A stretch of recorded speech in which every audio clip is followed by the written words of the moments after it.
Chapter 13 Usanga's Reward.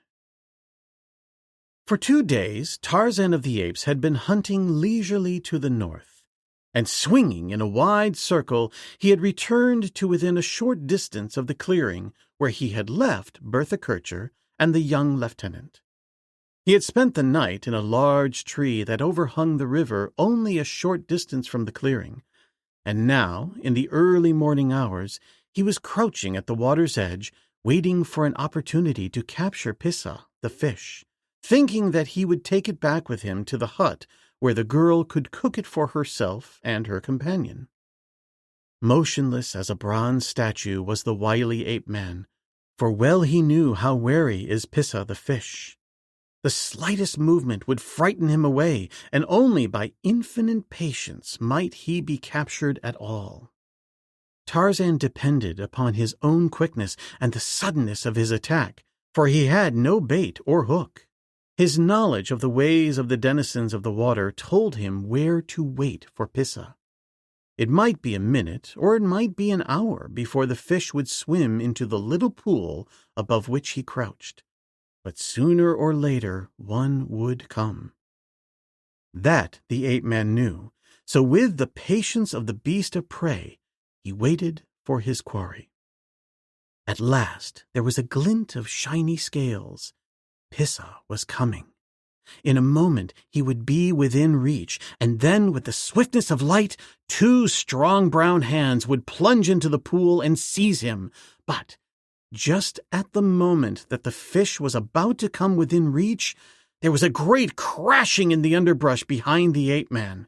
Instantly, Pissa was gone, and Tarzan, growling, had wheeled about to face whatever creature might be menacing him. The moment that he turned, he saw that the author of the disturbance was Zutag. "What does Zutag want?" asked the ape-man.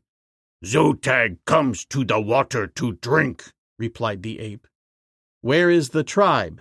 asked Tarzan. "They are hunting for pisangs and simatines farther back in the forest," replied Zutag. "And the Tarmangani, she, and bull?" asked Tarzan. "Are they safe?" "They have gone away," replied Zutag.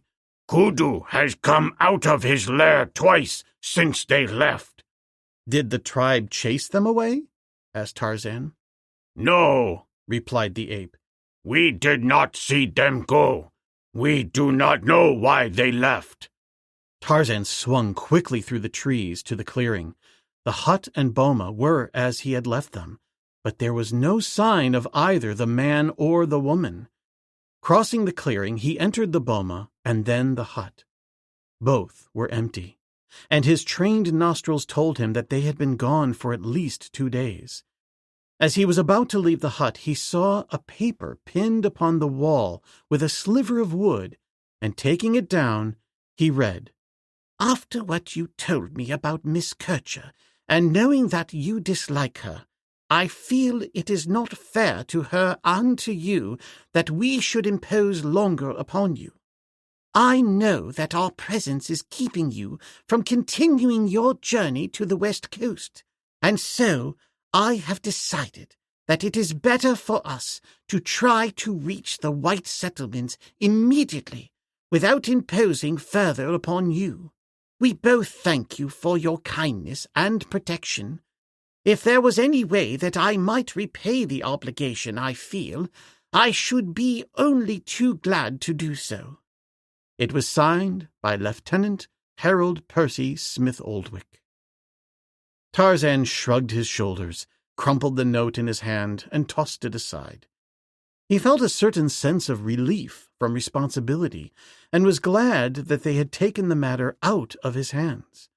They were gone and would forget, but somehow he could not forget. He walked out across the boma and into the clearing. He felt uneasy and restless.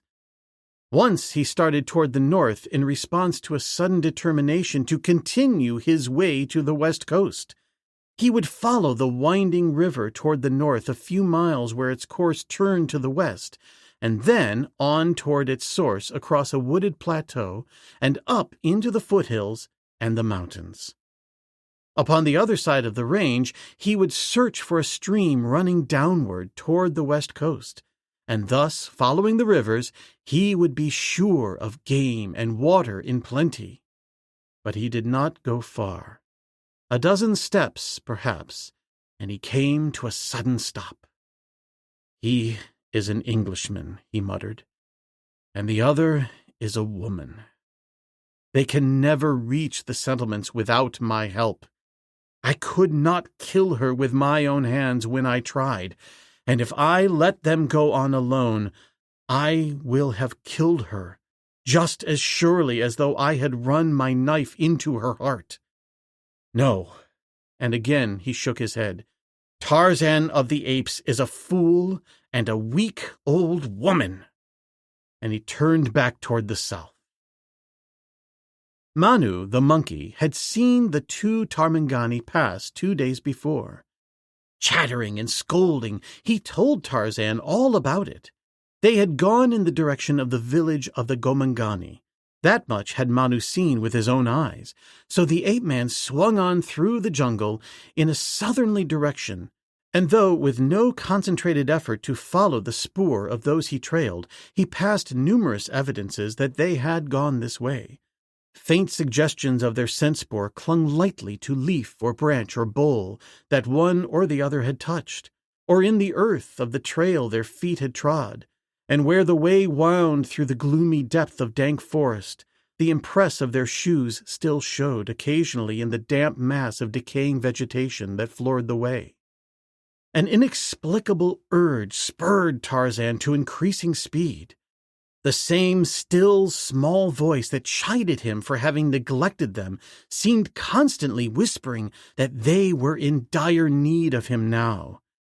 Tarzan's conscience was troubling him, which accounted for the fact that he compared himself to a weak old woman, for the ape-man, reared in savagery and inured to hardships and cruelty, disliked to admit any of the gentler traits that in reality were his birthright. The trail made a detour to the east of the village of the Wamabos, and then returned to the wide elephant path nearer to the river, where it continued in a southerly direction for several miles. At last there came to the ears of the ape-man a peculiar whirring, throbbing sound. For an instant he paused, listening intently. "An airplane," he muttered, and hastened forward at greatly increased speed. When Tarzan of the Apes finally reached the edge of the meadowland where Smith Oldwick's plane had landed, he took in the entire scene in one quick glance and grasped the situation, although he could scarce give credence to the things he saw. Bound and helpless, the English officer lay upon the ground at one side of the meadow, while around him stood a number of the black deserters from the German command. Tarzan had seen these men before and knew who they were. Coming toward him down the meadow was an airplane piloted by Usanga, and in the seat behind the pilot was Bertha Kircher. How it befell that the uneducated native could operate the plane, Tarzan could not guess, nor had he time in which to speculate upon the subject. His knowledge of Usanga, together with the position of the white man, told him that the sergeant was attempting to carry off the girl. Why he should be doing this when he had her in his power, and had also captured and secured the only creature in the jungle who might wish to defend her insofar as the black could know, Tarzan could not guess, for he knew nothing of Usanga's 24 dream wives, nor of the black's fear of the horrid temper of Naratu, his present mate. He did not know then that Usanga had determined to fly away with the white girl, never to return, and to put so great a distance between himself and Naratu that the latter could never find him again. But it was this very thing that was in the black's mind, although not even his own warriors guessed it. He had told them that he would take the captive to a sultan of the north, and there obtain a great price for her, and that when he returned, they should have some of the spoils. These things Tarzan did not know. All he knew was what he saw, the man attempting to fly away with the girl. Already the machine was slowly leaving the ground. In a moment more, it would rise swiftly out of reach. At first, Tarzan thought of fitting an arrow to his bow and slaying Usanga. But as quickly he abandoned the idea because he knew that the moment the pilot was slain, the machine, running wild, would dash the girl to death among the trees. There was but one way in which he might hope to succor her, a way which, if it failed, must send him to instant death, and yet he did not hesitate in an attempt to put it into execution. Usanga did not see him, being too intent upon the unaccustomed duties of a pilot. But the blacks across the meadow saw him, and they ran forward with loud and savage cries and menacing rifles to intercept him. They saw a giant white man leap from the branches of a tree to the turf and race rapidly toward the plain. They saw him take a long grass rope from about his shoulders as he ran. They saw the noose swinging in an undulating circle above his head. They saw the white girl in the machine glance down and discover him. 20 feet above the running ape-man soared the huge plane. The open noose shot up to meet it, and the girl, half guessing the ape-man's intentions, reached out and caught the noose, and, bracing herself, clung tightly to it with both hands.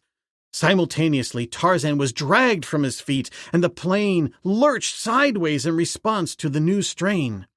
Usanga clutched wildly at the control, and the machine shot upward at a steep angle. Dangling at the end of the rope, the ape-man swung pendulum-like in space. The Englishman, lying bound upon the ground, had been a witness to all these happenings. His heart stood still as he saw Tarzan's body hurtling through the air toward the treetops among which it seemed he must inevitably crash. But the plane was rising rapidly, so that the beast-man cleared the topmost branches. Then slowly, hand over hand, he climbed toward the fuselage. The girl, clinging desperately to the noose, strained every muscle to hold the great weight dangling at the lower end of the rope. Usanga, all unconscious of what was going on behind him, drove the plane higher and higher into the air. Tarzan glanced downward. Below him, the treetops and the river passed rapidly to the rear, and only a slender grass rope and the muscles of a frail girl stood between him and the death yawning there thousands of feet below. It seemed to Bertha Kircher that the fingers of her hands were dead. The numbness was running up her arms to her elbows. How much longer she could cling to the straining strands she could not guess. It seemed to her that those lifeless fingers must relax at any instant, and then, when she had about given up hope, she saw a strong brown hand reach up and grasp the side of the fuselage. Instantly, the weight upon the rope was removed, and a moment later, Tarzan of the Apes raised his body above the side and threw a leg over the edge. He glanced forward at Usanga, and then, placing his mouth close to the girl's ear, he cried, "Have you ever piloted a plane?" The girl nodded a quick affirmative. "Have you the courage to climb up there beside the black and seize the control while I take care of him?" The girl looked toward Usanga and shuddered. "Yes," she replied, "but my feet are bound." Tarzan drew his hunting knife from its sheath and, reaching down, severed the thongs that bound her ankles. Then the girl unsnapped the strap that had held her to her seat. With one hand, Tarzan grasped the girl's arm and steadied her as the two crawled slowly across the few feet which intervened between the two seats. A single slight tip of the plane would have cast them both into eternity. Tarzan realized that only through a miracle of chance could they reach Usanga and effect the change in pilots, and yet he knew that the chance must be taken. For in the brief moments since he had first seen the plane, he had realized that the black was almost without experience as a pilot, and that death surely awaited them in any event should the black sergeant remain at the control. The first intimation Usanga had that all was not well with him was when the girl slipped suddenly to his side and grasped the control, and at the same instant, steel-like fingers seized his throat. A brown hand shot down with a keen blade and severed the strap about his waist, and giant muscles lifted him bodily from his seat. Usanga clawed the air and shrieked, but he was helpless as a babe.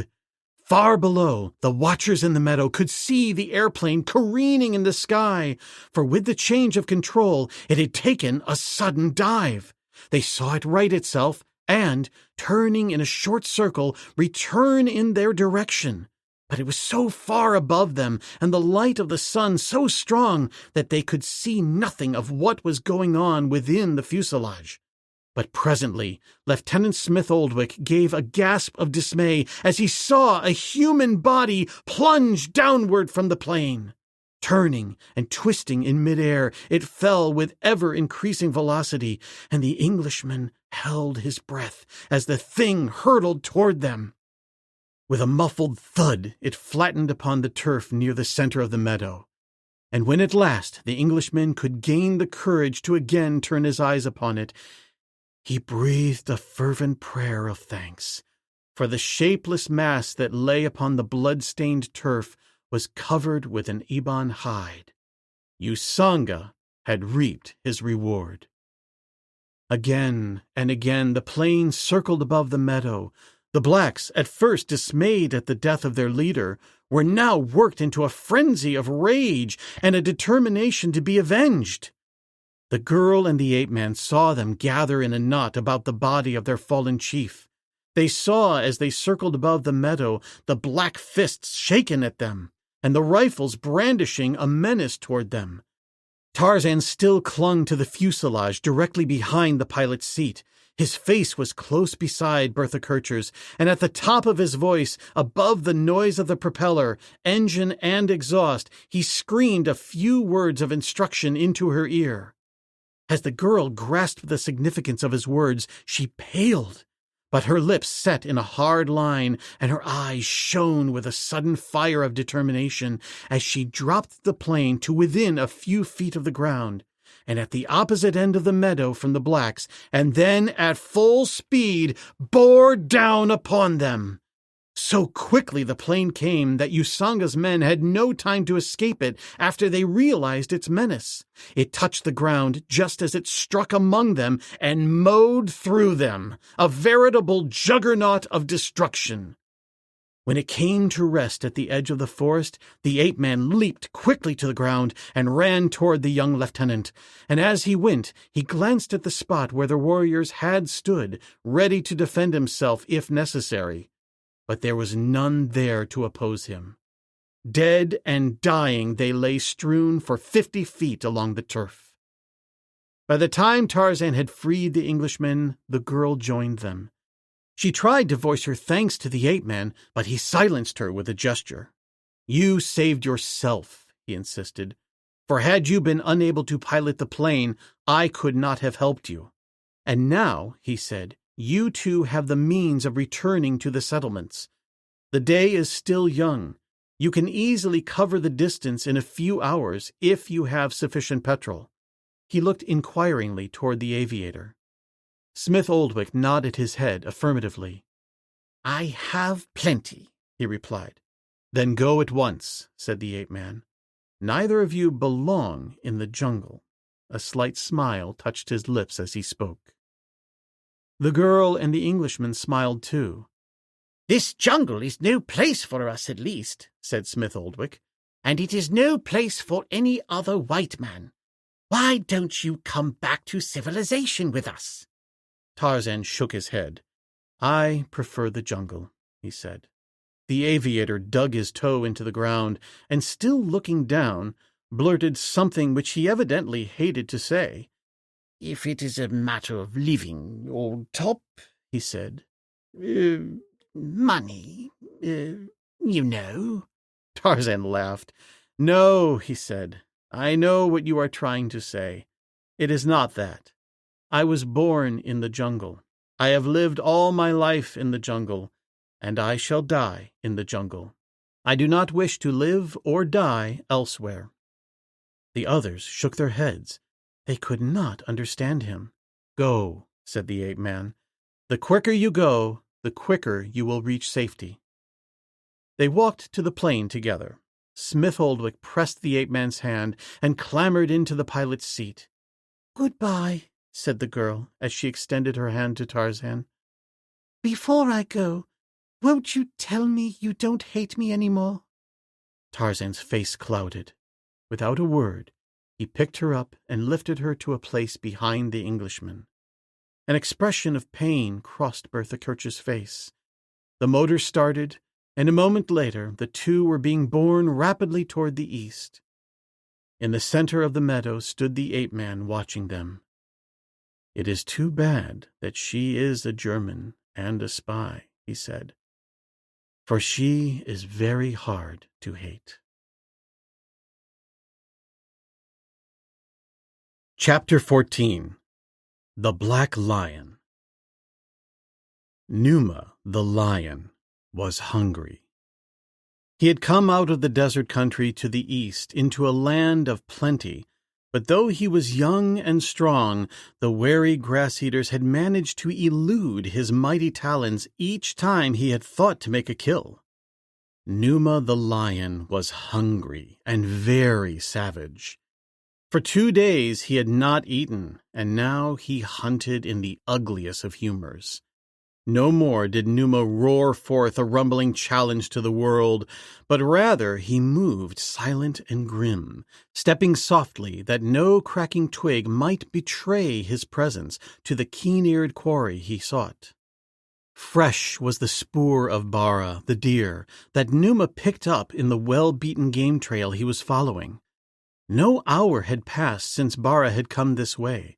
The time could be measured in minutes, and so the great lion redoubled the cautiousness of his advance as he crept stealthily in pursuit of his quarry. A light wind was moving through the jungle aisles, and it wafted down now to the nostrils of the eager carnivore the strong scent spoor of the deer, exciting his already avid appetite to a point where it became a gnawing pain. Yet Numa did not permit himself to be carried away by his desire into any premature charge, such as had recently lost him the juicy meat of Paco, the zebra. Increasing his gait but slightly, he followed the tortuous windings of the trail until suddenly, just before him, where the trail wound about the bole of a huge tree, he saw a young buck moving slowly ahead of him. Numa judged the distance with his keen eyes, glowing now like 2 terrible spots of yellow fire in his wrinkled, snarling face. He could do it. This time, he was sure. One terrific roar that would paralyze the poor creature ahead of him into momentary inaction, and a simultaneous charge of lightning-like rapidity, and Numa the lion would feed. The sinuous tail, undulating slowly at its tufted extremity, whipped suddenly erect. It was the signal for the charge, and the vocal organs were shaped for the thunderous roar when, as lightning out of a clear sky, Sheeta, the panther, leaped suddenly into the trail between Numa and the deer. A blundering charge made Sheeta, for with the first crash of his spotted body through the foliage verging the trail, Bara gave a single startled backward glance and was gone. The roar that was intended to paralyze the deer broke horribly from the deep throat of the great cat, an angry roar of rage against the meddling Sheeta who had robbed him of his kill, and the charge that was intended for Bara was launched against the panther. But here, too, Numa was doomed for disappointment. For with the first notes of his fearsome roar, Sheeta, considering well the better part of valor, leaped into a nearby tree. A half-hour later, it was a thoroughly furious Numa who came unexpectedly upon the scent of man. Heretofore, the lord of the jungle had disdained the unpalatable flesh of the despised man-thing. Such meat was only for the old, the toothless, and the decrepit who no longer could make their kills among the fleet-footed grass-eaters. Bara the deer, Horta the boar, and best and wariest, Paco the zebra, were for the young, the strong, and the agile. But Numa was hungry, hungrier than he had ever been in the 5 short years of his life. What if he was a young, powerful, cunning, and ferocious beast? In the face of hunger, the great leveler, he was as the old and toothless and the decrepit. His belly cried aloud in anguish, and his jowls slavered for flesh. Zebra, or deer, or man, what mattered it so that it was warm flesh, red with the hot juices of life? Even Dango the hyena, eater of offal, would, at the moment, have seemed a tidbit to Numa. The great lion knew the habits and frailties of man, though he never before had hunted man for food. He knew the despised Gomangani as the slowest, the most stupid, and the most defenseless of creatures. No woodcraft, no cunning, no stealth was necessary in the hunting of man, nor had Numa any stomach for either delay or silence. His rage had become an almost equally consuming passion with his hunger, so that now, as his delicate nostrils apprised him of the recent passage of man, he lowered his head and rumbled forth a thunderous roar, and at a swift walk, careless of the noise he made, set forth upon the trail of his intended quarry. Majestic and terrible, regally careless of his surroundings, the king of beasts strode down the beaten trail. The natural caution that is inherent to all creatures of the wild had deserted him. What had he, lord of the jungle, to fear, and, with only a man to hunt, what need of caution? And so he did not see or scent what a more wary Numa might readily have discovered until, with the cracking of twigs and a tumbling of earth, he was precipitated into a cunningly devised pit that the wily Wamabos had excavated for just this purpose in the center of the game trail. Tarzan of the Apes stood in the center of the clearing, watching the plain shrinking to diminutive, toy-like proportions in the eastern sky. He had breathed a sigh of relief as he saw it rise safely with the British flyer and Fräulein Bertha Kircher. For weeks he had felt the hampering responsibility of their welfare in this savage wilderness where their utter helplessness would have rendered them easy prey for the savage carnivores or the cruel Wamabos.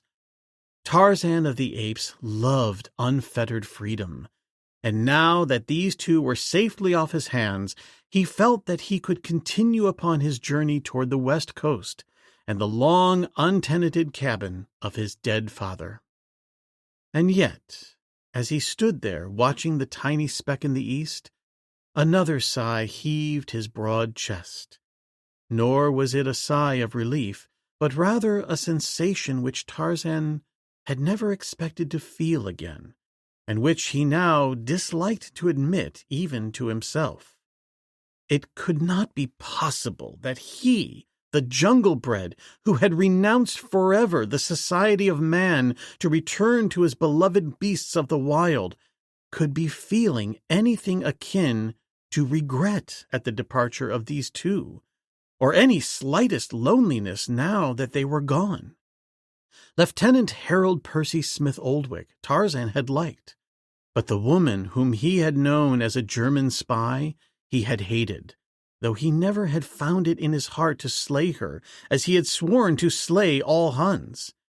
He had attributed this weakness to the fact that she was a woman, although he had been rather troubled by the apparent inconsistency of his hatred for her and his repeated protection of her when danger threatened. With an irritable toss of his head, he wheeled suddenly toward the west, as though by turning his back upon the fast disappearing plane, he might expunge thoughts of its passengers from his memory. At the edge of the clearing, he paused. A giant tree loomed directly ahead of him, and, as though actuated by sudden and irresistible impulse, he leaped into the branches and swung himself with ape-like agility to the topmost limbs that would sustain his weight. There, Balancing lightly upon a swaying bough, he sought in the direction of the eastern horizon for the tiny speck that would be the British plane bearing away from him the last of his own race and kind that he expected ever again to see. At last, his keen eyes picked up the ship flying at a considerable altitude far in the east. For a few seconds he watched it speeding evenly eastward, when, to his horror, he saw the speck dive suddenly downward. The fall seemed interminable to the watcher, and he realized how great must have been the altitude of the plane before the drop commenced. Just before it disappeared from sight, its downward momentum appeared to abate suddenly, but it was still moving rapidly at a steep angle when it finally disappeared from view behind the far hills.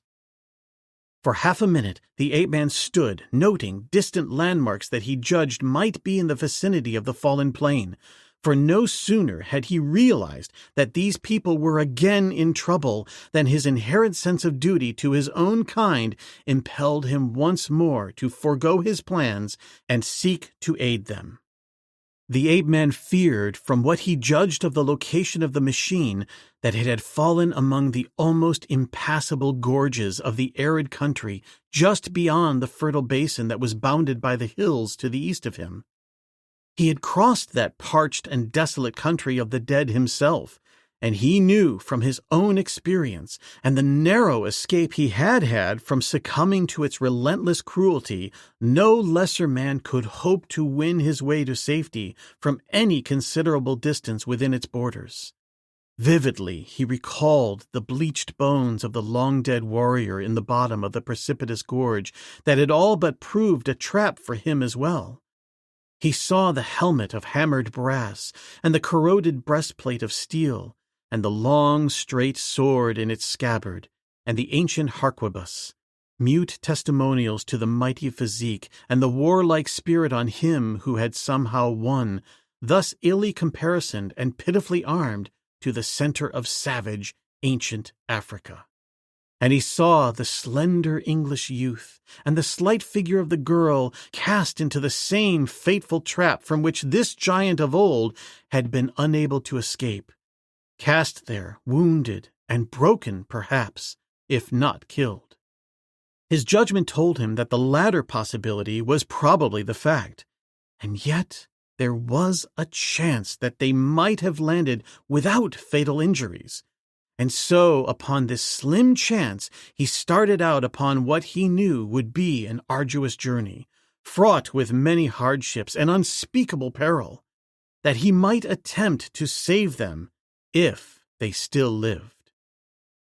He had covered a mile, perhaps, when his quick ears caught the sound of rapid movement along the game trail ahead of him. The sound, increasing in volume, proclaimed the fact that whatever caused it was moving in his direction, and moving rapidly. Nor was it long before his trained senses convinced him that the footfalls were those of Bara, the deer, in rapid flight. Inextricably confused in Tarzan's character were the attributes of man and beasts.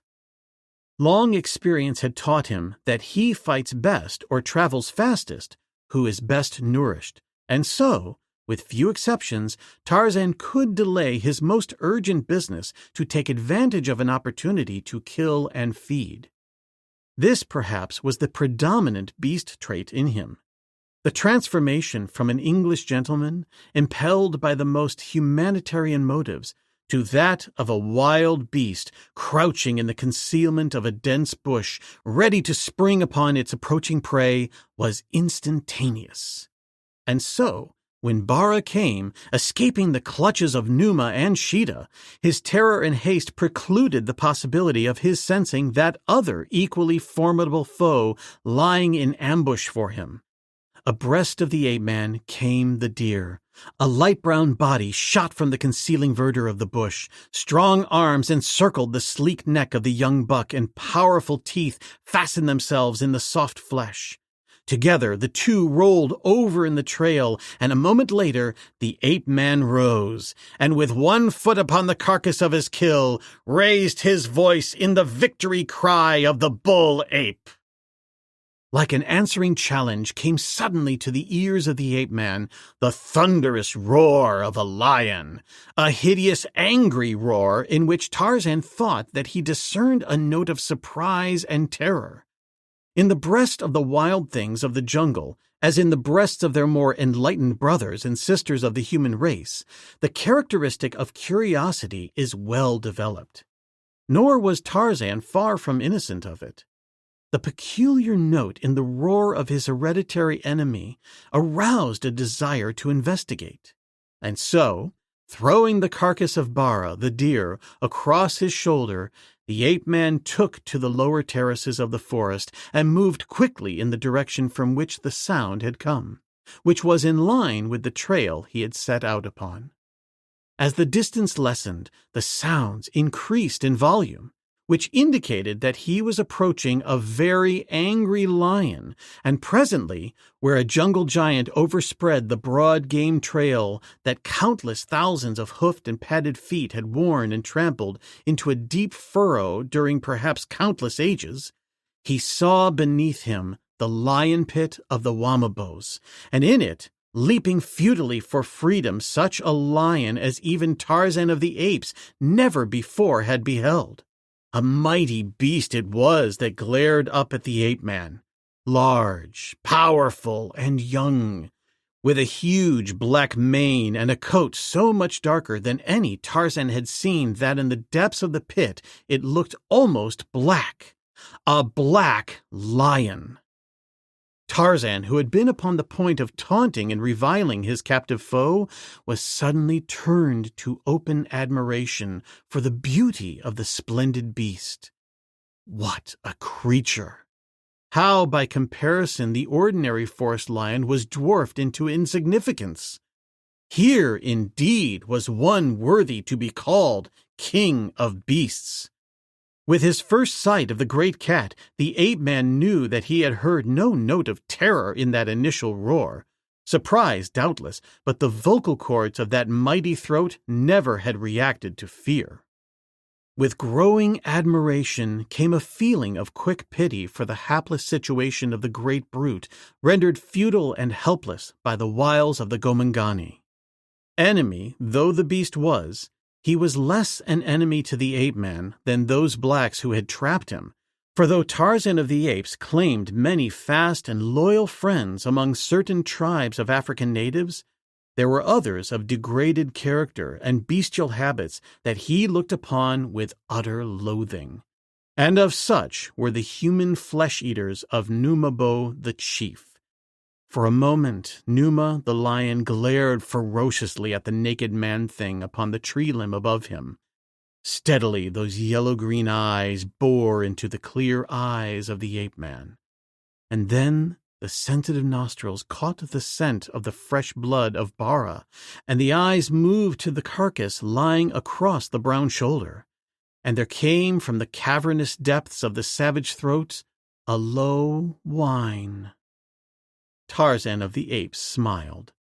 As unmistakably as though a human voice had spoken, the lion had said to him, "I am hungry. Even more than hungry, I am starving." And the ape-man looked down upon the lion beneath him and smiled. A slow, quizzical smile, and then he shifted the carcass from his shoulder to the branch before him, and drawing the long blade that had been his father's, deftly cut off a hindquarter, and, wiping the bloody blade upon Bara's smooth coat, he returned it to its scabbard. Numa, with watering jaws, looked up at the tempting meat, and whined again, and the ape-man smiled down upon him his slow smile, and, raising the hindquarter in his strong brown hands, buried his teeth in the tender, juicy flesh. For the third time, Numa the lion uttered that low, pleading whine, and then, with a rueful and disgusted shake of his head, Tarzan of the Apes raised the balance of the carcass of Bara the deer and hurled it to the famished beast below. "Old woman," muttered the ape-man. "Tarzan has become a weak old woman.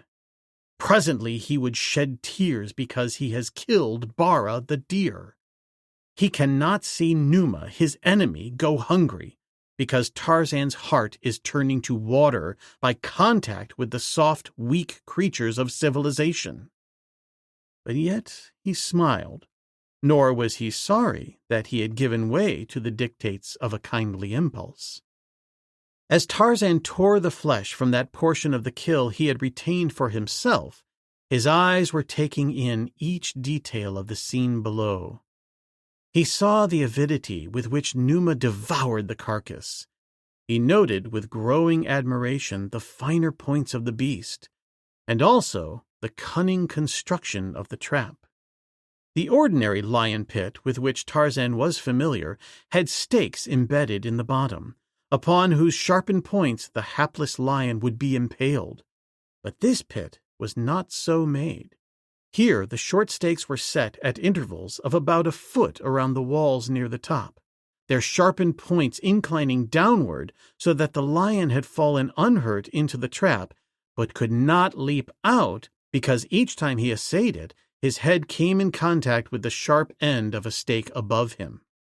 Evidently, then, the purpose of the Wamabos was to capture a lion alive.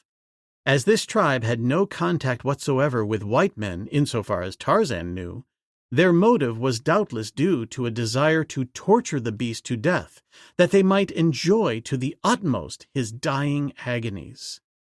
Having fed the lion, it presently occurred to Tarzan that his act would be futile were he to leave the beast to the mercies of the blacks.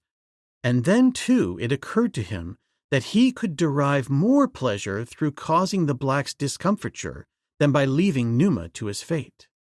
But how was he to release him?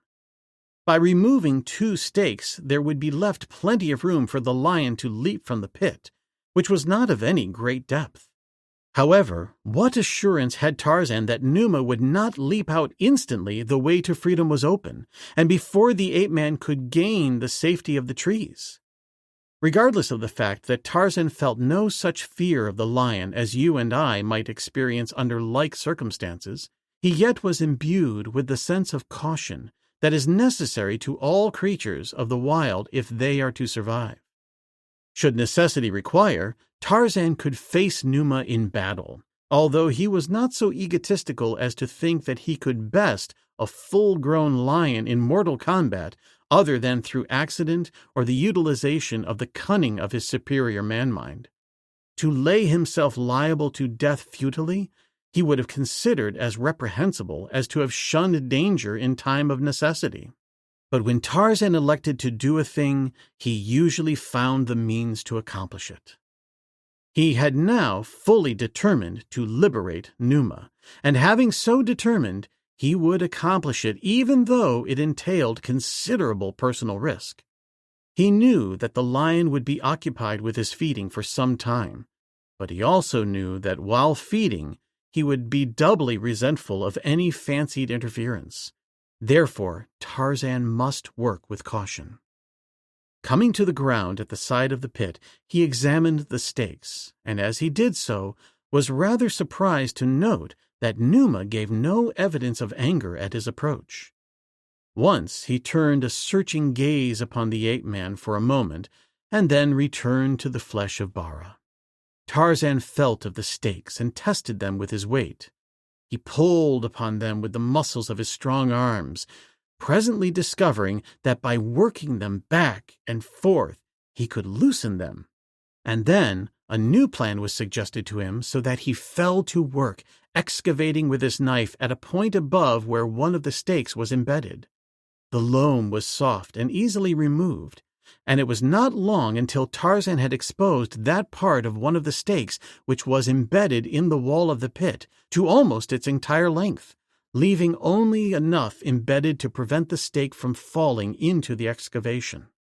Then he turned his attention to an adjoining stake, and soon had it similarly exposed, after which he threw the noose of his grass rope over the 2 and swung quickly to the branch of the tree above. Here he gathered in the slack of the rope, and, bracing himself against the bole of the tree, pulled steadily upward. Slowly the stakes rose from the trench in which they were embedded, and with them rose Numa's suspicion and growling. Was this some new encroachment upon his rights and his liberties? He was puzzled, and, like all lions, being short of temper, he was irritated.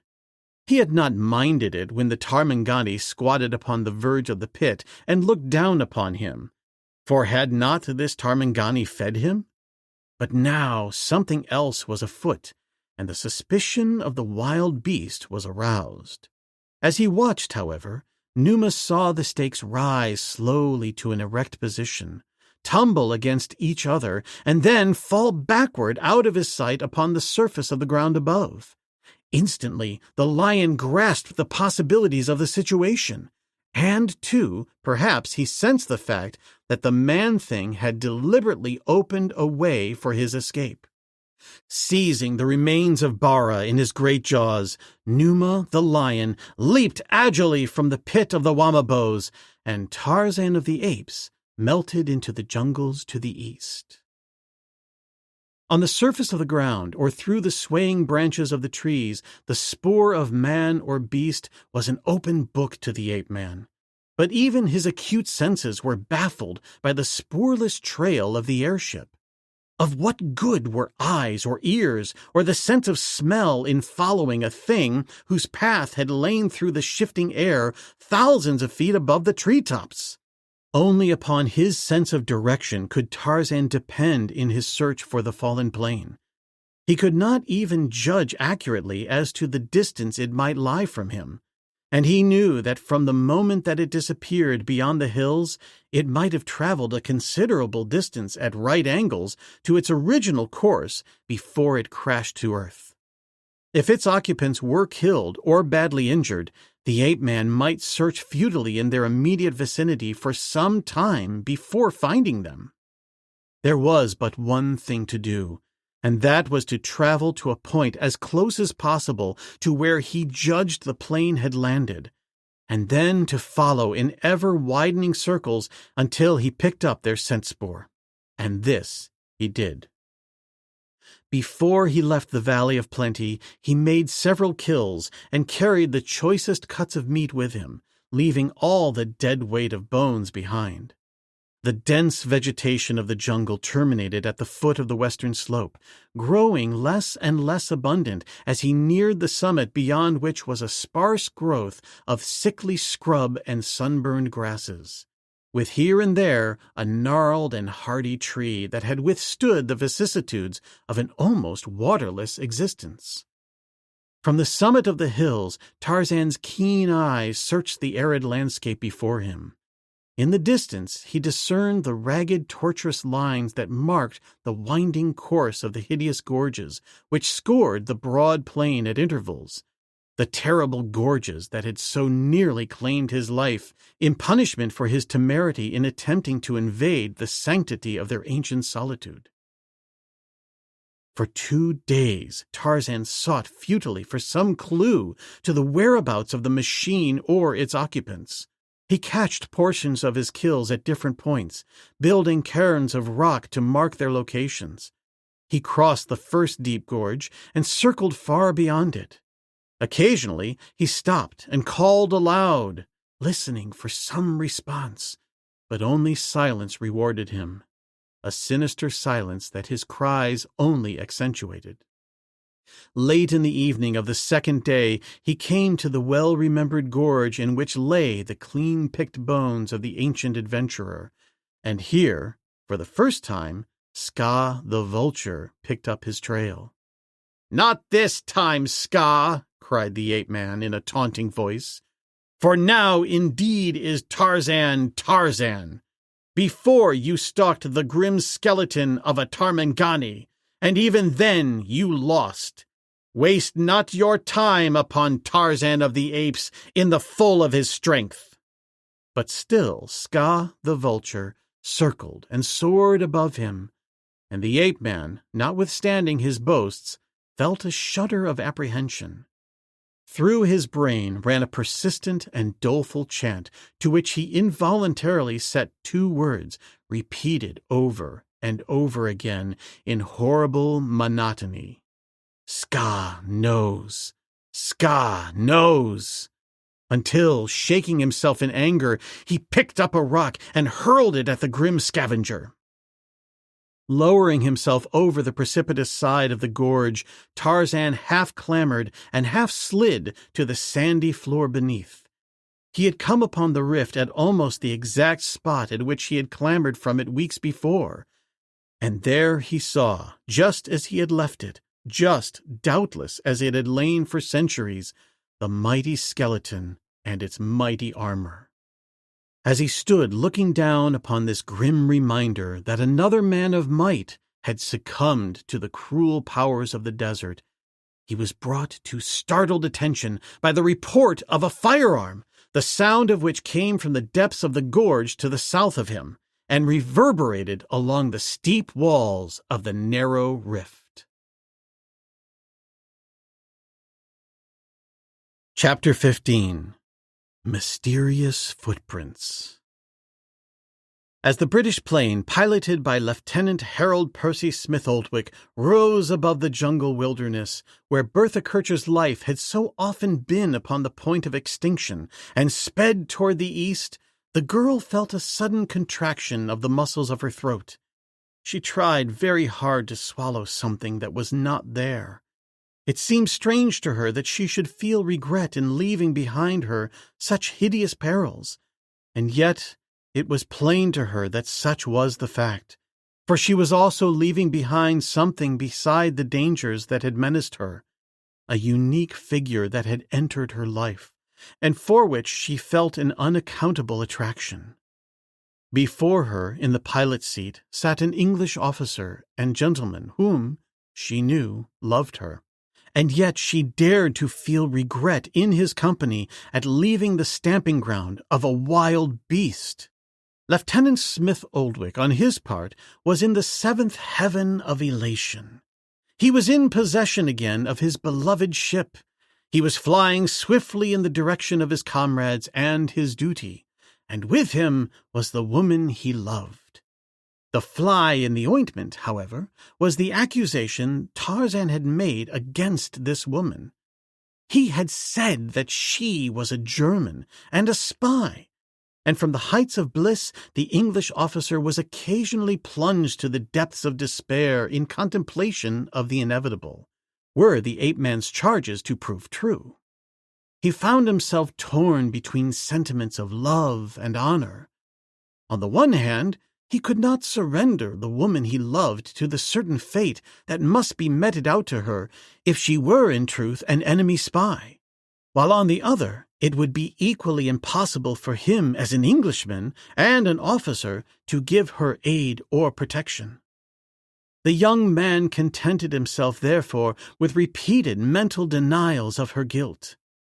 He tried to convince himself that Tarzan was mistaken, and when he conjured upon the screen of recollection the face of the girl behind him, he was doubly reassured that those lines of sweet femininity and character, those clear and honest eyes, could not belong to one of the hated alien race. And so they sped toward the east, each wrapped in his own thoughts. Below them they saw the dense vegetation of the jungle give peace to the scantier growth upon the hillside, and then, before them, spread the wide expanse of wastelands marked by the deep scarring of the narrow gorges that long-gone rivers had cut there in some forgotten age. Shortly after they passed the summit of the ridge, which formed the boundary between the desert and the fertile country, Ska, the vulture, winging his way at a high altitude toward his eyrie, caught sight of a strange new bird of gigantic proportions encroaching upon the preserves of his aerial domain. Whether with intent to give battle to the interloper or merely impelled by curiosity, Ska rose suddenly upward to meet the plane. Doubtless he misjudged the speed of the newcomer, but be that as it may, the tip of the propeller blade touched him, and simultaneously many things happened. The lifeless body of Ska, torn and bleeding, dropped plummet-like toward the ground. A bit of splintered spruce drove backward to strike the pilot on the forehead. The plane shuddered and trembled, and as Lieutenant Harold Percy Smith-Oldwick sank forward in momentary unconsciousness, the ship dived headlong toward the earth. Only for an instant was the pilot unconscious, but that instant almost proved their undoing. When he awoke to a realization of their peril, it was also to discover that his motor had stalled. The plane had attained frightful momentum, and the ground seemed too close for him to hope to flatten out in time to make a safe landing. Directly beneath him was a deep rift in the plateau, a narrow gorge, the bottom of which appeared comparatively level and sand-covered. In the brief instant in which he must reach a decision, the safest plan seemed to attempt a landing in the gorge, and this he did, but not without considerable damage to the plane and a severe shaking up for himself and his passenger. Fortunately, neither of them was injured, but their condition seemed indeed a hopeless one. It was a grave question as to whether the man could repair his plane and continue the journey, and it seemed equally questionable as to their ability either to proceed on foot to the coast or retrace their way to the country they had just left.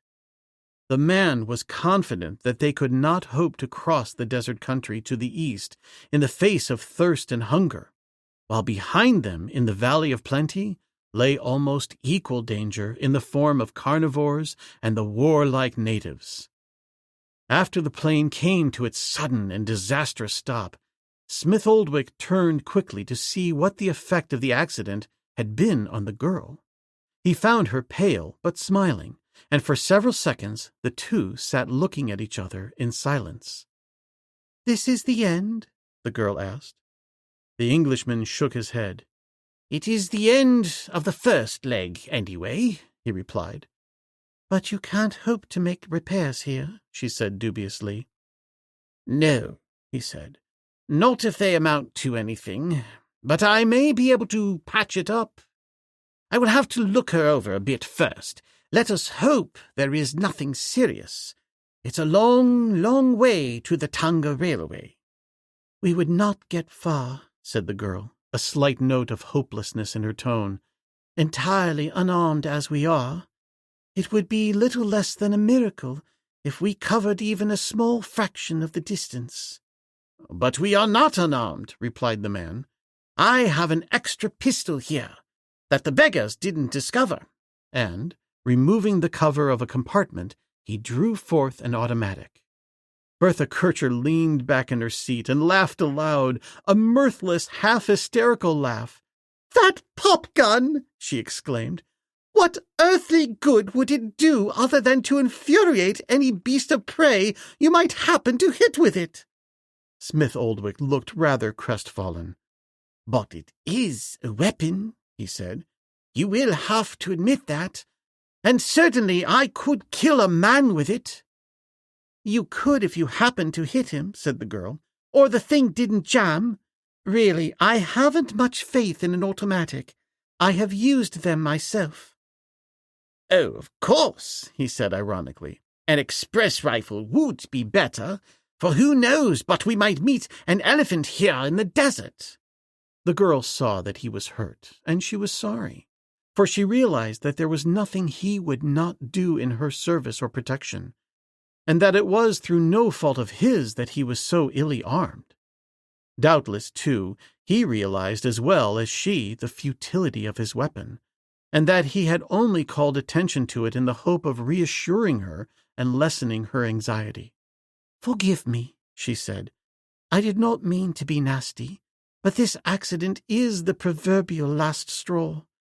It seems to me that I have borne all that I can. Though I was willing to give my life in the service of my country, I did not imagine that my death agonies would be so long drawn out, for I realize now that I have been dying for many weeks." "What do you mean?" he exclaimed. "What do you mean by that? You are not dying. There is nothing the matter with you." "Oh, not that," she said. "I did not mean that. What I mean is that at the moment the Black Sergeant Xuja and his renegade German native troops captured me and brought me inland, my death warrant was signed. Sometimes I have imagined that a reprieve has been granted. Sometimes I have hoped that I might be upon the verge of winning a full pardon, but really, in the depths of my heart, I have known that I should never live to regain civilization. I have done my bit for my country, and though it was not much, I can at least go with the realization that it was the best I was able to offer. All that I can hope for now, all that I ask for, is a speedy fulfillment of the death sentence. I do not wish to linger any more to face constant terror and apprehension. Even physical torture would be preferable to what I have passed through. I have no doubt that you consider me a brave woman, but really, my terror has been boundless. The cries of the carnivores at night fill me with a dread so tangible that I am in actual pain.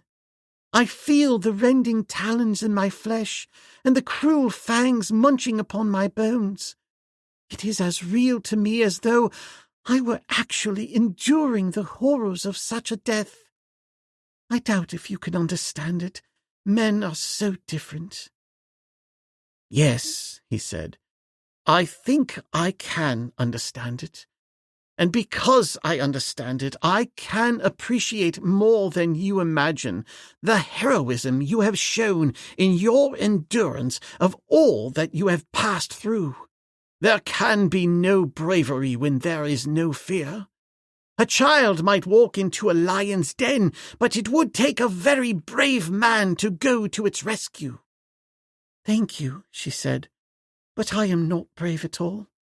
And now I am very much ashamed of my thoughtlessness for your own feelings. I will try and take a new grip upon myself, and we will both hope for the best. I will help you all I can, if you will tell me what I may do." "The first thing," he replied, "is to find out just how serious our damage is, and then to see what we can do in the ways of repairs." For 2 days, Smith Oldwick worked upon the damaged plane, worked in the face of the fact that from the first he realized the case was hopeless. And at last he told her. "I knew it," she said, "but I believe that I felt much as you must have, that however futile our efforts here might be, it would be infinitely as fatal to attempt to retrace our way to the jungle we just left, or to go on toward the coast. You know, and I know, that we could not reach the Tanga Railway on foot. We should die of thirst and starvation before we had covered half the distance, and if we returned to the jungle, even were we able to reach it, it would be but to court an equally certain, though different, fate. So we might as well sit here and wait for death, as to uselessly waste our energies in what we know would be a futile attempt at escape?" he asked. "No," she replied, "I shall never give up like that. What I meant was that it was useless to attempt to reach either of the places where we know there is food and water in abundance, so we must strike out in a new direction. Somewhere there may be water in this wilderness, and if there is, the best chance of our finding it would be to follow this gorge downward. We have enough food and water left, if we are careful of it, for a couple of days, and in that time we might stumble upon a spring, or possibly even reach the fertile country which I know lies to the south. When Xuja brought me to the Wamabo country from the coast, he took a southerly route, along which there was usually water and game in plenty. It was not until we neared our destination that the country became overrun with carnivores. So there is hope if we can reach the fertile country south of us that we can manage to pull through to the coast." The man shook his head dubiously. "We can try it," he said. "Personally, I do not fancy sitting here waiting for death." Smith Oldwick was leaning against the ship, his dejected gaze directed upon the ground at his feet. The girl was looking south down the gorge in the direction of their one slender chance of life. Suddenly she touched him on the arm. "Look," she whispered. The man raised his eyes quickly in the direction of her gaze to see the massive head of a great lion who was regarding them from beyond a rocky projection at the first turning of the gorge. "Phew!" he exclaimed. "The beggars are everywhere." "They do not go far from water, do they?" asked the girl hopefully. "I should imagine not," he replied. "A lion is not particularly strong on endurance." "Then he is a harbinger of hope," she exclaimed. The man laughed. "Cute little harbinger of hope," he said. "Reminds me of Cock Robin heralding spring." The girl cast a quick glance at him. "Don't be silly, and I don't care if you do laugh. He fills me with hope." "It is probably mutual," replied Smith Oldwick, "as we doubtless fill him with hope." The lion, evidently having satisfied himself as to the nature of the creatures before him, advanced slowly now in their direction. "Come," said the man, "let's climb aboard," and he helped the girl over the side of the ship. "Can't he get in here?" she asked. "I think he can," said the man. "You are reassuring," she returned. "I don't feel so." He drew his pistol. "For heaven's sake," she cried, "don't shoot at him with that thing. You might hit him." "I don't intend to shoot at him, but I might succeed in frightening him away if he attempts to reach us here. Haven't you ever seen a trainer work with lions? He carries a silly little pop gun loaded with blank cartridges. With that and a kitchen chair, he subdues the most ferocious of beasts." "But you haven't a kitchen chair," she reminded him. "No," he said. "Government is always muddling things. I've always maintained that airplanes should be equipped with kitchen chairs." Bertha Kircher laughed as evenly and with as little hysteria as though she were moved by the small talk of an afternoon tea. Numa, the lion, came steadily toward them. His attitude seemed more that of curiosity than of belligerency. Close to the side of the ship, he stopped and stood gazing up at them. "Magnificent, isn't he?" exclaimed the man. "I never saw a more beautiful creature," she replied, "nor one with such a dark coat. Why, he is almost black." The sound of their voices seemed not to please the Lord of the Jungle, for he suddenly wrinkled his great face into deep furrows as he bared his fangs beneath snarling lips and gave vent to an angry growl. Almost simultaneously, he crouched for a spring, and immediately Smith Oldwick discharged his pistol into the ground in front of the lion. The effect of the noise upon Numa seemed but to enrage him further, and with a horrid roar he sprang for the author of the new and disquieting sound that had outraged his ears. Simultaneously, Lieutenant Harold Percy Smith Oldwick vaulted nimbly out of the cockpit on the opposite side of his plane, calling to the girl to follow his example. The girl, realizing the futility of leaping to the ground, chose the remaining alternative and clambered to the top of the upper plane. Numa, unaccustomed to the idiosyncrasies of construction of an airship, and having gained the forward cockpit, watched the girl clamber out of his reach without at first endeavoring to prevent her. Having taken possession of the plane, his anger seemed suddenly to leave him, and he made no immediate move toward following Smith Oldwick. The girl, realizing the comparative safety of her position, had crawled to the other edge of the wing and was calling to the man to try and reach the opposite end of the upper plane. It was this scene upon which Tarzan of the Apes looked as he rounded the bend of the gorge above the plane after the pistol shot had attracted his attention. The girl was so intent upon watching the efforts of the Englishman to reach a place of safety, and the latter was so busily occupied in attempting to do so, that neither at once noticed the silent approach of the ape-man. It was Numa who first noticed the intruder. The lion immediately evinced his displeasure by directing toward him a snarling countenance and a series of warning growls. His action called the attention of the two upon the upper plain to the newcomer, eliciting a stifled, "Thank God!" from the girl, even though she could scarce credit the evidence of her own eyes that it was indeed the savage man whose presence always assured her safety, who had come so providentially in the nick of time. Almost immediately both were horrified to see Numa leap from the cockpit and advance upon Tarzan. The ape-man, carrying his stout spear in readiness, moved deliberately onward to meet the carnivore, which he had recognized as the lion of the Wamabo's pit. He knew from the manner of Numa's approach what neither Bertha Kircher nor Smith Oldwick knew, that there was more of a curiosity than belligerency in it, and he wondered if in that great head there might not be a semblance of gratitude for the kindness that Tarzan had done him. There was no question in Tarzan's mind but that Numa recognized him, for he knew his fellows of the jungle well enough to know that while they ofttimes forgot certain sensations more quickly than man, there are others which remain in their memories for years. A well-defined scent spoor might never be forgotten by a beast if it had first been sensed under unusual circumstances. And so Tarzan was confident that Numa's nose had already reminded him of all the circumstances of their brief connection.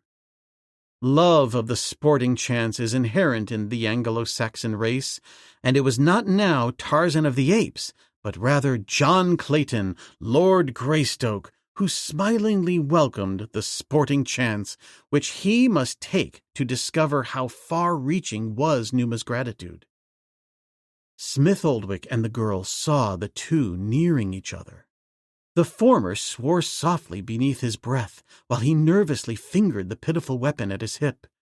The girl pressed her open palms to her cheeks as she leaned forward in stony-eyed, horror-stricken silence. While she had every confidence in the prowess of the godlike creature who thus dared brazenly to face the king of beasts, she had no false conception of what must certainly happen when they met.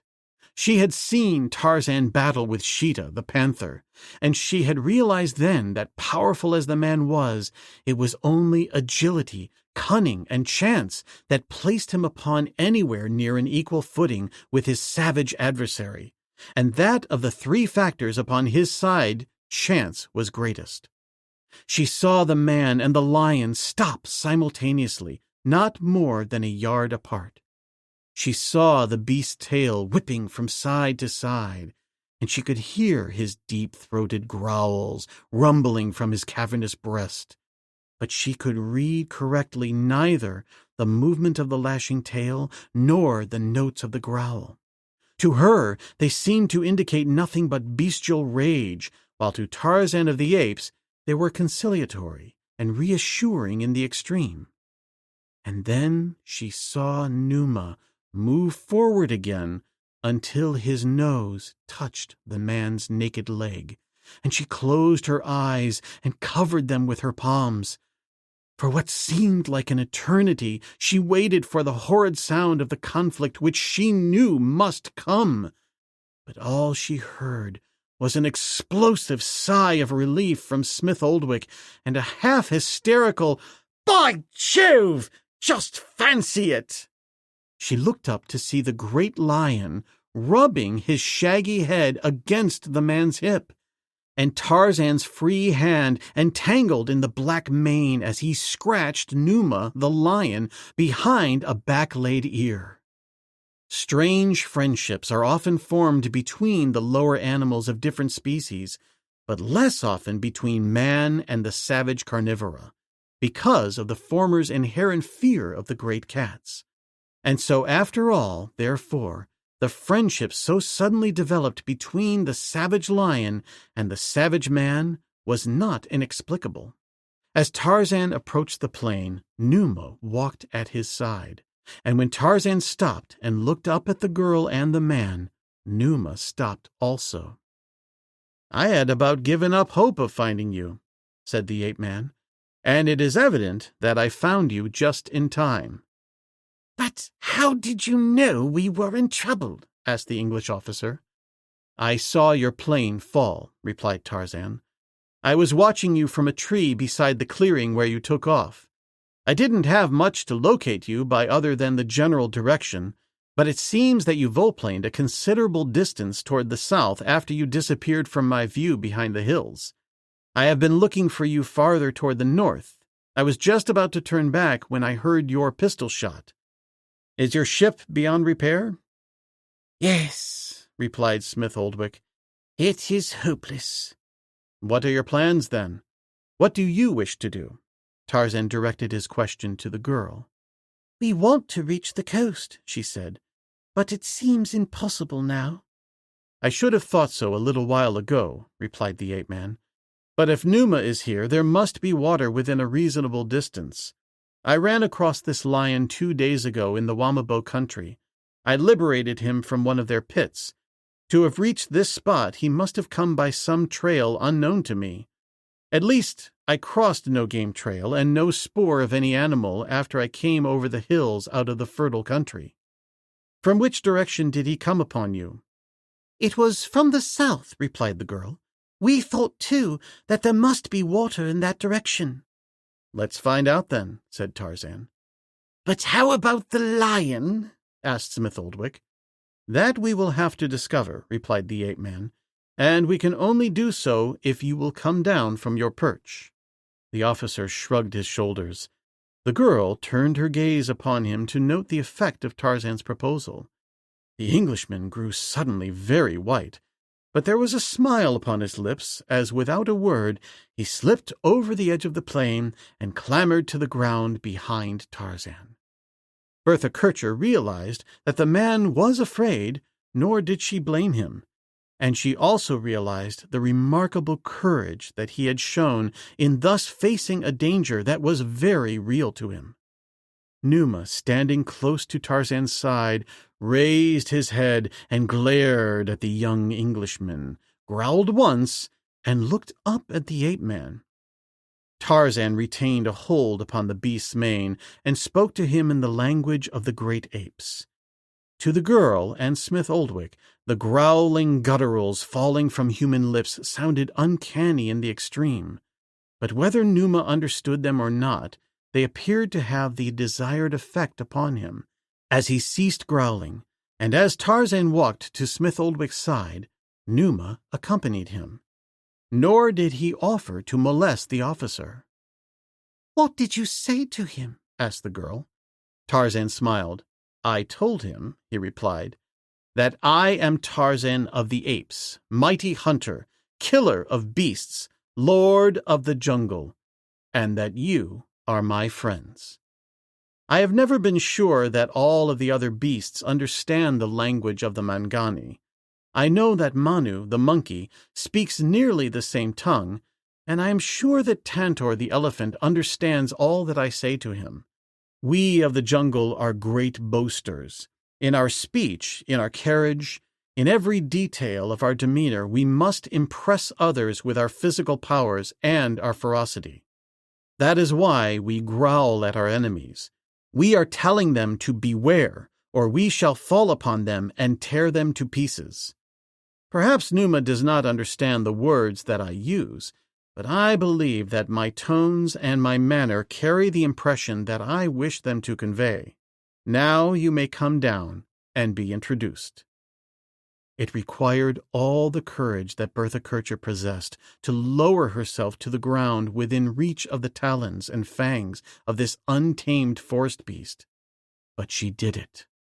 Nor did Numa do more than bare his teeth and growl a little as she came close to the ape-man. "I think you are safe from him as long as I am present," said the ape-man. "The best thing to do is simply to ignore him. Make no advances, but be sure to give no indication of fear, and, if possible, always keep me between you and him. He will go away presently, I am sure, and the chances are that we shall not see him again." At Tarzan's suggestion, Smith Oldwick removed the remaining water and provisions from the plain and, distributing the burden among them, they set off toward the south. Numa did not follow them, but stood by the plain watching until they finally disappeared from view around a bend in the gorge. Tarzan had picked up Numa's trail with the intention of following it southward in the belief that it would lead to water. In the sand that floored the bottom of the gorge, tracks were plain and easily followed. At first, only the fresh tracks of Numa were visible, but later in the day the ape-man discovered the older tracks of other lions, and just before dark he stopped suddenly in evident surprise. His two companions looked at him questioningly, and in answer to their implied interrogations, he pointed at the ground directly in front of him. "Look at those!" he exclaimed.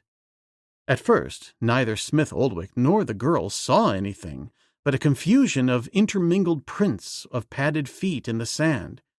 But presently, the girl discovered what Tarzan had seen, and an exclamation of surprise broke from her lips. "The imprint of human feet!" she cried. Tarzan nodded. "But there are no toes," the girl pointed out. "The feet were shod with a soft sandal," explained Tarzan. "Then there must be a native village somewhere in the vicinity," said Smith Oldwick. "Yes," replied the ape-man, "but not the sort of natives which we would expect to find here in this part of Africa, where others all go unshod, with the exception of a few of Usanga's renegade German native troops who wear German army shoes. I don't know that you can notice it, but it is evident to me that the foot inside the sandal that made these imprints was not the foot of a native. If you will examine them carefully, you will notice that the impression of the heel and ball of the foot are well marked even through the sole of the sandal. The weight comes more nearly in the center of a native's footprint." "Then you think these were made by a white person?" "It looks that way," replied Tarzan. And suddenly, to the surprise of both the girl and Smith Oldwick, he dropped to his hands and knees and sniffed at the tracks. Again, a beast utilizing the senses and woodcraft of a beast. Over an area of several square yards, his keen nostrils sought the identity of the makers of the tracks. At length, he rose to his feet. "It is not the spoor of the Gomangani," he said, "nor is it exactly like that of white men. There were 3 who came this way. They were men, but of what race I do not know." There was no apparent change in the nature of the gorge, except that it had steadily grown deeper as they followed it downward, until now the rocky and precipitous sides rose far above them. At different points, natural caves, which appeared to have been eroded by the action of water in some forgotten age, pitted the side walls at various heights. Near them was such a cavity at the ground's level, an arched cavern floored with white sand. Tarzan indicated it with a gesture of his hand. "We will lair here tonight," he said, and then, with one of his rare, slow smiles, "we will camp here tonight." Having eaten their meager supper, Tarzan bade the girl enter the cavern. "You will sleep inside," he said. "The lieutenant and I will lie outside at the entrance." Chapter 16. The Night Attack. As the girl turned to bid them good night, she thought that she saw a shadowy form moving in the darkness beyond them, and almost simultaneously she was sure that she heard the sounds of stealthy movement in the same direction. "What is that?" she whispered. "There is something out there in the darkness." "Yes," replied Tarzan. "It is a lion. It has been there for some time. Hadn't you noticed it before?" "Oh!" cried the girl, breathing a sigh of relief. "Is it our lion?" "No," said Tarzan. "It is not our lion. It is another lion, and he is hunting." "He is stalking us?" asked the girl. "He is," replied the ape-man. Smith Oldwick fingered the grip of his pistol. Tarzan saw the involuntary movement and shook his head. "Leave that thing where it is, Lieutenant," he said. The officer laughed nervously. "I couldn't help it, you know, old man," he said. "Instinct of self-preservation and all that." "It would prove an instinct of self-destruction," said Tarzan. "There are at least 3 hunting lions out there watching us. If we had a fire or the moon were up, you would see their eyes plainly. Presently they may come after us, but the chances are that they will not. If you are very anxious that they should, fire your pistol and hit one of them." "What if they do charge?" asked the girl. "There is no means of escape." "Why, we should have to fight them," replied Tarzan. "What chance would we 3 have against them?" asked the girl. The ape-man shrugged his shoulders. "One must die sometime," he said. "To you, doubtless, it may seem terrible. Such a death. But Tarzan of the Apes has always expected to go out in some such way. Few of us die of old age in the jungle, nor should I care to die thus. Some day Numa will get me, or Sheeta, or a black warrior. These or some of the others. What difference does it make which it is, or whether it comes tonight, or next year, or in 10 years? After it is over, it will be all the same." The girl shuddered. "Yes," she said in a dull, hopeless voice. "After it is over, it will be all the same." Then she went into the cavern and lay down upon the sand. Smith Oldwick sat in the entrance and leaned against the cliff. Tarzan squatted on the opposite side. "May I smoke?" questioned the officer of Tarzan. "I have been holding a few cigarettes, and if it won't attract those bounders out there, I would like to have one last smoke before I cash in. Will you join me?" And he proffered the ape-man a cigarette. "No, thanks," said Tarzan. "But it will be all right if you smoke. No wild animal is particularly fond of the fumes of tobacco, so it certainly won't entice them any closer." Smith Oldwick lighted his cigarette and sat puffing slowly upon it. He had proffered one to the girl, but she had refused, and thus they sat in silence for some time. The silence of the night, ruffled occasionally by the faint crunching of padded feet upon the soft sands of the gorge's floor. It was Smith Oldwick who broke the silence. "Aren't they unusually quiet for lions?" he asked. "No," replied the ape-man. "The lion that goes roaring around the jungle does not do it to attract prey. They are very quiet when they are stalking their quarry." "I wish they would roar," said the officer. "I wish they would do anything, even charge.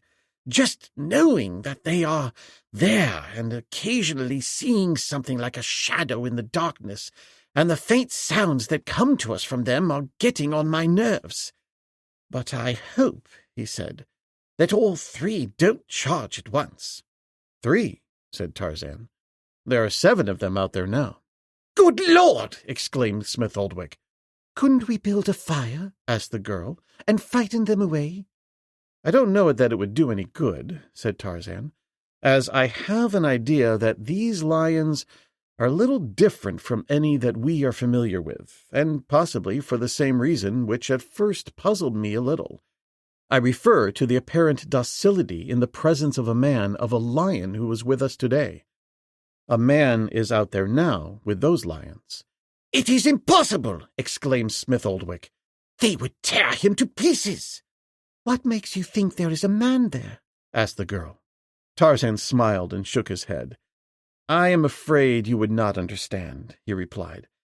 "It is difficult for us to understand anything that is beyond our own powers." "What do you mean by that?" asked the officer.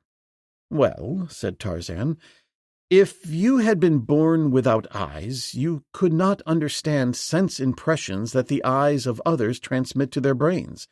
And as you have both been born without any sense of smell, I'm afraid you cannot understand how I can know that there is a man there." "You mean that you sent a man?" asked the girl. Tarzan nodded affirmatively. "And in the same way, you know the number of lions?" asked the man. "Yes," said Tarzan. No two lions look alike, no two have the same scent. The young Englishman shook his head. "No," he said, "I cannot understand." "I doubt if the lions or the man are here necessarily for the purpose of harming us," said Tarzan, "because there has been nothing to prevent their doing so long before had they wished to. I have a theory, but it is utterly preposterous." "What is it?" asked the girl. "I think they are here," replied Tarzan, "to prevent us from going someplace that they do not wish us to go. In other words, we are under surveillance, and possibly, as long as we don't go where we are not wanted, we shall not be bothered." "But how are we to know where they don't want us to go?" asked Smith Oldwick. "We can't know," replied Tarzan, "and the chances are that the very place we are seeking is the place they don't wish us to trespass on." "You mean the water?" asked the girl. "Yes," replied Tarzan. For some time they sat in silence, which was broken only by an occasional sound of movement from the outer darkness. It must have been an hour later that the ape-man rose quietly and drew his long blade from its sheath.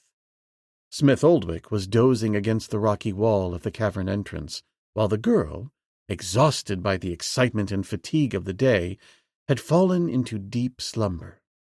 An instant after Tarzan arose, Smith Oldwick and the girl were aroused by a volley of thunderous roars and the noise of many padded feet rushing toward them. Tarzan of the Apes stood directly before the entrance to the cavern, his knife in his hand, awaiting the charge. The ape-man had not expected any such concerted action as he now realized had been taken by those watching him. He had known for some time that other men had joined those who were with the lions earlier in the evening, and when he arose to his feet, it was because he knew that the lions and the men were moving cautiously closer to him and his party. He might easily have eluded them, for he had seen that the face of the cliff rising above the mouth of the cavern might be scaled by as good a climber as himself. It might have been wiser had he tried to escape, for he knew that in the face of such odds even he was helpless. But he stood his ground, though I doubt if he could have told why. He owed nothing either of duty or friendship to the girl sleeping in the cavern, nor could he longer be of any protection to her or her companion. Yet something held him there in futile self-sacrifice. The great Tarmangani had not even the satisfaction of striking a blow in self-defense. A veritable avalanche of savage beasts rolled over him and threw him heavily to the ground. In falling, his head struck the rocky surface of the cliff, stunning him. It was daylight when he regained consciousness. The first dim impression borne to his awakening mind was a confusion of savage sounds which gradually resolved themselves into the growling of lions. And then, little by little, there came back to him the recollections of what had preceded the blow that had felled him. Strong in his nostrils was the scent of Numa, the lion, and against one naked leg he could feel the coat of some animal. Slowly, Tarzan opened his eyes. He was lying on his side, and as he looked down his body, he saw that a great lion stood straddling him, a great lion who growled hideously at something which Tarzan could not see. With the full return of his senses, Tarzan's nose told him that the beast above him was Numa of the Wamabo pit. Thus reassured, the ape-man spoke to the lion, and at the same time made a motion as though he would arise. Immediately, Numa stepped from above him. As Tarzan raised his head, he saw that he still lay where he had fallen before the opening of the cliff, where the girl had been sleeping, and that Numa, backed against the cliff's side, was apparently defending him from two other lions who paced to and fro a short distance from their intended victim. And then Tarzan turned his eyes into the cave and saw that the girl and Smith Oldwick were gone. His efforts had been for naught. With an angry toss of his head, the ape-man turned upon the two lions who had continued to pace back and forth a few yards from him. Numa of the lion pit turned a friendly glance in Tarzan's direction, rubbed his head against the ape-man's side, and then directed his snarling countenance toward the two hunters. "I think," said Tarzan to Numa, "that you and I together can make these beasts very unhappy." He spoke in English, which, of course, Numa did not understand at all, but there must have been something reassuring in the tone, for Numa whined pleadingly and moved impatiently to and fro parallel with their antagonists. "Come," said Tarzan suddenly, and grasping the lion's mane with his left hand, he moved toward the other lions, his companion pacing at his side. As the two advanced, the others drew slowly back and, finally separating, moved off to either side. Tarzan and Numa passed between them, but neither the great black-maned lion nor the man failed to keep an eye upon the beast nearer him, so that they were not caught unawares when, as though at some preconcerted signal, the two cats charged simultaneously from opposite directions. The ape-man met the charge of his antagonist after the same fashion of fighting that he had been accustomed to employing in previous encounters with Numa and Sheeta. To have attempted to meet the full shock of a lion's charge would have been suicidal even for the giant Tarmangani. Instead, he resorted to methods of agility and cunning, for quick as are the great cats, even quicker is Tarzan of the Apes. With outspread, raking talons and bared fangs, Numa sprang for the naked chest of the ape-man. Throwing up his left arm as a boxer might ward off a blow, Tarzan struck upward beneath the left forearm of the lion, at the same time rushing in with his shoulder beneath the animal's body, and simultaneously drove his blade into the tawny hide behind the shoulder. With a roar of pain, Numa wheeled again, the personification of bestial rage. Now indeed would he exterminate this presumptuous man-thing who dared even to think that he could thwart the king of beasts in his desires. But as he wheeled, his intended quarry wheeled with him, brown fingers locked in the heavy mane on the powerful neck, and again the blade struck deep into the lion's side. Then it was that Numa went mad with hate and pain, and at the same instant the ape-man leaped full upon his back. Easily before had Tarzan locked his legs beneath the belly of a lion while he clung to its long mane and stabbed it until his point reached its heart. So easy it had seemed before that he experienced a sharp feeling of resentment that he was unable to do so now. For the quick movements of the lion prevented him, and presently, to his dismay, as the lion leaped and threw him about, the ape-man realized that he was swinging inevitably beneath those frightful talons. With a final effort, he threw himself from Numa's back and sought, by his quickness, to elude the frenzied beast for the fraction of an instant that would permit him to regain his feet and meet the animal again upon a more even footing. But this time Numa was too quick for him, and he was but partially up when a great paw struck him on the side of the head and bowled him over. As he fell, he saw a black streak shoot above him and another lion close upon his antagonist. Rolling from beneath the two battling lions, Tarzan regained his feet, though he was half dazed and staggering from the impact of the terrible blow he had received. Behind him he saw a lifeless lion lying torn and bleeding upon the sand, and before him Numa of the pit was savagely mauling the second lion.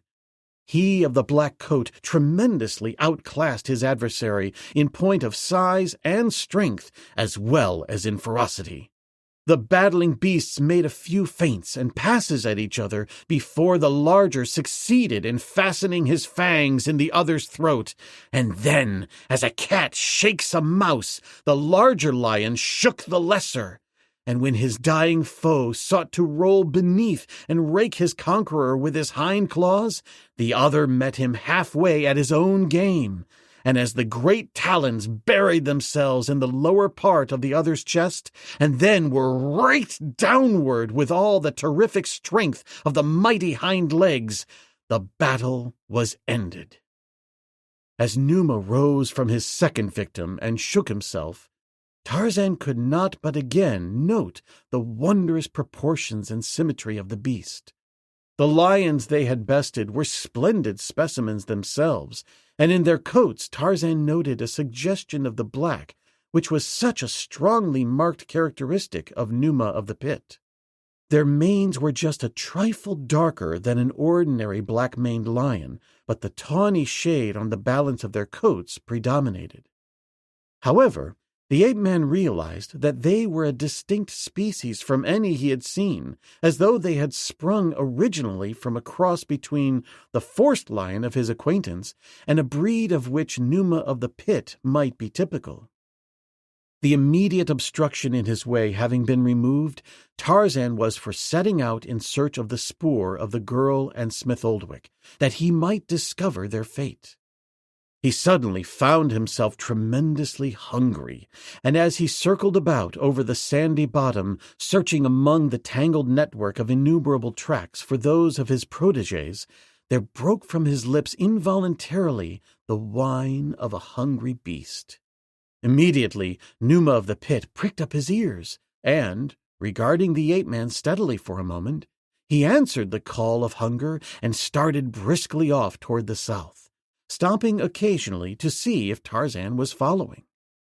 The ape-man realized that the beast was leading him to food, and so he followed, and as he followed, his keen eyes and sensitive nostrils sought for some indication of the direction taken by the man and the girl.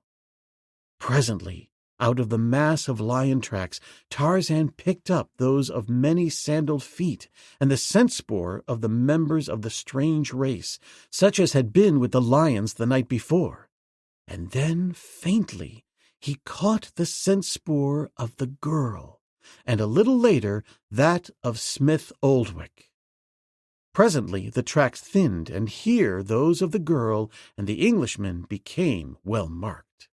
They had been walking side by side, and there had been men and lions to the right and left of them, and men and lions in front and behind. The ape-man was puzzled by the possibilities suggested by the tracks, but in the light of any previous experience he could not explain satisfactorily to himself what his perceptions indicated. There was little change in the formation of the gorge.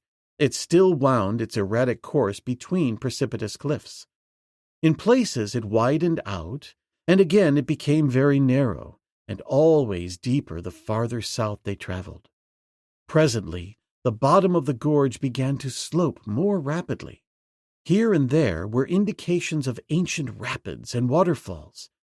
The trail became more difficult, but was well marked and showed indications of great antiquity, and, in places, the handiwork of man. They had proceeded for a half or 3/4 of a mile, when, at a turning of the gorge, Tarzan saw before him a narrow valley cut deep into the living rock of the earth's crust, with lofty mountain ranges bounding it upon the south. How far it extended east and west he could not see, but apparently it was no more than 3 or 4 miles across from north to south.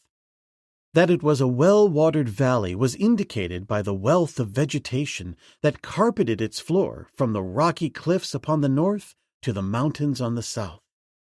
Over the edge of the cliffs from which the ape-man viewed the valley, a trail had been hewn that led downward to the base. Preceded by the lion, Tarzan descended into the valley, which, at this point, was forested with large trees. Before him the trail wound onward toward the center of the valley. Raucous-voiced birds of brilliant plumage screamed among the branches, while innumerable monkeys chattered and scolded above him. The forest teemed with life, and yet there was borne in upon the ape-man a sense of unutterable loneliness, a sensation that he never before had felt in his beloved jungles. There was unreality in everything about him. in the valley itself, lying hidden and forgotten in what was supposed to be an arid waste. The birds and the monkeys, while similar in type to many with which he was familiar, were identical with none, nor was the vegetation without its idiosyncrasies. It was as though he had been suddenly transported to another world, and he felt a strange restlessness that might easily have been a premonition of danger. Fruits were growing among the trees, and some of these he saw that Manu the monkey ate. Being hungry, he swung to the lower branches and, amidst a great shattering of the monkeys, proceeded to eat such of the fruit as he saw the monkeys ate in safety. When he had partially satisfied his hunger, for meat alone could fully do so, he looked about him for Numa of the pit, to discover that the lion had gone. Chapter 17. The Walled City. Dropping to the ground once more, he picked up the trail of the girl and her captors, which he followed easily along what appeared to be a well-beaten trail. It was not long before he came to a small stream, where he quenched his thirst, and thereafter he saw that the trail followed in the general direction of the stream, which ran southwesterly. Here and there were cross-trails, and others which joined the main avenue, and always upon each of them were the tracks and scent of the great cats of Numa the lion and Sheeta the panther. With the exception of a few small rodents, there appeared to be no other wildlife on the surface of the valley. There was no indication of Bara the deer, or Horta the boar, or of Gorgo the buffalo, Buto, Tantor, or Duro. Hista the snake was there. He saw them in the trees in greater numbers than he ever had seen Hista before, and once beside a reedy pool he caught the scent that could have belonged to none other than Gimla the crocodile. But upon none of these did the Tarmangani care to feed. And so, as he craved meat, he turned his attention to the birds above him. His assailants of the night before had not disarmed him. Either in the darkness and the rush of the charging lions the human foe had overlooked him, or else they had considered him dead. But whatever the reason, he still retained his weapons, his spear and his long knife, his bow and arrows, and his grass rope. Fitting a shaft to his bow, Tarzan awaited an opportunity to bring down one of the larger birds, and when the opportunity finally presented itself, he drove the arrow straight to its mark. As the gaily plumaged creature fluttered to earth, its companions and the little monkeys set up a most terrific chorus of wails and screaming protests. The whole forest became suddenly a babel of hoarse screams and shrill shrieks. Tarzan would not have been surprised had one or two birds in the immediate vicinity given voice to terror as they fled, but that the whole life of the jungle should set up so weird a protest filled him with disgust. It was an angry face that he turned up toward the monkeys and the birds as there suddenly stirred within him a savage inclination to voice his displeasure and his answer to what he considered their challenge. And so it was that there broke upon this jungle for the first time Tarzan's hideous scream of victory and challenge. The effect upon the creatures above him was instantaneous. Where before the air had trembled to the din of their voices, now utter silence reigned, and a moment later the ape-man was alone with his puny kill. The silence following so closely the previous tumult carried a sinister impression to the ape-man, which still further aroused his anger. Picking the bird from where it had fallen, he withdrew his arrow from the body and returned it to his quiver. Then, with his knife, he quickly and deftly removed the skin and feathers together. He ate angrily, growling as though actually menaced by a nearby foe, and perhaps, too, his growls were partially induced by the fact that he did not care for the flesh of birds. Better this, however, than nothing, and from what his senses had told him, there was no flesh in the vicinity such as he was accustomed to and cared most for. how he would have enjoyed a juicy haunch from Paco the zebra, or a steak from the loin of Gorgo the buffalo. The very thought made his mouth water and increased his resentment against this unnatural forest that harbored no such delicious quarry. He had but partially consumed his kill when he suddenly became aware of a movement in the brush at no great distance from him and downwind, and a moment later his nostrils picked up the scent of Numa from the opposite direction, and then upon either side he caught the fall of padded feet and the brushing of bodies against leafy branches. The ape-man smiled. What stupid creature did they think him, to be surprised by such clumsy stalkers? Gradually the sounds and scents indicated that lions were moving upon him from all directions, that he was in the center of a steadily converging circle of beasts. Evidently they were so sure of their prey that they were making no effort toward stealth, for he heard twigs crack beneath their feet and the brushing of their bodies against the vegetation through which they forced their way. He wondered what could have brought them. It seemed unreasonable to believe that the cries of the birds and the monkeys should have summoned them, and yet, if not, it was indeed a remarkable coincidence. His judgment told him that the death of a single bird in this forest, which teemed with birds, could scarce be of sufficient moment to warrant that which followed. Yet even in the face of reason and past experience, he found that the whole affair perplexed him. He stood in the center of the trail, awaiting the coming of the lions, and wondering what would be the method of their attack, or if they would indeed attack. Presently, a maned lion came into view along the trail below him. At sight of him, the lion halted. The beast was similar to those that had attacked him earlier in the day, a trifle larger and a trifle darker than the lions of his native jungles, but neither so large nor so black as Numa of the pit. Presently he distinguished the outlines of other lions in the surrounding brush and among the trees. Each of them halted as it came within sight of the ape-man, and there they stood, regarding him in silence. Tarzan wondered how long it would be before they charged, and while he waited, he resumed his feeding, though with every sense constantly alert. One by one the lions lay down, but always their faces were toward him and their eyes upon him. There had been no growling and no roaring, just the quiet drawing of the silent circle about him. It was all so entirely foreign to anything that Tarzan ever before had seen lions do that it irritated him so that presently, having finished his repast, he fell to making insulting remarks to first one and then another of the lions, after the habit he had learned from the apes of his childhood. Dango, eater of carrion, he called them, as he compared them most unfavorably with Hista, the snake, the most loathed and repulsive creature of the jungle. Finally, he threw handfuls of earth at them and bits of broken twigs, and then the lions growled and bared their fangs, but none of them advanced. Cowards, Tarzan taunted them.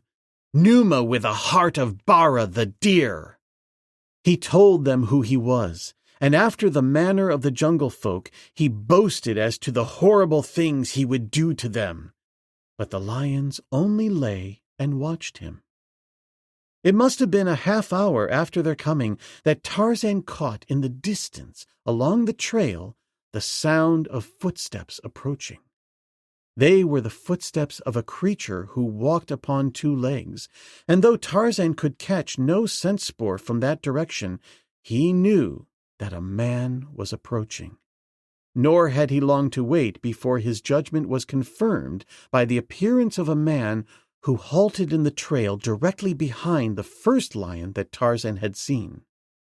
At sight of the newcomer, the ape-man realized that here was one similar to those who had given off the unfamiliar scent spoor that he had detected the previous night, and he saw that not only in the matter of scent did the man differ from other human beings with whom Tarzan was familiar. The fellow was strongly built, with skin of a leathery appearance, like parchment yellowed with age. His hair, which was coal black and 3 or 4 inches in length, grew out stiffly at right angles to his scalp. His eyes were close set, and the irises densely black and very small, so that the white of the eyeball showed around them. The man's face was smooth, except for a few straggly hairs on his chin and upper lip.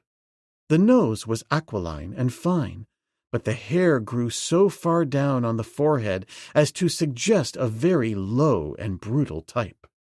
The upper lip was short and fine, while the lower lip was rather heavy and inclined to be pendulous, the chin being equally weak. Altogether, the face carried the suggestion of a once strong and handsome countenance entirely altered by physical violence or by degraded habits and thoughts. The man's arms were long, though not abnormally so, while his legs were short, though straight. He was clothed in tight-fitting nether garments and a loose, sleeveless tunic that fell just below his hips, while his feet were shod in soft-soled sandals, the wrappings of which extended halfway to his knees, closely resembling a modern spiral military legging. He carried a short, heavy spear, and at his side swung a weapon that at first so astonished the ape-man that he could scarcely believe the evidence of his senses. A heavy saber in a leather-covered scabbard. The man's tunic appeared to have been fabricated upon a loom. It was certainly not made of skins, while the garments that covered his legs were quite as evidently made from the hides of rodents. Tarzan noted the utter unconcern with which the man approached the lions, and the equal indifference of Numa to him. The fellow paused for a moment, as though appraising the ape-man, and then pushed on past the lions, brushing against the tawny hide as he passed him in the trail. About 20 feet from Tarzan, the man stopped, addressing the former in a strange jargon, no syllable of which was intelligible to the Tarmangani. His gestures indicated numerous references to the lions surrounding him, and once he touched his spear with the forefinger of his left hand, and twice he struck the saber at his hip. While he spoke, Tarzan studied the fellow closely, with the result that there fastened itself upon his mind a strange conviction that the man who addressed him was what might only be described as a rational maniac. As the thought came to the ape-man, he could not but smile, so paradoxical the description seemed. Yet a closer study of the man's features, carriage, and the contour of his head carried almost incontrovertibly the assurance that he was insane, while the tones of his voice and his gestures resembled those of a sane and intelligent mortal. Presently the man had concluded his speech, and appeared to be waiting questioningly Tarzan's reply. The ape-man spoke to the other first in the language of the great apes, but he soon saw that the words carried no conviction to his listener.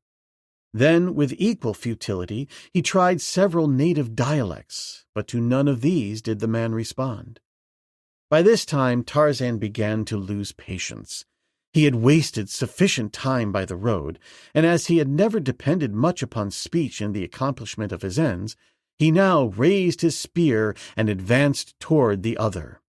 This, evidently, was a language common to both, for instantly the fellow raised his own weapon, and at the same time a low call broke from his lips, a call which instantly brought to action every lion in the hitherto silent circle.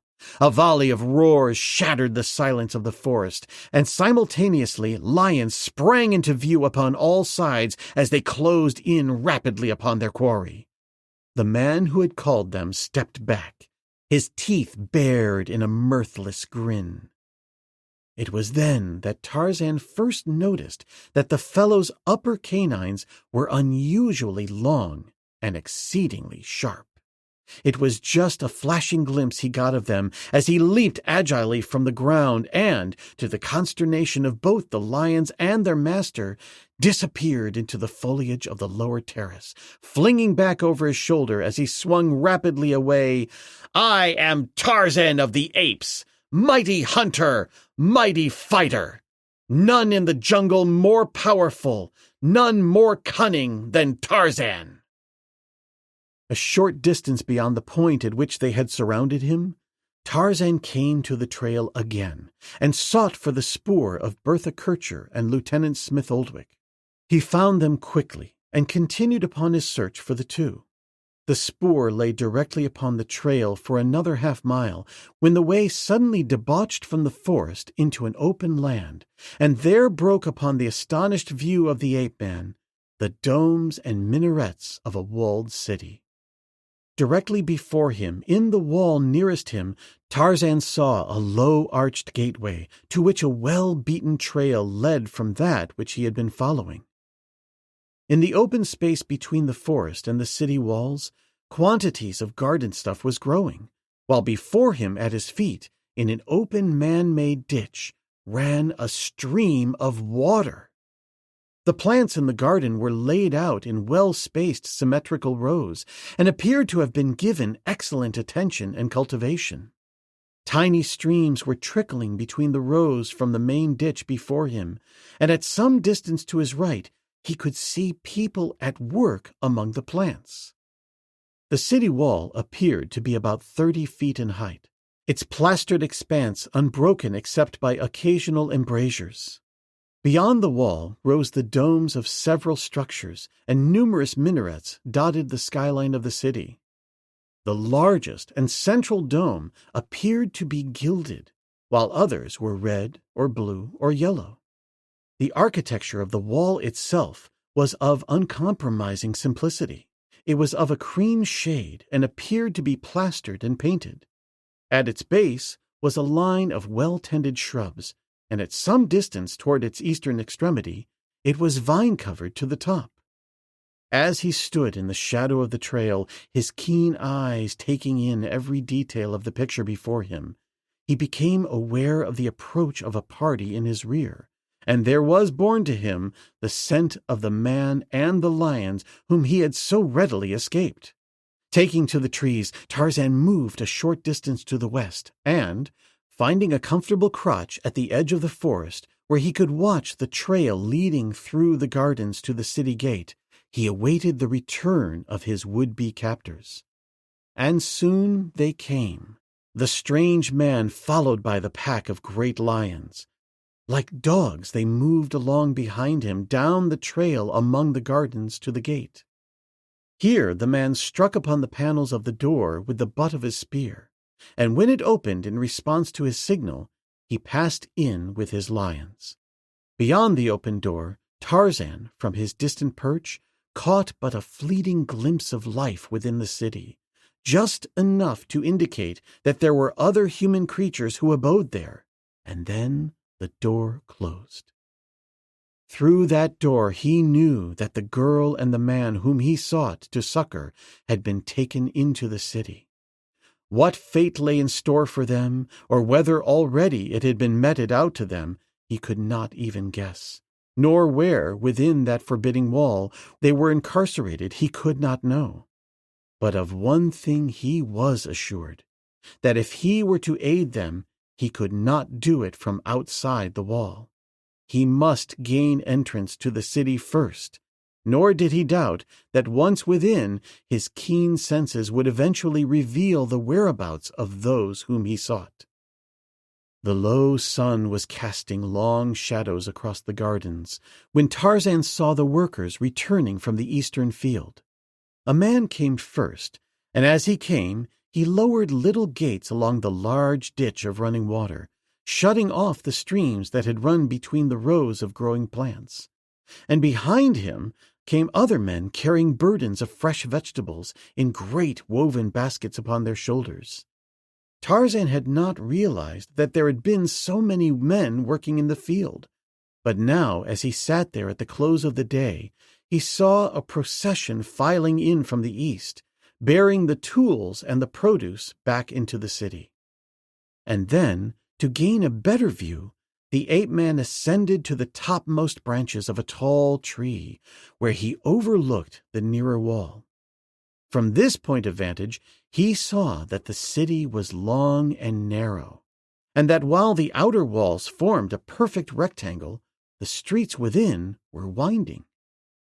Toward the center of the city, there appeared to be a low, white building, around which the larger edifices of the city had been built, and here, in the fast-waning light, Tarzan thought that between two buildings he caught the glint of water, but of that he was not sure. His experience of the centers of civilization naturally inclined him to believe that this central area was a plaza, about which the larger buildings were grouped, and that there would be the most logical place to search first for Bertha Kircher and her companion. And then the sun went down, and darkness quickly enveloped the city, a darkness that was accentuated for the ape-man rather than relieved by the artificial lights which immediately appeared in many of the windows visible to him. Tarzan had noticed that the roofs of most of the buildings were flat, the few exceptions being those of what he imagined to be the more pretentious public structures. How this city had come to exist in this forgotten part of unexplored Africa, the ape-man could not conceive.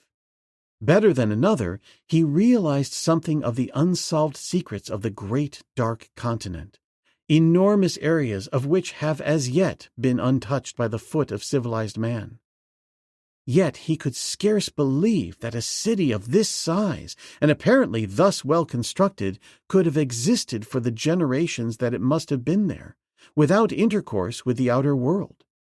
Even though it was surrounded by a trackless desert waste, as he knew it to be, he could not conceive that generation after generation of men could be born and die there without attempting to solve the mysteries of the world beyond the confines of their little valley. And yet, here was the city surrounded by tilled land and filled with people. With the coming of night, there arose throughout the jungle the cries of the great cats, the voice of Numa blended with that of Sheeta, and the thunderous roars of the great males reverberated through the forest until the earth trembled, and from within the city came the answering roars of other lions. A simple plan for gaining entrance to the city had occurred to Tarzan, and now that darkness had fallen, he set about to put it into effect. Its success hinged entirely upon the strength of the vines he had seen surmounting the wall toward the east. In this direction he made his way, while from out of the forest about him the cries of the flesh-eaters increased in volume and ferocity. A quarter of a mile intervened between the forest and the city wall, a quarter of a mile of cultivated land unrelieved by a single tree. Tarzan of the Apes realized his limitations, and so he knew that it would undoubtedly spell death for him to be caught in the open space by one of the great black lions of the forest, if, as he had already surmised, Numa of the Pit was a specimen of the forest lion of the valley. He must therefore depend entirely upon his cunning and his speed, and upon the chance that the vine would sustain his weight. He moved through the middle terrace, where the way is always easiest, until he reached a point opposite the vine-clad portion of the wall, and there he waited, listening and scenting, until he might assure himself that there was no Numa within his immediate vicinity, or at least none that sought him. And when he was quite sure that there was no lion close by in the forest, and none in the clearing between himself and the wall, he dropped lightly to the ground and moved stealthily out into the open. The rising moon, just topping the eastern cliffs, cast its bright rays upon the long stretch of open garden beneath the wall. And, too, it picked out in clear relief for any curious eyes that chanced to be cast in that direction the figure of the giant ape-man moving across the clearing.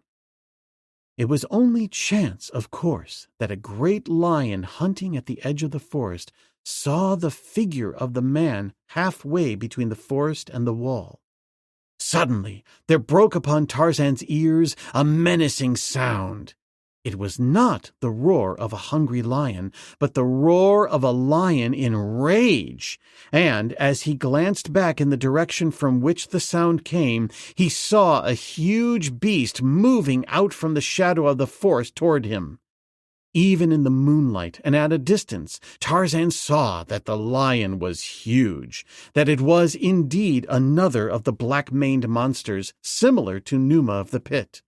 For an instant he was impelled to turn and fight, but at the same time the thought of the helpless girl imprisoned in the city flashed through his brain, and, without an instant's hesitation, Tarzan of the Apes wheeled and ran for the wall. Then it was that Numa charged. Numa, the lion, can run swiftly for a short distance, but he lacks endurance. For a period of an ordinary charge, he can cover the ground with greater rapidity, possibly, than any other creature in the world. Tarzan, on the other hand, could run at great speed for long distances, though never as rapidly as Numa when the latter charged. The question of his fate, then, rested upon whether, with his start, he could elude Numa for a few seconds, and, if so, if the lion would then have sufficient stamina remaining to pursue him at a reduced gait for the balance of the distance to the wall. Never before, perhaps, was staged a more thrilling race, and yet it was run with only the moon and stars to see. Alone and in silence, the two beasts sped across the moonlit clearing. Numa gained with appalling rapidity upon the fleeing man, yet at every bound Tarzan was nearer to the vine-clad wall. Once the ape-man glanced back. Numa was so close upon him that it seemed inevitable that at the next bound he should drag him down. So close was he that the ape-man drew his knife as he ran, that he might at least give a good account of himself in the last moments of his life. But Numa had reached the limit of his speed and endurance. Gradually he dropped behind, but he did not give up the pursuit, and now Tarzan realized how much hinged upon the strength of the untested vines. If, at the inception of the race, only Goro and the stars had looked down upon the contestants, such was not the case at its finish, since from an embrasure near the summit of the wall, two close-set black eyes peered down upon the two. Tarzan was a dozen yards ahead of Numa when he reached the wall. There was no time to stop and institute a search for sturdy stems and safe handholds. His fate was in the hands of chance, and with the realization, he gave a final spurt and, running cat-like up the side of the wall among the vines, sought with his hands for something that would sustain his weight. Below him, Numa leaped also. Chapter 18. Among the Maniacs.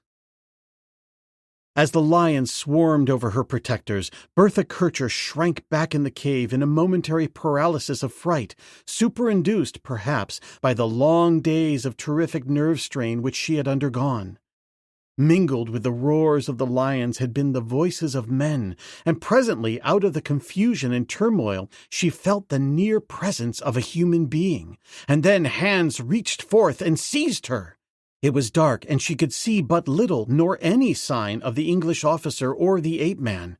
The man who seized her kept the lions from her with what appeared to be a stout spear, the haft of which he used to beat off the beasts.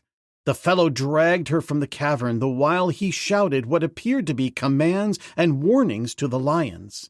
Once out upon the light sands of the bottom of the gorge, objects became more distinguishable, and then she saw that there were other men in the party, and that two half led and half carried the stumbling figure of a third, whom she guessed must be Smith Oldwick. For a time the lions made frenzied efforts to reach the two captives, but always the men with them succeeded in beating them off. The fellows seemed utterly unafraid of the great beasts leaping and snarling about them, handling them much the same as one might handle a pack of obstreperous dogs. Along the bed of the old watercourse that once ran through the gorge they made their way, and as the first faint lightning of the eastern horizon presaged the coming dawn, they paused for a moment upon the edge of a declivity, which appeared to the girl in the strange light of the waning night as a vast, bottomless pit. But as their captors resumed their way, and the light of the new day became stronger, she saw that they were moving downward toward a dense forest.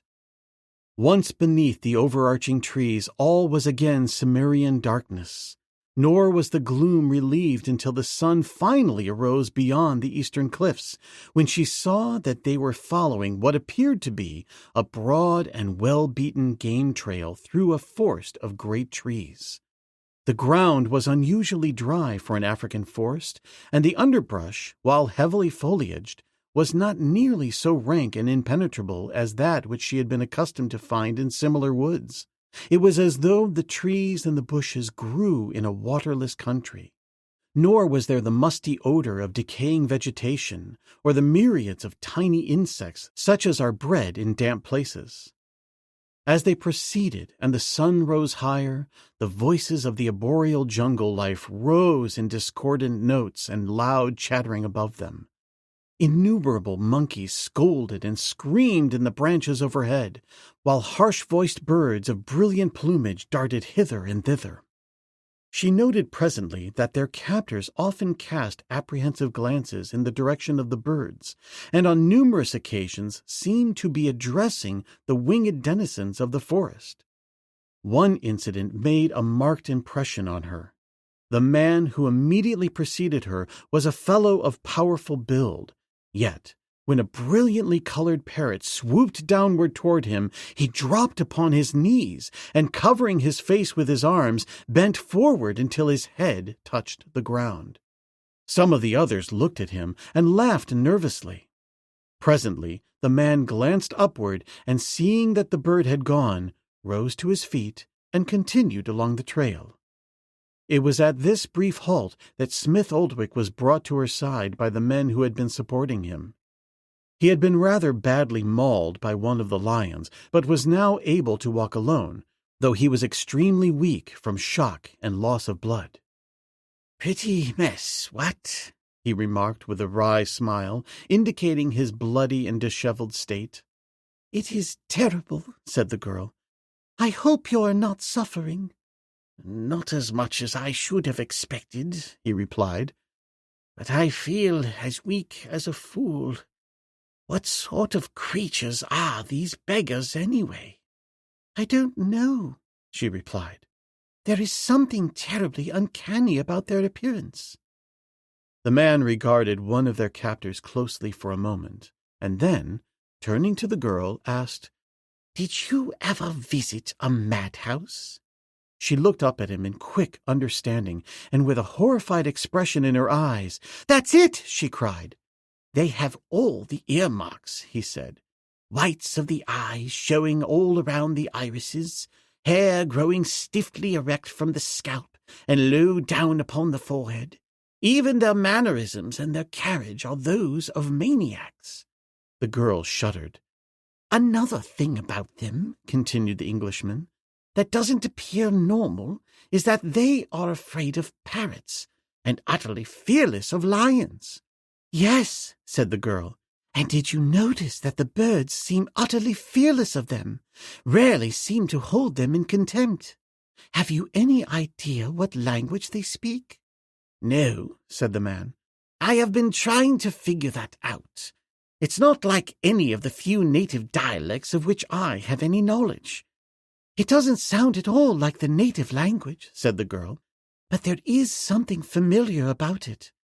You know, every now and then I feel that I am just on the verge of understanding what they are saying, or at least that somewhere I have heard their tongues before, but final recognition always eludes me." "I doubt if you ever heard their language spoken," said the man.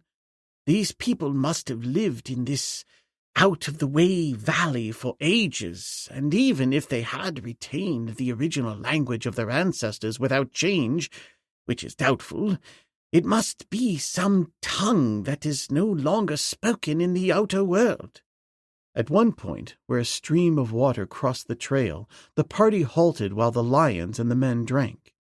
They motioned to their captives to drink too, and as Bertha Kircher and Smith Oldwick, lying prone upon the ground, drank from the clear, cool water of the rivulet, they were suddenly startled by the thunderous roar of a lion a short distance ahead of them. Instantly, the lions with them set up a hideous response, moving restlessly to and fro with their eyes, always either turned in the direction from which the roar had come or toward their masters, against whom the tawny beast slunk. The men loosened their sabers in their scabbards, the weapons that had aroused Smith Oldwick's curiosity as they had Tarzan's, and grasped their spears more firmly. Evidently, there were lions and lions, and while they evinced no fear of the beasts which accompanied them, it was quite evident that the voice of the newcomer had an entirely different effect upon them, although the men seemed less terrified than the lions. Neither, however, showed any indication of an inclination to flee. On the contrary, the entire party advanced along the trail in the direction of the menacing roars, and presently there appeared in the center of the path a black lion of gigantic proportions. To Smith Oldwick and the girl, he appeared to be the same lion that they had encountered at the plain, and from which Tarzan had rescued them. But it was not Numa of the Pit, although he resembled him closely. The black beast stood directly in the center of the trail, lashing his tail and growling menacingly at the advancing party. The men urged on their own beasts, who growled and whined, but hesitated to charge. Evidently becoming impatient, and in full consciousness of his might, the intruder raised his tail stiffly erect and shot forward. Several of the defending lions made a half-hearted attempt to obstruct his passage, but they might as well have placed themselves in the path of an express train, as hurling them aside, the great beast leaped straight for one of the men. A dozen spears were launched at him, and a dozen sabers leaped from their scabbards, gleaming, razor-edged weapons they were, but for the instant rendered futile by the terrific speed of the charging beast. Two of the spears entering his body but served to further enrage him as, with demoniacal roars, he sprang upon the hapless man he had singled out for his prey. Scarcely pausing in his charge, he seized the fellow by the shoulder and, turning quickly at right angles, leaped into the concealing foliage that flanked the trail and was gone, bearing his victim with him. So quickly had the whole occurrence transpired that the formation of the little party was scarcely altered. There had been no opportunity for flight, even if it had been contemplated, and now that the lion was gone with his prey, the men made no move to pursue him. They paused only long enough to recall the 2 or 3 of their lions that had scattered, and then resumed the march along the trail. "Might be an everyday occurrence from all the effect it has on them," remarked Smith Oldwick to the girl. "Yes," she said. "They seem to be neither surprised nor disconcerted, and evidently they are quite sure that the lion, having got what he came for, will not molest them further." "I had thought," said the Englishman, "that the lions of the Wamabo country were about the most ferocious in existence, but they are regular tabby cats by comparison with these big black fellows. Did you ever see anything more utterly fearless or more terribly irresistible than that charge?" For a while, as they walked side by side, their thoughts and conversations centered upon this latest experience, until the trail emerging from the forest opened to their view a walled city and an area of cultivated land. Neither could suppress an exclamation of surprise. "Why, that wall is a regular engineering job!" exclaimed Smith Oldwick. "And look at the domes and minarets of the city beyond," cried the girl. "There must be a civilized people beyond that wall. Possibly we are fortunate to have fallen into their hands."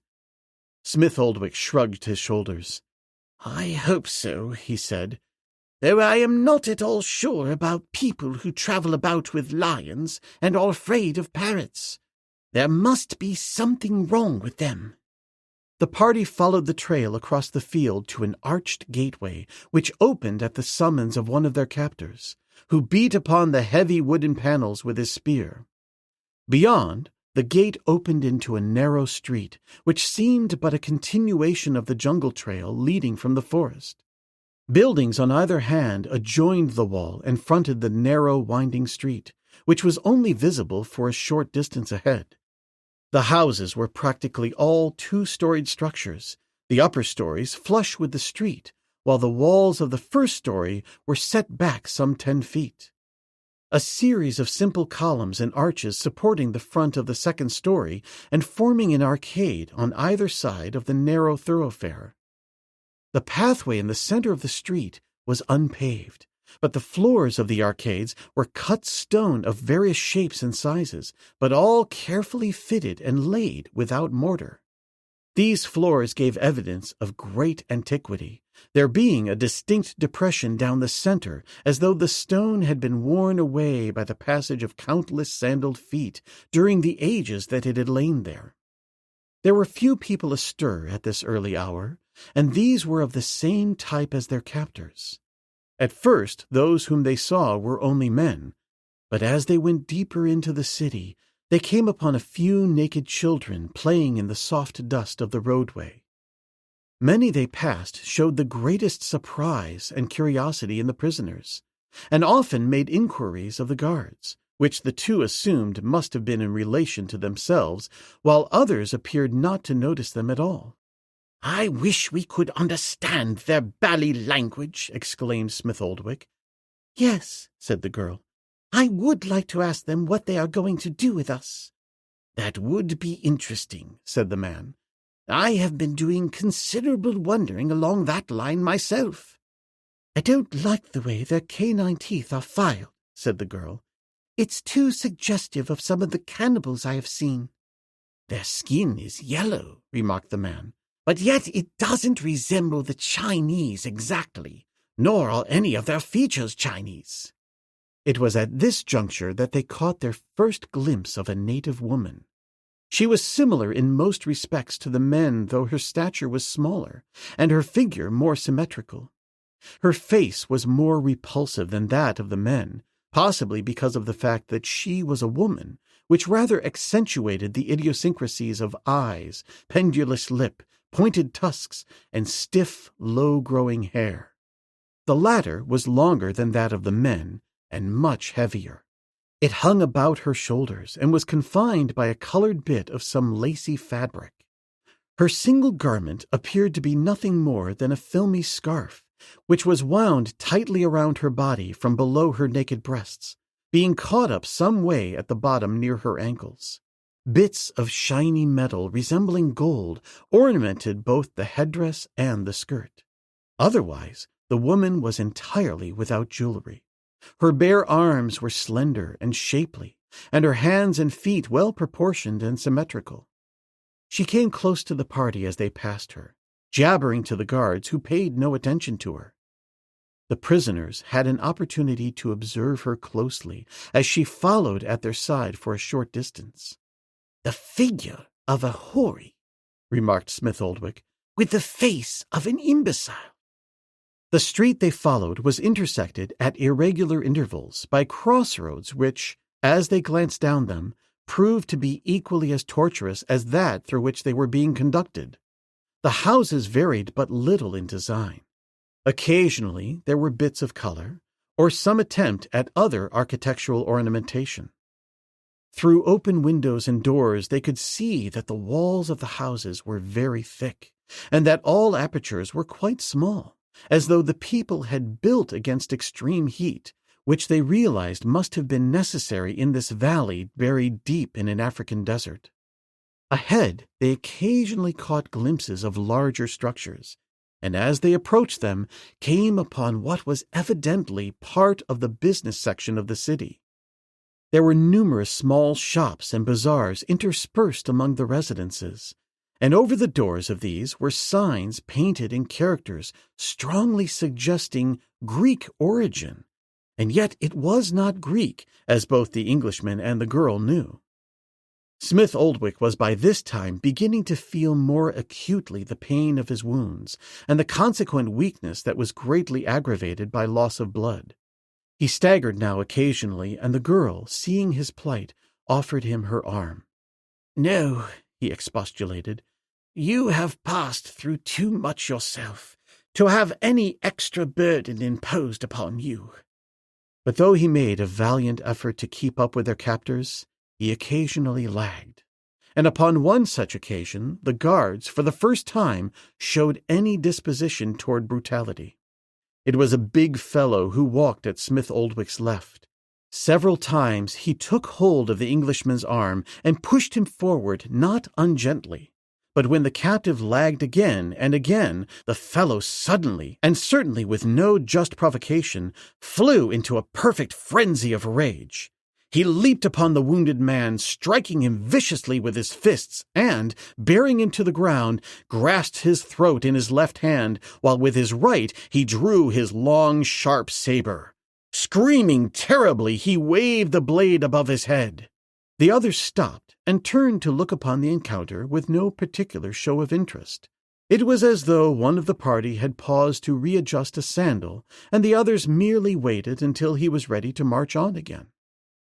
But if their captors were indifferent, Bertha Kircher was not. The close-set blazing eyes, the snarling fanged face, and the frightful screams filled her with horror, while the brutal and wanton attack upon the wounded man aroused within her the spirit of protection for the weak that is inherent in all women. Forgetful of everything other than that a weak and defenseless man was being brutally murdered before her eyes, the girl cast aside discretion and, rushing to Smith Oldwick's assistance, seized the uplifted sword arm of the shrieking creature upon the prostrate Englishman. Clinging desperately to the fellow, she surged backward with all her weight and strength, with the result that she overbalanced him and sent him sprawling to the pavement upon his back. In his efforts to save himself, he relaxed his grasp upon the grip of his saber, which had no sooner fallen to the ground than it was seized upon by the girl. Standing erect beside the prostrate form of the English officer, Bertha Kircher, the razor-edged weapon grasped firmly in her hand, faced her captors. She was a brave figure. Even her soiled and torn riding togs and disheveled hair distracted nothing from her appearance. The creature she had felled scrambled quickly to his feet, and in the instant his whole demeanor changed. From demoniacal rage he became suddenly convulsed with hysterical laughter, although it was a question in the girl's mind as to which was the more terrifying. His companions stood looking on with vacuous grins upon their countenances, while he, from whom the girl had wrested the weapon, leaped up and down, shrieking with laughter. If Bertha Kircher had needed further evidence to assure her that they were in the hands of a mentally deranged people, the man's present actions would have been sufficient to convince her. The sudden, uncontrolled rage, and now the equally uncontrolled and mirthless laughter, but emphasized the facial attributes of idiocy.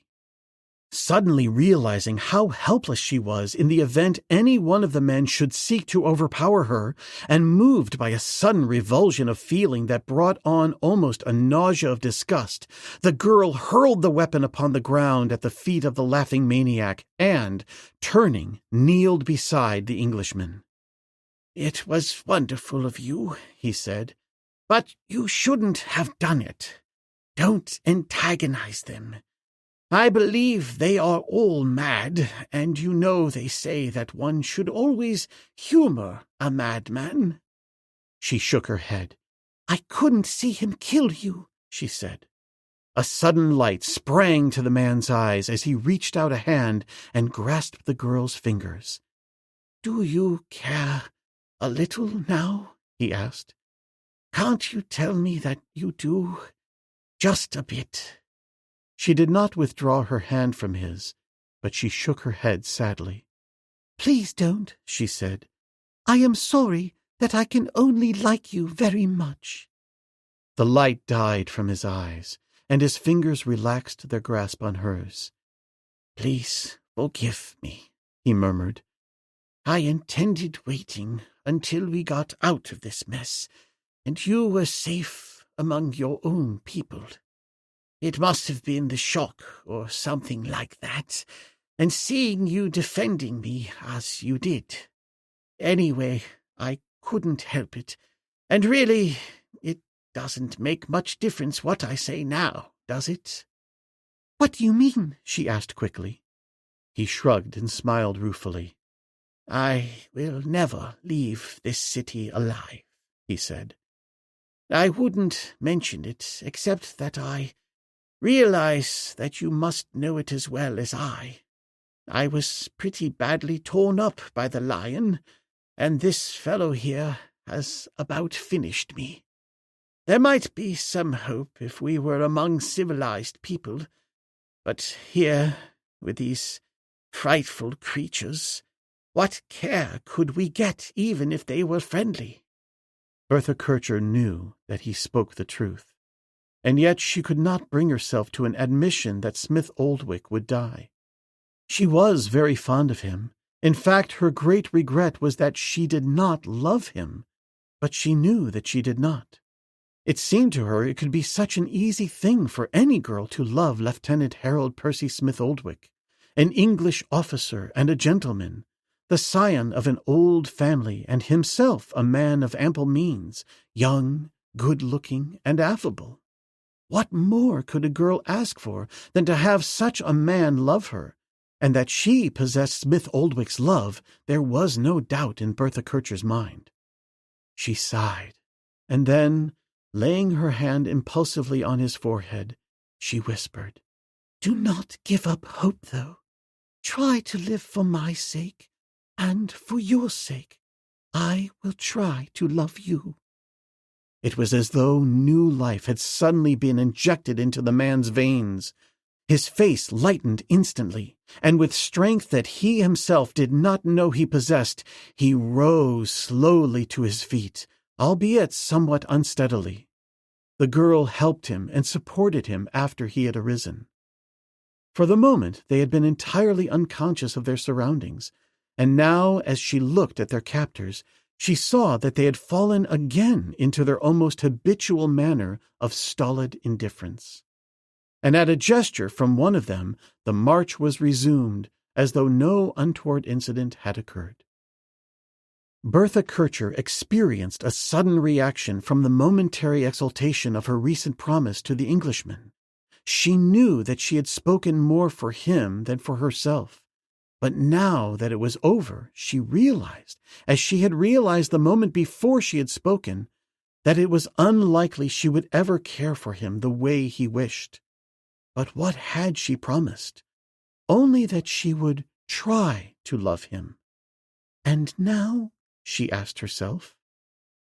She realized that there might be little hope of their ever returning to civilization. Even if these people should prove friendly and willing to let them depart in peace, how were they to find their way back to the coast? With Tarzan dead, as she fully believed him after having seen his body lying lifeless at the mouth of the cave when she had been dragged forth by her captor, there seemed no power at their command which could guide them safely. The two scarcely mentioned the ape-man since their capture, for each realized fully what his loss meant to them. They had compared notes relative to those few exciting moments of the final attack and capture, and had found that they had agreed perfectly upon all that had occurred. Smith Oldwick had even seen the lion leap upon Tarzan at the instant that the former was awakened by the roars of the charging beasts, and though the night had been dark, he had been able to see that the body of the savage ape-man had never moved from the instant that it had come down beneath the beast. And so, if at other times within the past few weeks Bertha Kircher had felt that her situation was particularly hopeless, she was now ready to admit that hope was absolutely extinct. The streets were beginning to fill with the strange men and women of this strange city. Sometimes individuals would notice them and seem to take a great interest in them, and again others would pass with vacant stares, seemingly unconscious of their immediate surroundings and paying no attention whatsoever to the prisoners. Once they heard hideous screams up a side street, and looking they saw a man in the throes of a demoniacal outburst of rage similar to that which they had witnessed in the recent attack upon Smith Oldwick. This creature was venting his insane rage upon a child which he repeatedly struck and bit, pausing only long enough to shriek at frequent intervals. Finally, just before they passed out of sight, the creature raised the limp body of the child high above his head and cast it down with all his strength upon the pavement. And then, wheeling and screaming madly at the top of his lungs, he dashed headlong up the winding street. 2 women and several men had stood looking on at the cruel attack. They were at too great a distance for the Europeans to know whether their facial expressions portrayed pity or rage. But be that as it may, none offered to interfere.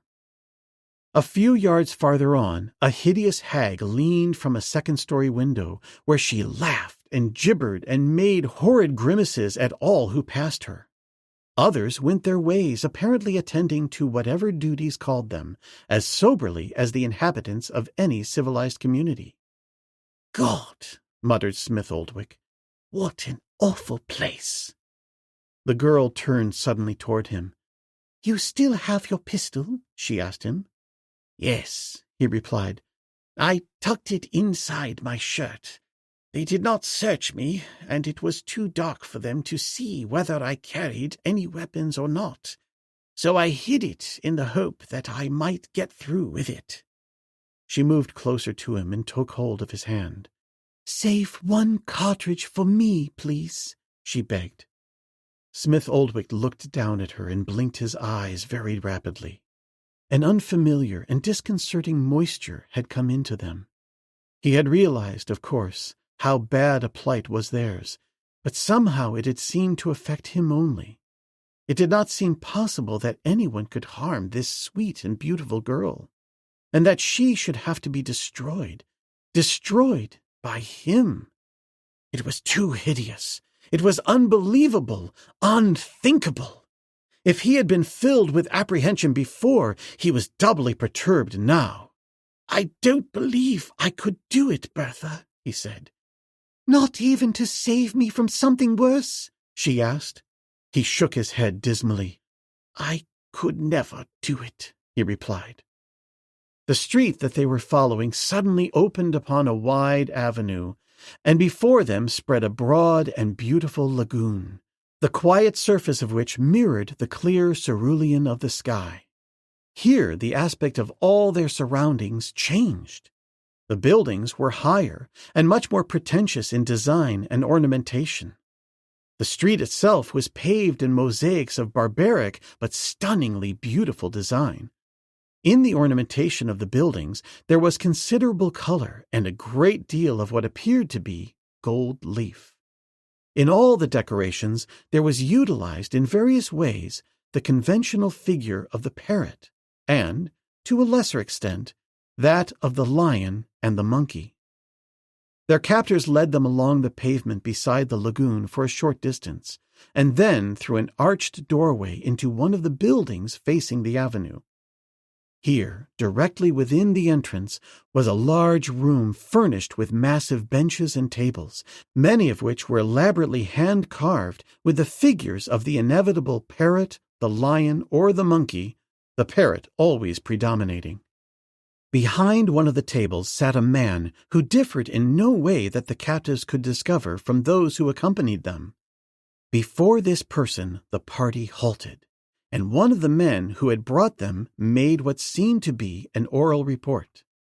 Whether they were before a judge, a military officer, or a civil dignitary they could not know, but evidently he was a man of authority, for, after listening to whatever recital was being made to him the while he closely scrutinized the 2 captives, he made a single futile attempt to converse with them, and then issued some curt orders to him who had made the report. Almost immediately 2 of the men approached Bertha Kircher and signaled her to accompany them. Smith Oldwick started to follow her, but was intercepted by one of their guards. The girl stopped then, and turned back, at the same time looking at the man at the table and making signs with her hands, indicating, as best she could, that she wished Smith Oldwick to remain with her. But the fellow only shook his head negatively and motioned to the guards to remove her. The Englishman again attempted to follow, but was restrained. He was too weak and helpless even to make an attempt to enforce his wishes.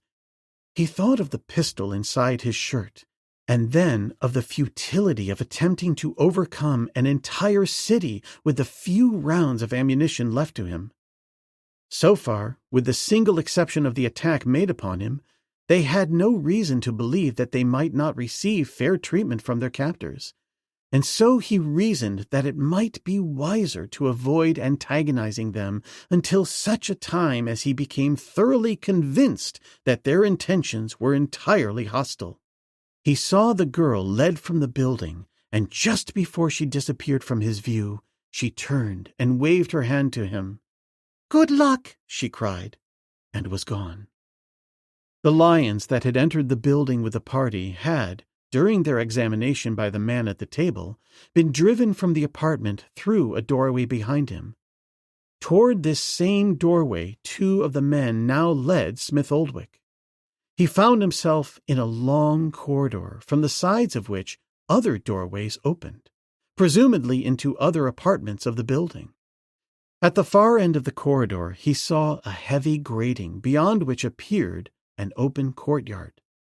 Into this courtyard the prisoner was conducted, and as he entered it with the 2 guards, he found himself in an opening which was bounded by the inner walls of the building. It was in the nature of a garden in which a number of trees and flowering shrubs grew. Beneath several of the trees were benches, and there was a bench along the south wall. But what aroused his most immediate attention was the fact that the lions who had assisted in their capture and who had accompanied them upon the return to the city lay sprawled about upon the ground or wandered restlessly to and fro. Just inside the gate his guard halted. The 2 men exchanged a few words and then turned and re-entered the corridor. The Englishman was horror-stricken as the full realization of his terrible plight forced itself upon his tired brain. He turned and seized the grating in an attempt to open it and gain the safety of the corridor, but he found it securely locked against his every effort, and then he called aloud to the retreating figures of the men within. The only reply he received was a high-pitched, mirthless laugh. And then the 2 passed through the doorway at the far end of the corridor, and he was alone with the lions. Chapter 19. The Queen's Story. In the meantime, Bertha Kircher was conducted the length of the plaza toward the largest and most pretentious of the buildings surrounding it. This edifice covered the entire width of one end of the plaza. It was several stories in height, the main entrance being approached by a wide flight of stone steps, the bottom of which was guarded by enormous stone lions, while at the top there were 2 pedestals flanking the entrance and of the same height, upon each of which was the stone image of a large parrot. As the girl neared these latter images, she saw that the capital of each column was hewn into the semblance of a human skull, upon which the parrots perched. Above the arched doorway and upon the walls of the buildings were the figures of other parrots, of lions, and of monkeys. Some of these were carved in bas-relief, others were delineated in mosaics, while still others appeared to have been painted upon the surface of the wall. The colorings of the last were apparently much subdued by age, with the result that the general effect was soft and beautiful. The sculpturing and mosaic work were both finely executed, giving evidence of a high degree of artistic skill. Unlike the first building into which she had been conducted, the entrance to which had been doorless, massive doors closed the entrance which she now approached. In the niches formed by the columns which supported the door's arch, and about the base of the pedestals of the stone parrots, as well as in various other places on the broad stairway, lolled some score of armed men. The tunics of these were all of a vivid yellow, and upon the breast and back of each was embroidered the figure of a parrot. As she was conducted up the stairway, one of these yellow-coated warriors approached and halted her guides at the top of the steps. Here they exchanged a few words, and while they were talking, the girl noticed that he who had halted them, as well as those whom she could see of his companions, appeared to be, if possible, of a lower mentality than her original captors. Their coarse, bristling hair grew so low upon their foreheads as, in some instances, to almost join their eyebrows, while the irises were smaller, exposing more of the white of the eyeball. After a short parley, the man in charge of the doorway, for such he seemed to be, turned and struck upon one of the panels with the butt of his spear, at the same time calling to several of his companions, who rose and came forward at his command.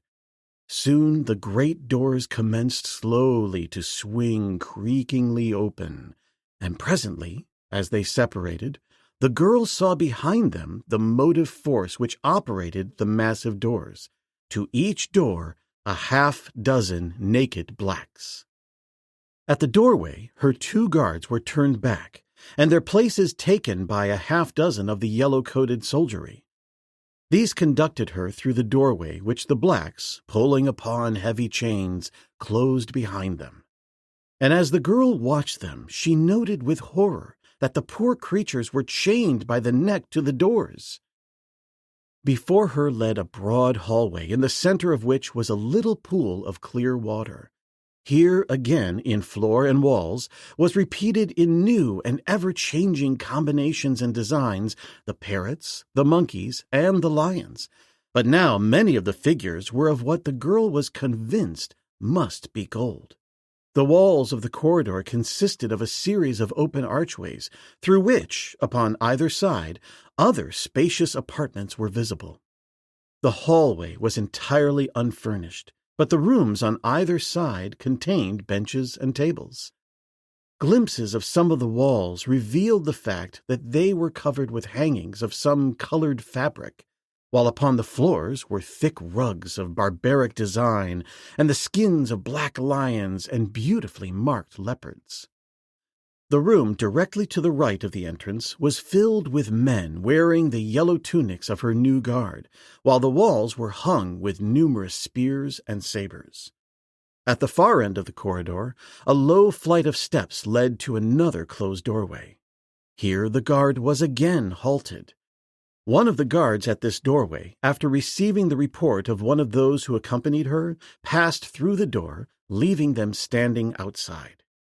It was fully 15 minutes before he returned, when the guard was again changed and the girl conducted into the chamber beyond.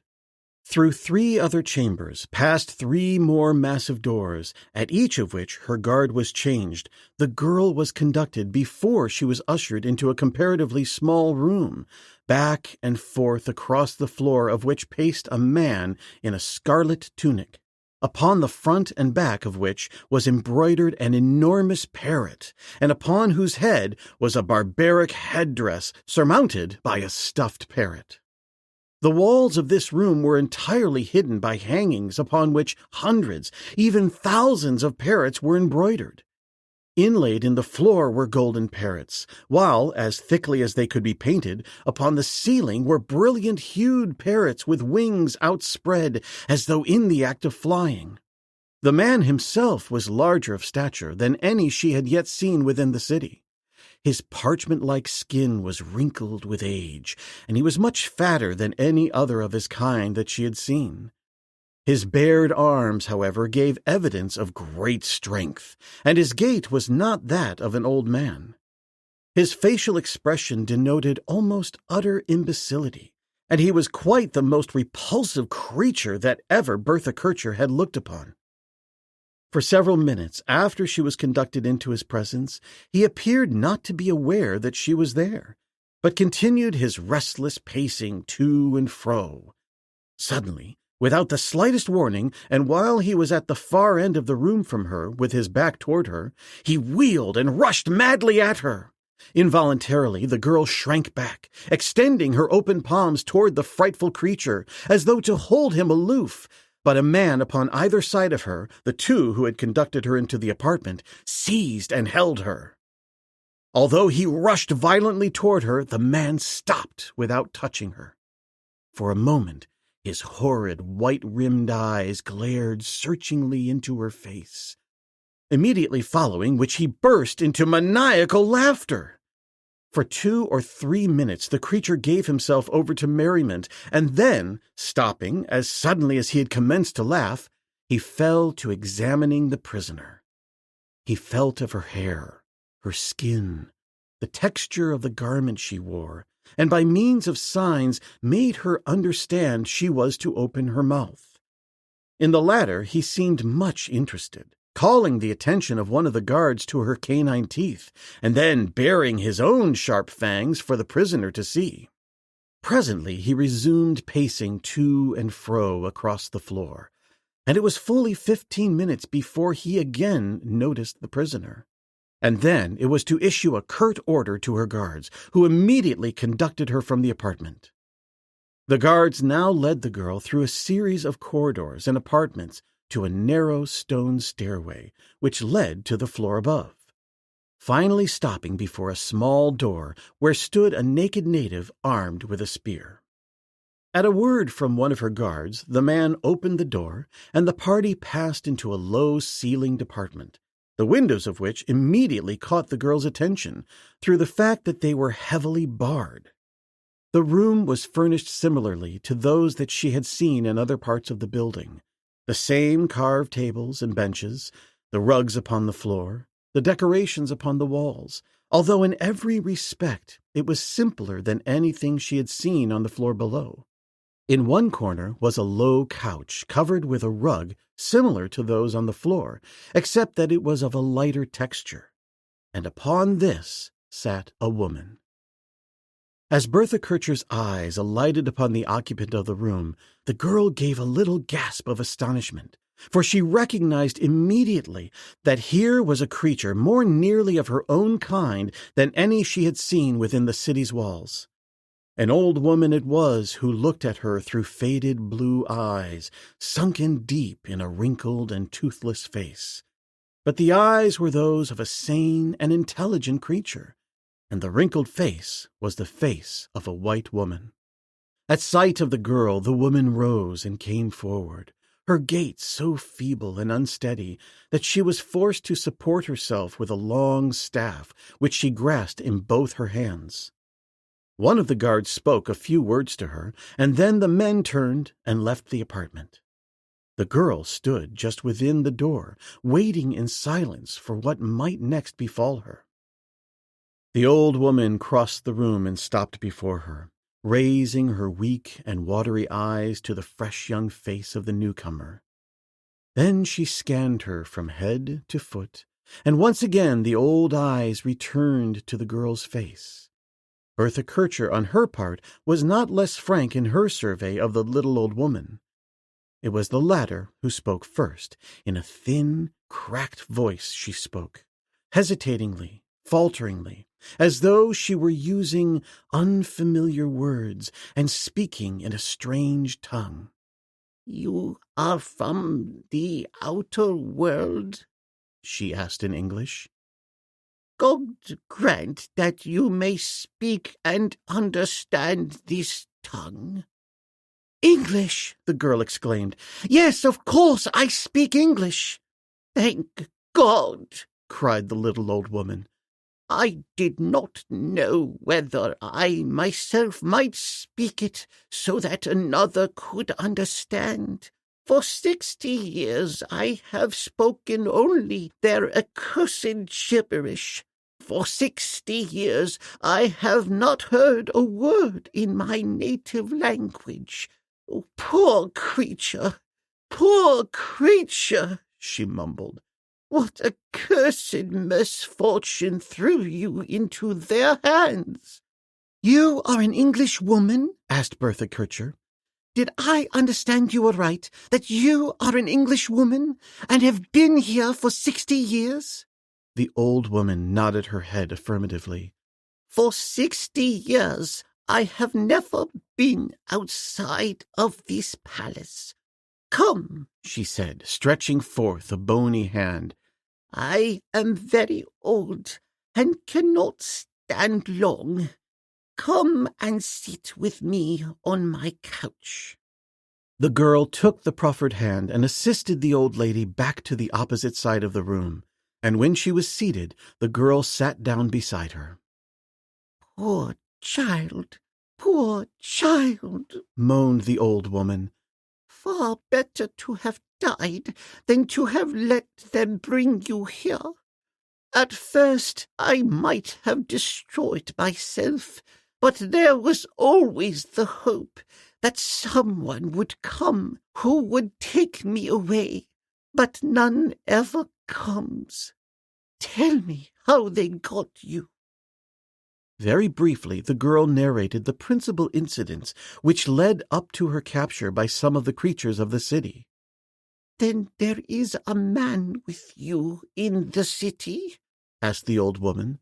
Yes, said the girl, but I do not know where he is, nor what are their intentions in regard to him. In fact, I do not know what their intentions toward me are. No one might even guess, said the old woman. They do not know themselves from one minute to the next what their intentions are. But I think you can rest assured, my poor child, that you will never see your friend again. But they haven't slain you, the girl reminded her, and you have been their prisoner, you say, for 60 years. No, replied her companion. They have not killed me, nor will they kill you, though God knows before you have lived long in this horrible place, you will beg them to kill you. Who are they? Asked Bertha Kircher. What kind of people? They differ from any that I have ever seen. And tell me, too, how you came here. It was long ago, said the old woman, rocking back and forth on the couch.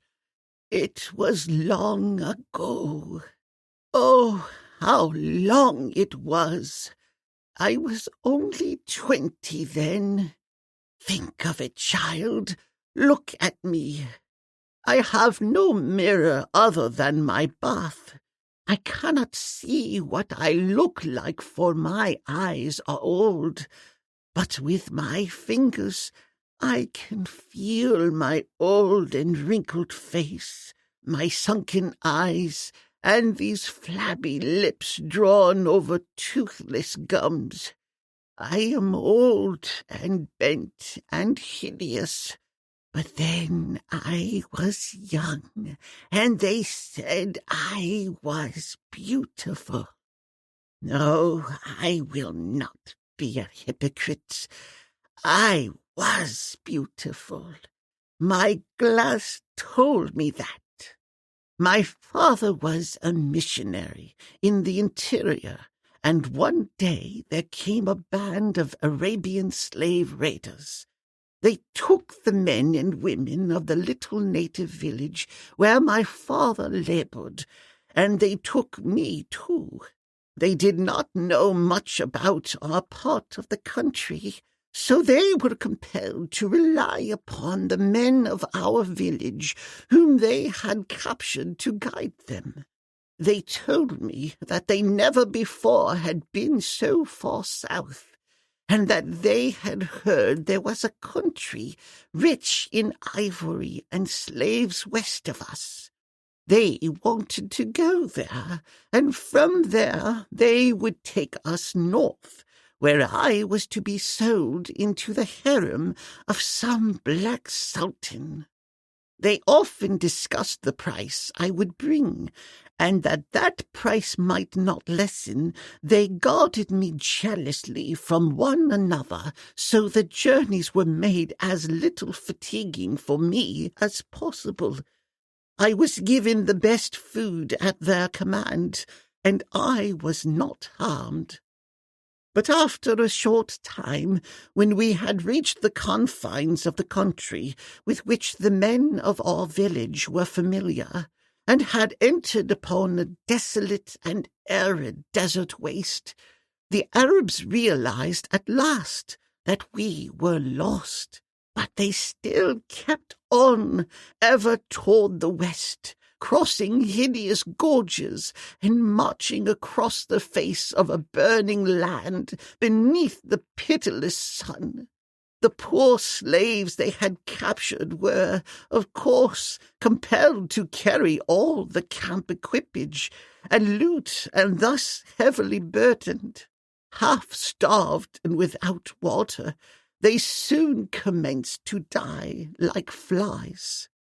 We had not been in the desert land long before the Arabs were forced to kill their horses for food, and when we reached the first gorge, across which it would have been impossible to transport the animals, the balance of them were slaughtered, and the meat loaded upon the poor staggering blacks who still survived. They were continued for 2 more days, and now all but a handful of blacks were dead, and the Arabs themselves had commenced to succumb to hunger and thirst and the intense heat of the desert. As far as the eye could reach back toward the land of plenty from which we had come, our route was marked by circling vultures in the sky, and by the bodies of the dead who lay down in the trackless waste for the last time. The ivory had been abandoned tusk by tusk as the blacks gave out, and along the trail of death was strewn the camp equipage and the horse trappings of 100 men. For some reason the Arab chief favored me to the last, possibly with the idea that of all his other treasures I could be most easily transported. For I was young and strong, and after the horses were killed, I had walked and kept up with the best of the men. We English, you know, are great walkers, while these Arabians had never walked since they were old enough to ride a horse. I cannot tell you how much longer we kept on, but at last, with our strength almost gone, a handful of us reached the bottom of a deep gorge. To scale the opposite side was out of the question, and so we kept on down along the sands of what must have been the bed of an ancient river, until finally we came to a point where we looked out upon what appeared to be a beautiful valley, in which we felt assured that we would find game in plenty. By then there were only 2 of us left, the chief and myself. I do not need to tell you what the valley was, for you found it in much the same way as I did. So quickly were we captured that it seemed they must have been waiting for us, and I learned later that such was the case, just as they were waiting for you. As you came through the forest, you must have seen the monkeys and parrots, and since you entered the palace, how constantly these animals and the lions are used in the decorations. At home we were all familiar with talking parrots who repeated the things that they were taught to say. But these parrots are different in that they all talk in the same language that the people of the city use. And they say that the monkeys talk to the parrots, and the parrots fly to the city and tell the people what the monkeys say. And although it is hard to believe, I have learned that this is so, for I have lived here among them for 60 years in the palace of their king. They brought me, as they brought you, directly to the palace. The Arabian chief was taken elsewhere. I never knew what became of him. Argo the 25th was king then. I have seen many kings since that day. He was a terrible man, but then they are all terrible. "What is the matter with them?" asked the girl. "They are a race of maniacs," replied the old woman. "Had you not guessed it? Among them are excellent craftsmen and good farmers, and a certain amount of law and order, such as it is. They reverence all birds, but the parrot is their chief deity. There is one who is held here in the palace in a very beautiful apartment. He is their god of gods. He is a very old bird.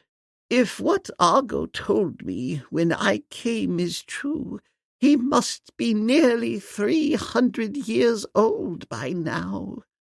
Their religious rites are revolting in the extreme, and I believe that it may be the practice of these rites through ages that has brought the race to its present condition of imbecility. And yet, as I said, they are not without some redeeming qualities.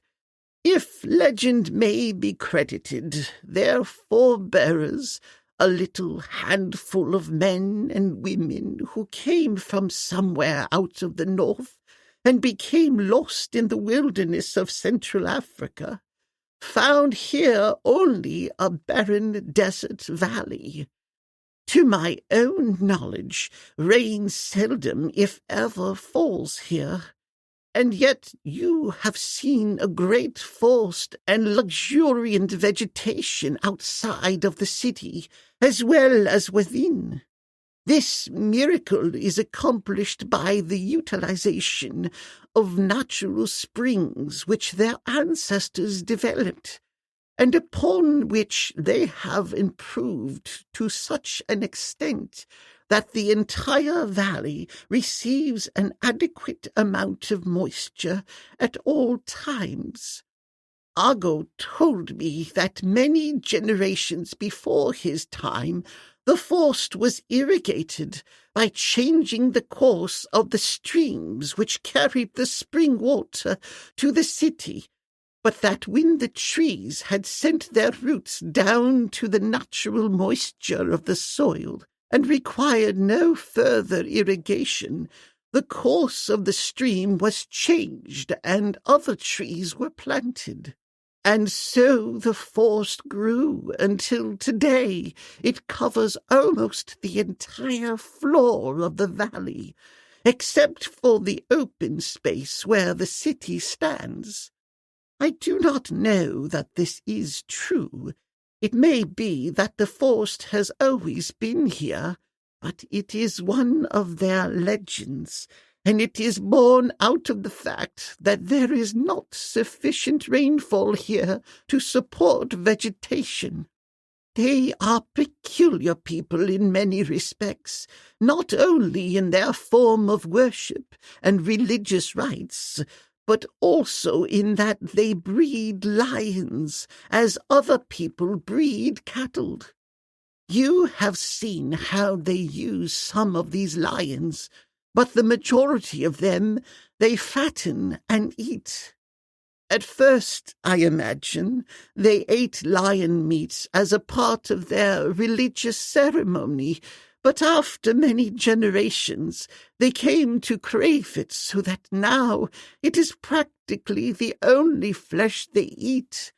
They would, of course, rather die than eat the flesh of a bird, nor will they eat monkey's meat, while the herbivorous animals they raise only for milk, hides, and flesh for the lions.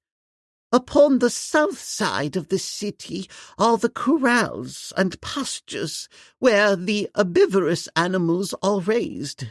Boar, deer, and antelope are used principally for the lions, while goats are kept for milk for the human inhabitants of the city. "And you have lived here all these years," exclaimed the girl, "without ever seeing one of your own kind?" The old woman nodded affirmatively. "For 60 years you have lived here," continued Bertha Kircher, "and they have not harmed you." "I did not say they had not harmed me," said the old woman. "They did not kill me. That is all." "What?" The girl hesitated. "What," she continued at last, "was your position among them? Pardon me," she added quickly. "I think I know, but I should like to hear from your own lips, for whatever your position was, mine will doubtless be the same." The old woman nodded. "Yes," she said, "doubtless, if they can keep you away from the women."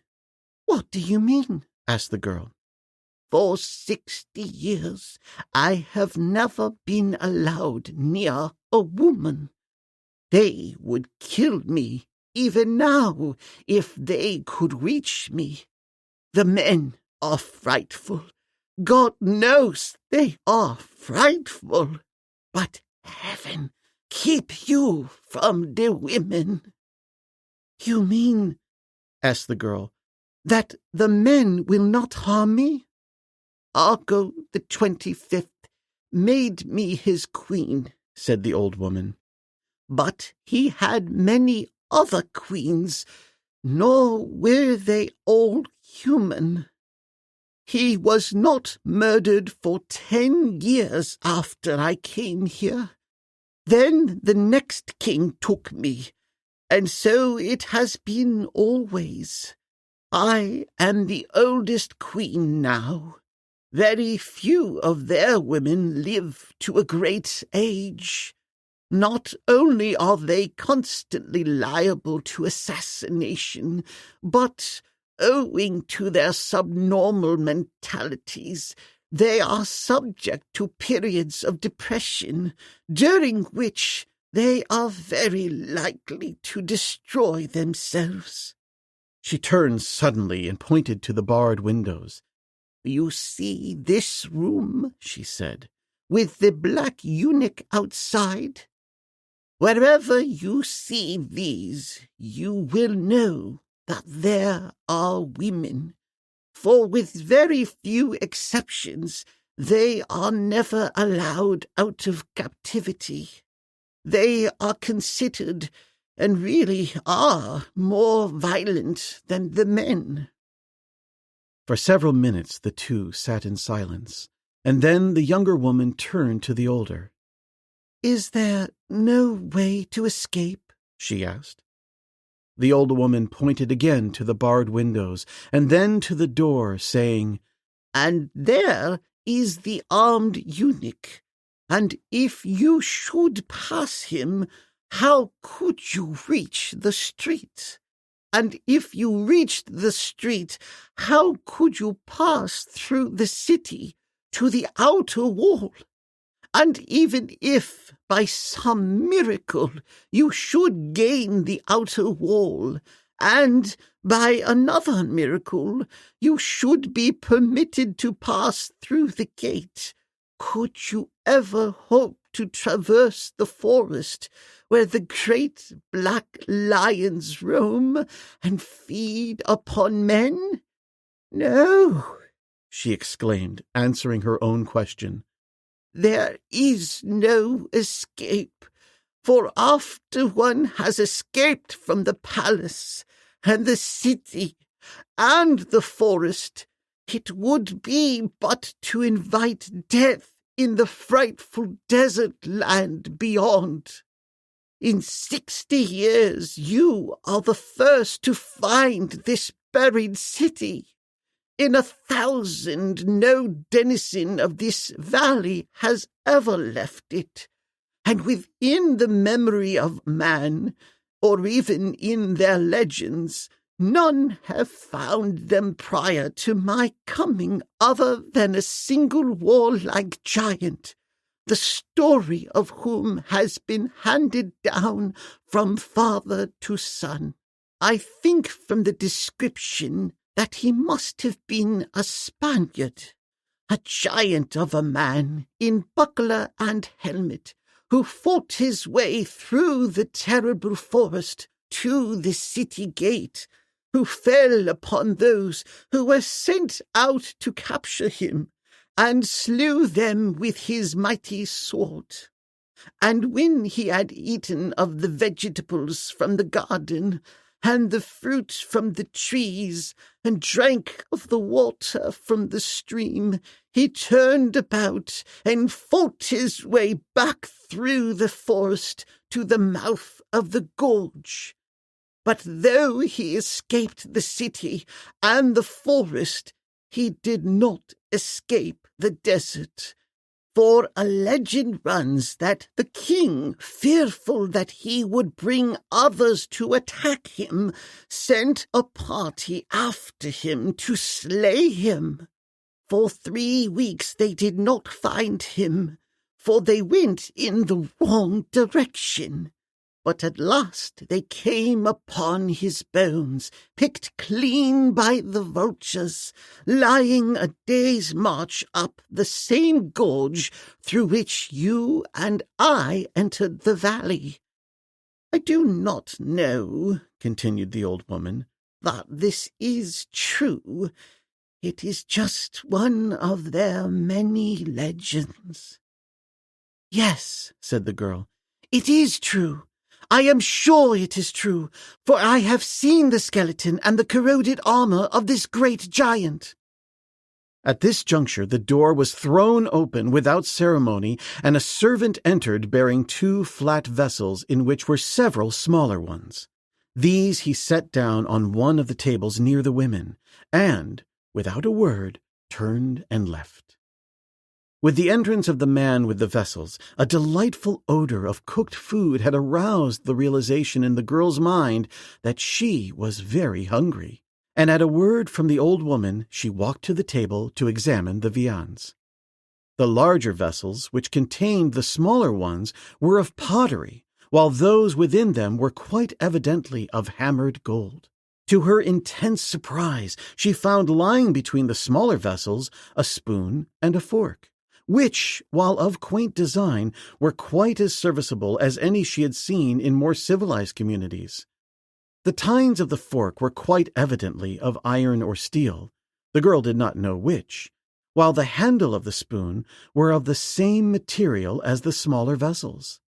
There was a highly seasoned stew with meat and vegetables, a dish of fresh fruit, and a bowl of milk beside which was a little jug containing something which resembled marmalade. So ravenous was she that she did not even wait for her companion to reach the table, and as she ate she could have sworn that never before had she tasted more palatable food. The old woman came slowly and sat down on one of the benches opposite her. As she removed the smaller vessels from the larger and arranged them before her on a table, a crooked smile twisted her lips as she watched the younger woman eat. "Hunger is a great leveler," she said with a laugh. "What do you mean?" asked the girl. "I venture to say that a few weeks ago you would have been nauseated at the idea of eating cat." "Cat!" exclaimed the girl. "Yes," said the old woman. What is the difference? A lion is a cat. You mean I am eating lion now? Yes, said the old woman, and as they prepare it, it is very palatable. You will grow very fond of it. Bertha Kircher smiled a trifle dubiously. I could not tell it, she said, from lamb or veal. No, said the woman, it tastes as good to me. But these lions are very carefully kept and very carefully fed, and their flesh is so seasoned and prepared that it might be anything so far as taste is concerned. And so Bertha Kircher broke her long fast upon strange fruits, lion meat, and goat's milk. Scarcely had she finished when again the door opened, and there entered a yellow-coated soldier. He spoke to the old woman. "The king," she said, "has commanded that you be prepared and brought to him. You are to share these apartments with me. The king knows that I am not like his other women. He never would have dared to put you with them. Herog the 16th has occasional lucid intervals. You must have been brought to him during one of these. Like the rest of them, he thinks that he alone of all the community is sane, but more than once I have thought that the various men with whom I have come in contact here, including the kings themselves, looked upon me, at least, less mad than the others. Yet how I have retained my senses all these years is beyond me." "What do you mean by prepare?" asked Bertha Kircher. "You said that the king had commanded I be prepared and brought to him." "You will be bathed and furnished with a robe similar to that which I wear." "Is there no escape?" asked the girl. "Is there no way even in which I can kill myself?" The old woman handed her the fork. "This is the only way," she said, "and you will notice that the tines are very short and blunt." The girl shuddered, and the old woman laid a hand gently upon her shoulder. "He may only look at you and send you away," she said. "Argo the 25th sent for me once, tried to talk with me, discovered that I could not understand him, and that he could not understand me, ordered that I be taught the language of his people, and then apparently forgot me for a year. Sometimes I do not see the king for a long period. There was one king who ruled for 5 years whom I never saw. There is always hope. Even I, whose very memory has doubtless been forgotten beyond these palace walls, still hope, though none knows better how futilely." The old woman led Bertha Kircher to an adjoining apartment, in the floor of which was a pool of water.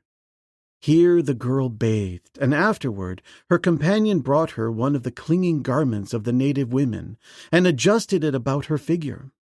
The material of the robe was of a gauzy fabric, which accentuated the rounded beauty of the girlish form.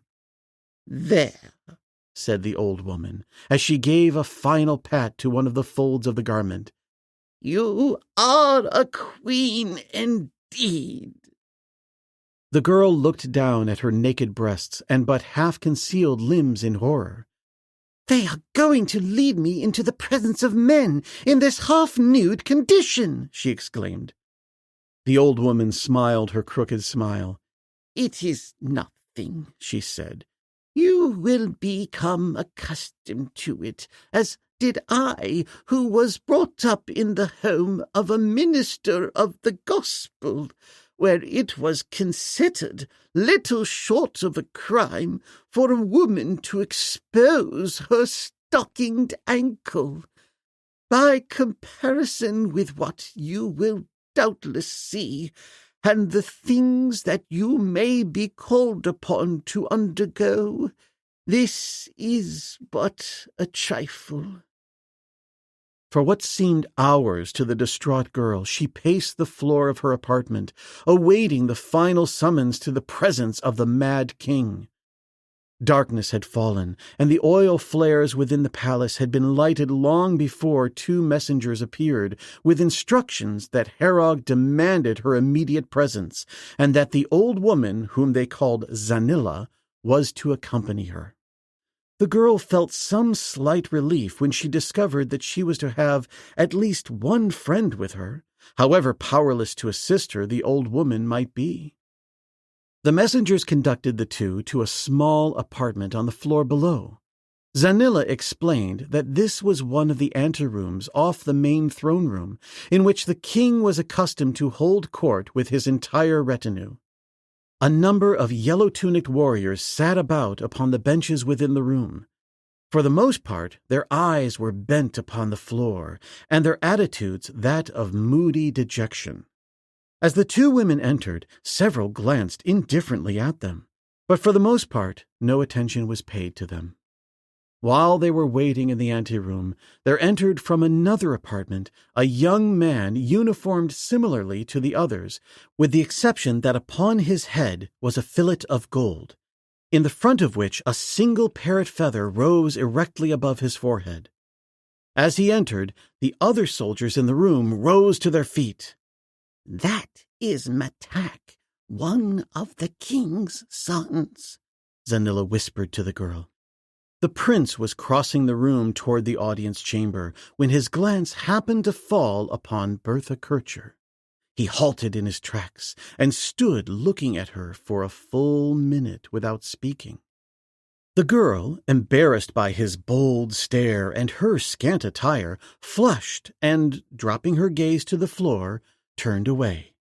Matak suddenly commenced to tremble from head to foot, and then, without warning other than a loud, hoarse scream, he sprang forward and seized the girl in his arms. Instantly, pandemonium ensued. The two messengers who had been charged with the duty of conducting the girl to the king's presence danced, shrieking about the prince, waving their arms and gesticulating wildly as though they would force him to relinquish her, the while they dared not lay hands upon royalty. The other guardsmen, as though suffering in sympathy the madness of their prince, ran forward screaming and brandishing their sabers. The girl fought to release herself from the horrid embrace of the maniac, but with his left arm about her he held her as easily as though she had been but a babe, while with his free hand he drew his saber and struck viciously at those nearest him. One of the messengers was the first to feel the keen edge of Metak's blade. With a single fierce cut, the prince drove through the fellow's collarbone and downward to the center of his chest. With a shrill shriek that rose above the screaming of the other guardsmen, the man dropped to the floor, and as the blood gushed from the frightful wound, he struggled to rise once more to his feet, and then sank back again and died in a great pool of his own blood. In the meantime, Metak, still clinging desperately to the girl, had backed toward the opposite door. At the sight of the blood, two of the guardsmen, as though suddenly aroused to maniacal frenzy, dropped their sabers to the floor and fell upon each other with nails and teeth, while some sought to reach the prince and some to defend him. In a corner of the room sat one of the guardsmen, laughing uproariously, and just as Metak succeeded in reaching the door and taking the girl through, she thought that she saw another of the men spring upon the corpse of the dead messenger and bury his teeth in its flesh. During this orgy of madness, Zanilla had kept closely at the girl's side, but at the door of the room, Metak had seen her and, wheeling suddenly, cut viciously at her. Fortunately for Zanilla, she was halfway through the door at the time, so that Metak's blade but dented itself upon the stone arch of the portal. And then Zanilla, guided doubtless by the wisdom of 60 years of similar experiences, fled down the corridor as fast as her old and tottering legs would carry her. Metak, once outside the door, returned his saber to its scabbard, and lifting the girl bodily from the ground, carried her off in the opposite direction from that taken by Zanilla. Chapter 20. Came Tarzan. Just before dark that evening, an almost exhausted flyer entered the headquarters of Colonel Capell of the 2nd Rhodesians and saluted. "Well, Thompson," asked the superior, "what luck? The others have all returned. Never saw a thing of Oldwick or his plane. I guess we'll have to give it up unless you were more successful." "I was," replied the young officer. "I found the plane." "No," ejaculated Colonel Capell. "Where was it? Any sign of Oldwick?" "It is in the rottenest hole in the ground you ever saw, quite a bit inland. Narrow gorge. Saw the plane all right, but can't reach it. There was a regular devil of a lion wandering around it. I landed near the edge of the cliff and was going to climb down and take a look at the plane, but this fellow hung around for an hour or more, and I finally had to give it up." "Do you think the lions got Oldwick?" asked the colonel. "I doubt it," replied Lieutenant Thompson, "from the fact that there was no indication that the lion had fed anywhere about the plane. I arose after I found it was impossible to get down around the plane and reconnoitered up and down the gorge. Several miles to the south I found a small wooded valley in the center of which, please don't think me crazy, sir, is a regular city. Streets, buildings, a central plaza with a lagoon, good-sized buildings with domes and minarets and all that sort of stuff." The elder officer looked at the younger compassionately. "You're all wrought up, Thompson," he said. "Go and take a good sleep. You have been on this job now for a long while, and it must have gotten on your nerves." The young man shook his head a bit irritably. "Pardon me, sir," he said, "but I am telling you the truth. I am not mistaken. I circled over the place several times. It may be that Oldwick has found his way there, or has been captured by these people." "Were there people in the city?" asked the colonel. "Yes, I saw them in the streets." "Do you think the cavalry could reach the valley?" asked the colonel. "No," replied Thompson. "The country is all cut up with these deep gorges. Even infantry will have a devil of a time of it, and there is absolutely no water that I could discover for at least a 2 days' march." It was at this juncture that a big Vauxhall drew up in front of the headquarters of the 2nd Rhodesians, and a moment later General Smoots alighted and entered. Colonel Capell arose from his chair and saluted his superior, and the young lieutenant saluted and stood at attention. "I was passing," said the general, "and I thought I would stop for a chat. By the way, how is the search for Lieutenant Smith Oldwick progressing? I see Thompson here, and I believe he was one of those detailed to the search." "Yes," said Capell, "he was. He is the last to come in. He found the lieutenant's ship." And then he repeated what the Lieutenant Thompson had reported to him. The general sat down at the table with Colonel Capell, and together the 2 officers, with the assistance of the flyer, marked the approximate location of the city which Thompson had reported he'd discovered. "It's a mighty rough country," remarked Smoots, "but we can't leave a stone unturned until we have exhausted every resource to find that boy. We will send out a small force. A small one will be more likely to succeed than a large one. About 1 company, Colonel, or say 2, with sufficient motor lorries for transport of rations and water. Put a good man in command, and let him establish a base as far to the west as the motors can travel. You can leave 1 company there, and send the other forward. I am inclined to believe you can establish your base within a day's march of the city, and if such is the case, the force you send ahead should have no trouble on the score of lack of water, as there certainly must be water in the valley where the city lies. Detail a couple of planes for reconnaissance and messenger service so that the base can keep in touch at all times with the advance party. When can your force move out?" "We can load the lorries tonight," replied Capel, "and march about 1 o'clock tomorrow morning." "Good," said the general. "Keep me advised." And returning the other's salutes, he departed. As Tarzan leaped for the vines, he realized that the lion was close upon him and that his life depended upon the strength of the creepers clinging to the city walls. But to his intense relief, he found the stems as large around as a man's arm, and the tendrils which had fastened themselves to the wall so firmly fixed that his weight upon the stem appeared to have no appreciable effect upon them. He heard Numa's baffled roar as the lion slipped downward, clawing futilely at the leafy creepers. And then, with the agility of the apes who had reared him, Tarzan bounded nimbly aloft to the summit of the wall. A few feet below him was the flat roof of the adjoining building, and as he dropped to it, his back was toward the niche from which an embrasure looked out upon the gardens and the forest beyond, so that he did not see the figure crouching there in the dark shadow. But if he did not see, he was not long in ignorance of the fact that he was not alone, for scarcely had his feet touched the roof when a heavy body leaped upon him from behind, and brawny arms encircled him about the waist. Taken at a disadvantage and lifted from his feet, the ape-man was, for the time being, helpless. Whatever the creature was that had seized him, it apparently had a well-defined purpose in mind, for it walked directly toward the edge of the roof, so that it was soon apparent to Tarzan that he was to be hurled to the pavement below, a most efficacious manner of disposing of an intruder.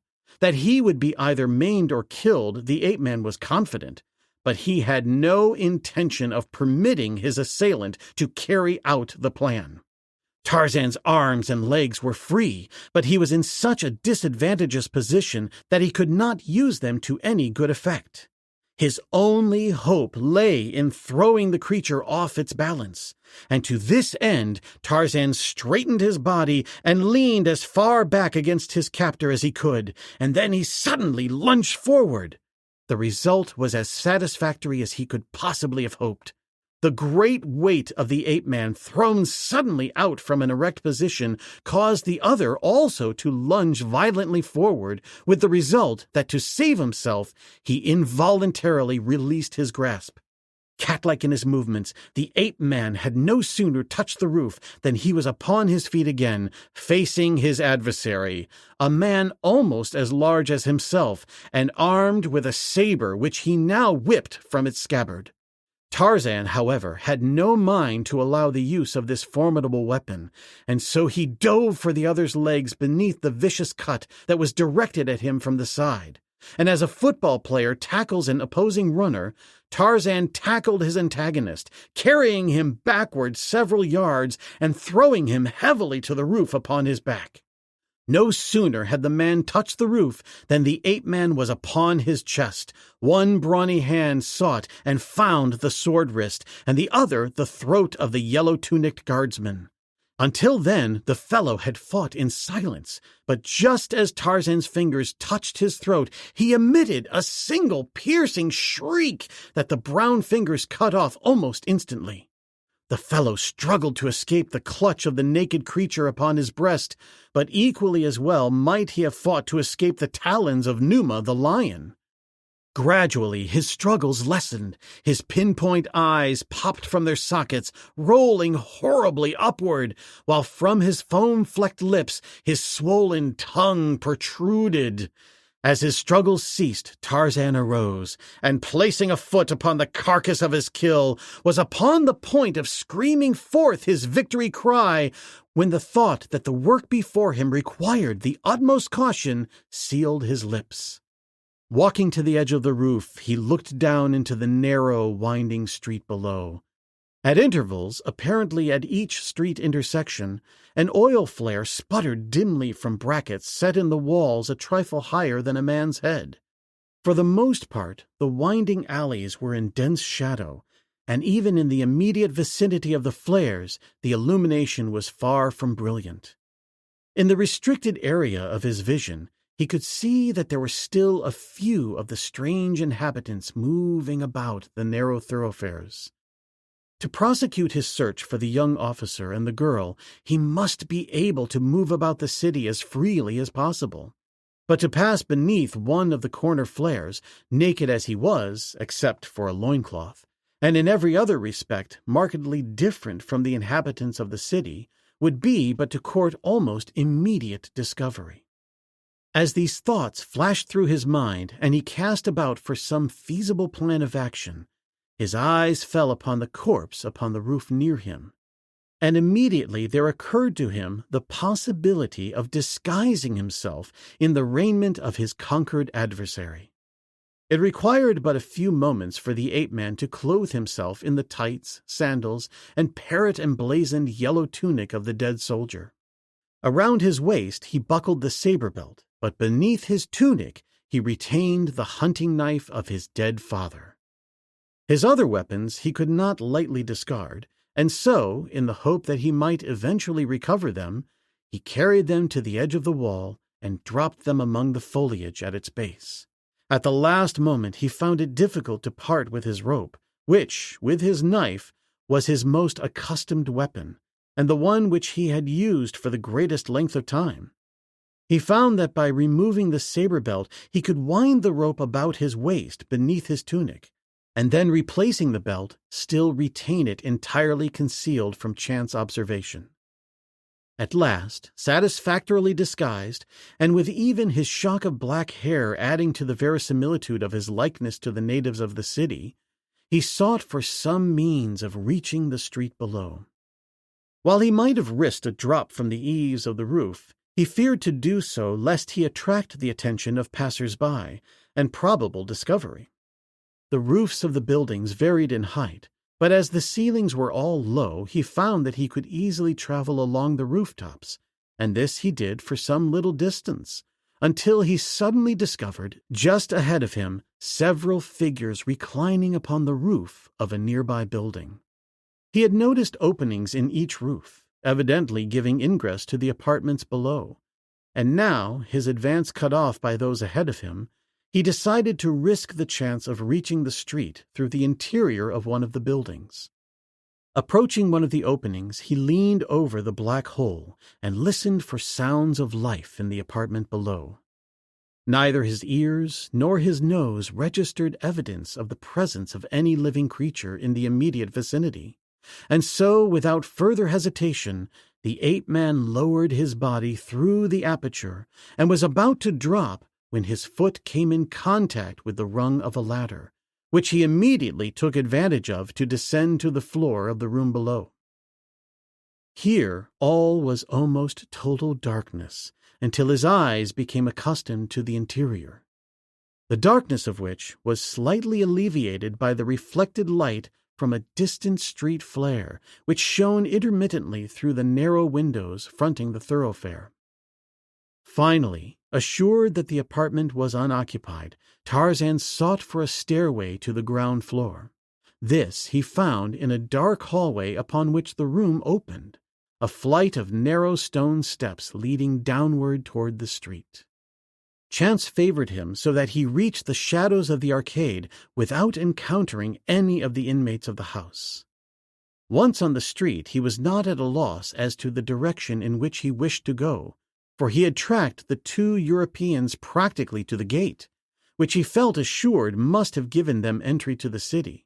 His keen sense of direction and location made it possible for him to judge with considerable accuracy the point within the city where he might hope to pick up the spoor of those whom he sought. The first need, however, was to discover a street paralleling the northern wall along which he could make his way in the direction of the gate he had seen from the forest.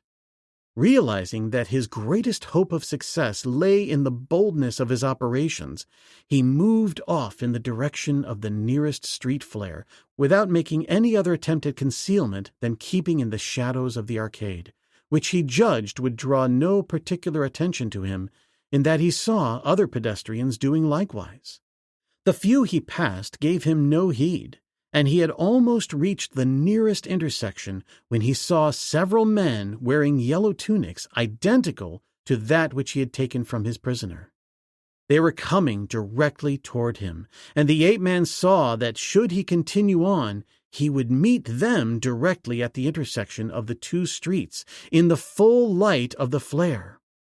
His first inclination was to go steadily on, for personally he had no objection to chancing a scrimmage with them.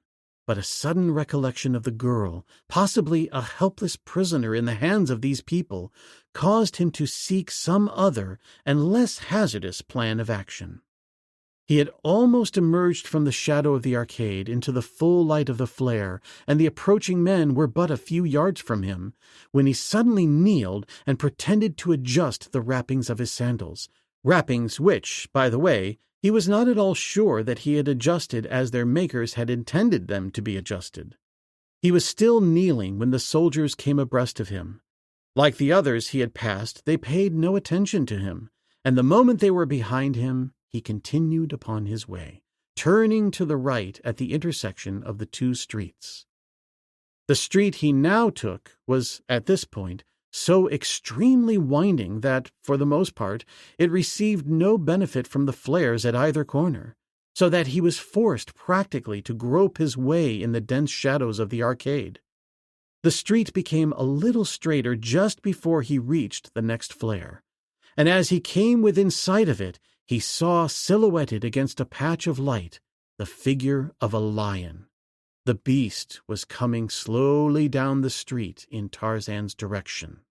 A woman crossed the way directly in front of it, and the lion paid no attention to her, nor she to the lion. An instant later, a little child ran after the woman, and so close did he run before the lion that the beast was forced to turn out of its way a step to avoid colliding with the little one. The ape-man grinned and crossed quickly to the opposite side of the street, for his delicate senses indicated that at this point the breeze stirring through the city streets and deflected by the opposite wall would now blow from the lion toward him as the beast passed, whereas if he remained upon the side of the street upon which he had been walking when he discovered the carnivore, his scent would have been borne to the nostrils of the animal. And Tarzan was sufficiently jungle-wise to realize that while he might deceive the eyes of man and beast, he could not so easily disguise from the nostrils of one of the great cats that he was a creature of a different species from the inhabitants of the city, the only human beings, possibly, that Numa was familiar with. In him, the cat would recognize a stranger, and therefore an enemy, and Tarzan had no desire to be delayed by an encounter with a savage lion. His ruse worked successfully, the lion passing him with not more than a side glance in his direction. He had proceeded for some little distance and had about reached a point where he judged he would find the street which led up from the city gate, when, at an intersection of two streets, his nostrils caught the scent spoor of the girl. Out of a maze of other scent spores, the ape-man picked the familiar odor of the girl and, a second later, that of Smith Oldwick.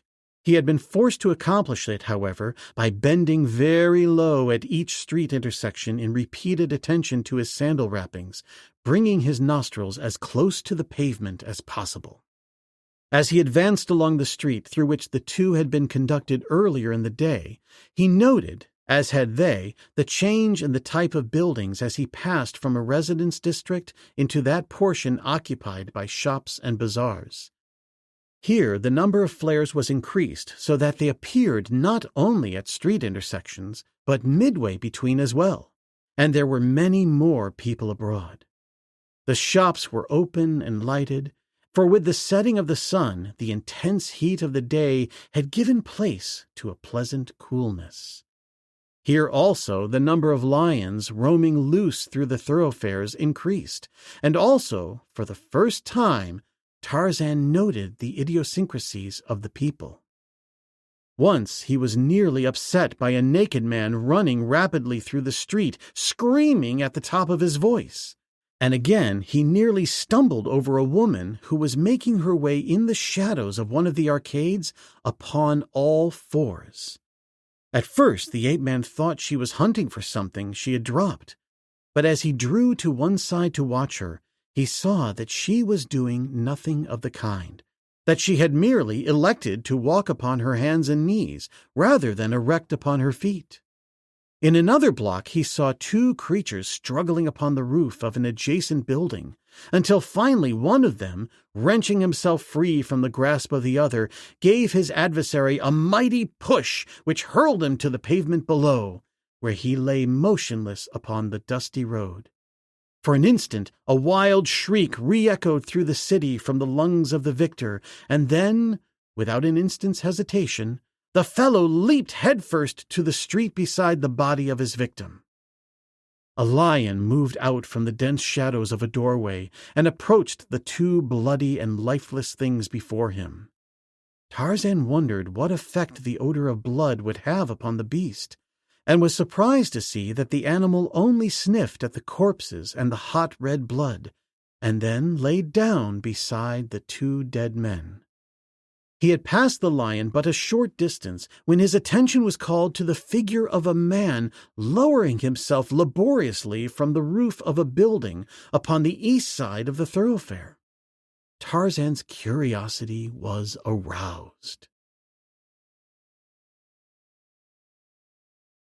Chapter 21. In the Alcove. As Smith Oldwick realized that he was alone and practically defenseless in an enclosure filled with great lions, he was, in his weakened condition, almost in a state verging upon hysterical terror. Clinging to the grating for support, he dared not turn his head in the direction of the beasts behind him. He felt his knees giving weakly beneath him. Something within his head spun rapidly around. He became very dizzy and nauseated, and then suddenly all went black before his eyes as his limp body collapsed at the foot of the grating. How long he lay there unconscious he never knew, but as reason slowly reasserted itself in his semi-conscious state, he was aware that he lay in a cool bed upon the whitest of linen in a bright and cheery room, and that upon one side close to him was an open window, the delicate hangings of which were fluttering in a soft summer breeze which blew in from a sun-kissed orchard of ripening fruit which he could see without, an old orchard in which soft green grass grew between the laden trees, and where the sun filtered through the foliage, and upon the dappled greensward a little child was playing with a frolicsome puppy.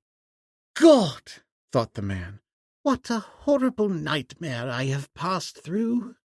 And then he felt a hand stroking his brow and cheek, a cool and gentle hand that smoothed away his troubled recollections.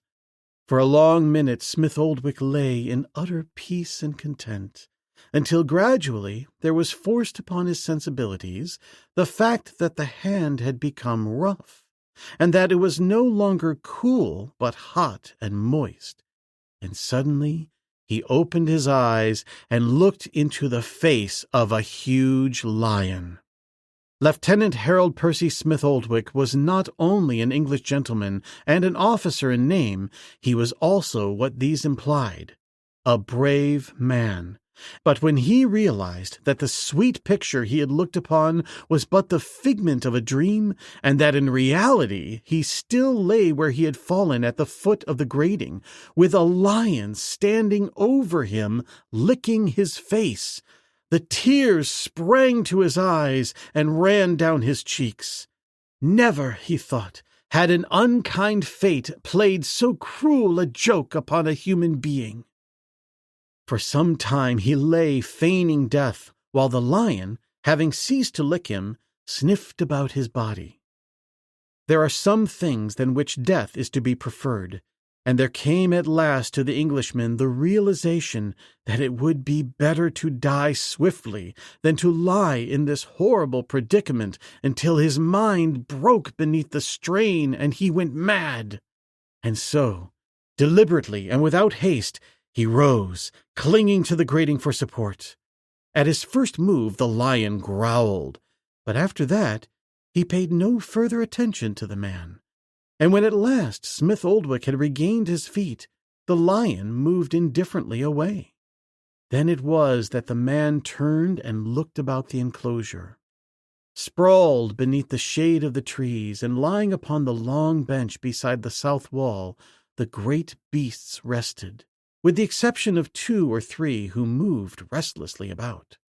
It was these that the man feared, and yet when 2 more of them had passed him by, he began to feel reassured, recalling the fact that they were accustomed to the presence of man.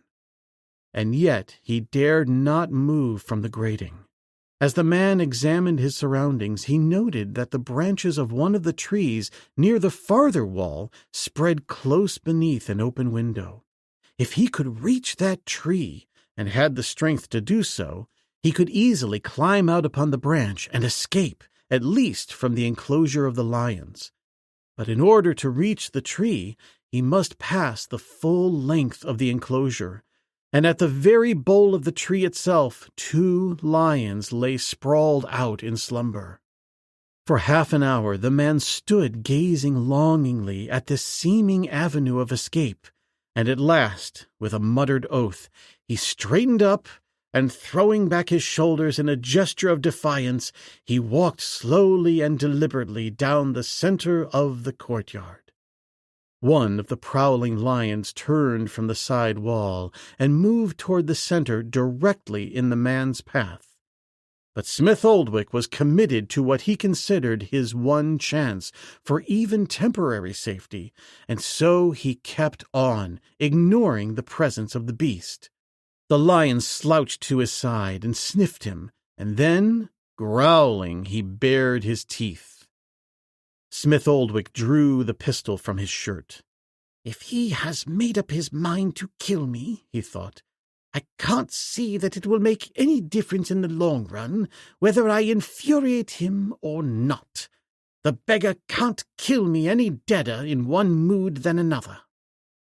But with the man's movement in withdrawing the weapon from his shirt, the lion's attitude suddenly altered, and though he still growled, he turned and sprang away.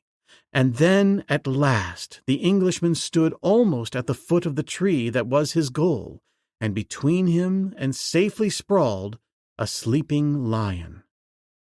Above him was a limb that ordinarily he could have leaped for and reached with ease, but weak from his wounds and loss of blood, he doubted his ability to do so now. There was even a question as to whether he would be able to ascend the tree at all. There was just one chance. The lowest branch left the bole within easy reach of a man standing on the ground close to the tree's stem. But to reach a position where the branch would be accessible, he must step over the body of the lion.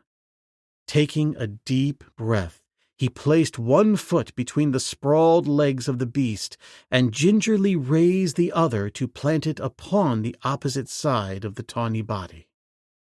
"What," he thought, "if the beggar should happen to wake now?" The suggestion sent a shudder through his frame, but he did not hesitate or withdraw his foot. Gingerly he planted it beyond the lion, threw his weight forward upon it, and cautiously brought his other foot to the side of the first. He had passed, and the lion had not awakened. Smith Oldwick was weak from loss of blood and the hardships he had undergone, but the realization of his situation impelled him to a show of agility and energy which he probably could scarcely have equaled when in possession of his normal strength. With his life depending upon the success of his efforts, he swung himself quickly to the lower branches of the tree and scrambled upward out of reach of possible harm from the lions below, though the sudden movement in the branches above them awakened both the sleeping beasts. The animals raised their heads and looked questioningly up for a moment, and then lay back again to resume their broken slumber. So easily had the Englishman succeeded thus far that he suddenly began to question as to whether he had at any time been in real danger. The lions, as he knew, were accustomed to the presence of men, but yet they were still lions, and he was free to admit that he breathed more easily now that he was safe above their clutches. Before him lay the open window he had seen from the ground. He was now on a level with it, and could see an apparently unoccupied chamber beyond, and toward this he made his way along a stout branch that swung beneath the opening. It was not a difficult feat to reach the window, and a moment later he drew himself over the sill and dropped into the room.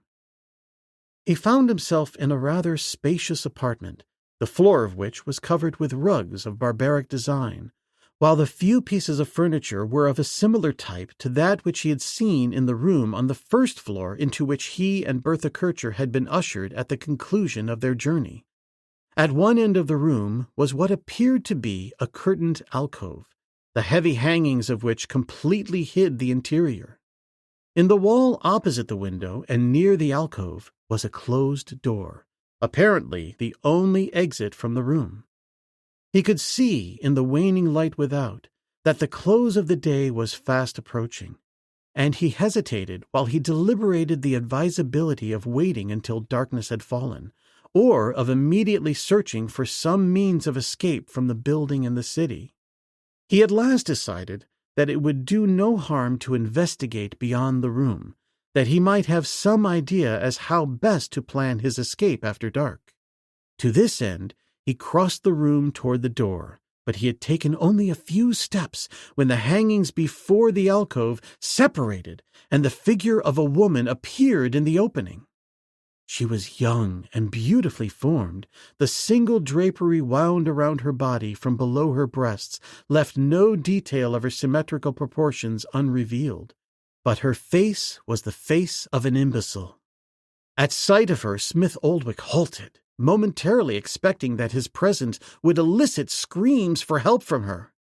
On the contrary, she came toward him, smiling, and when she was close, her slender, shapely fingers touched the sleeve of his torn blouse, as a curious child might handle a new toy, and still with the same smile she examined him from head to foot, taking in childish wonderment every detail of his apparel. Presently she spoke to him in a soft, well-modulated voice, which contrasted sharply with her facial appearance. The voice and the girlish figure harmonized perfectly and seemed to belong to each other, while the head and face were those of another creature. Smith Oldwick could understand no word of what she said, but nevertheless he spoke to her in his own cultured tone, the effect of which upon her was evidently most gratifying, for before he realized her intentions or could prevent her, she had thrown both arms about his neck and was kissing him with the utmost abandon.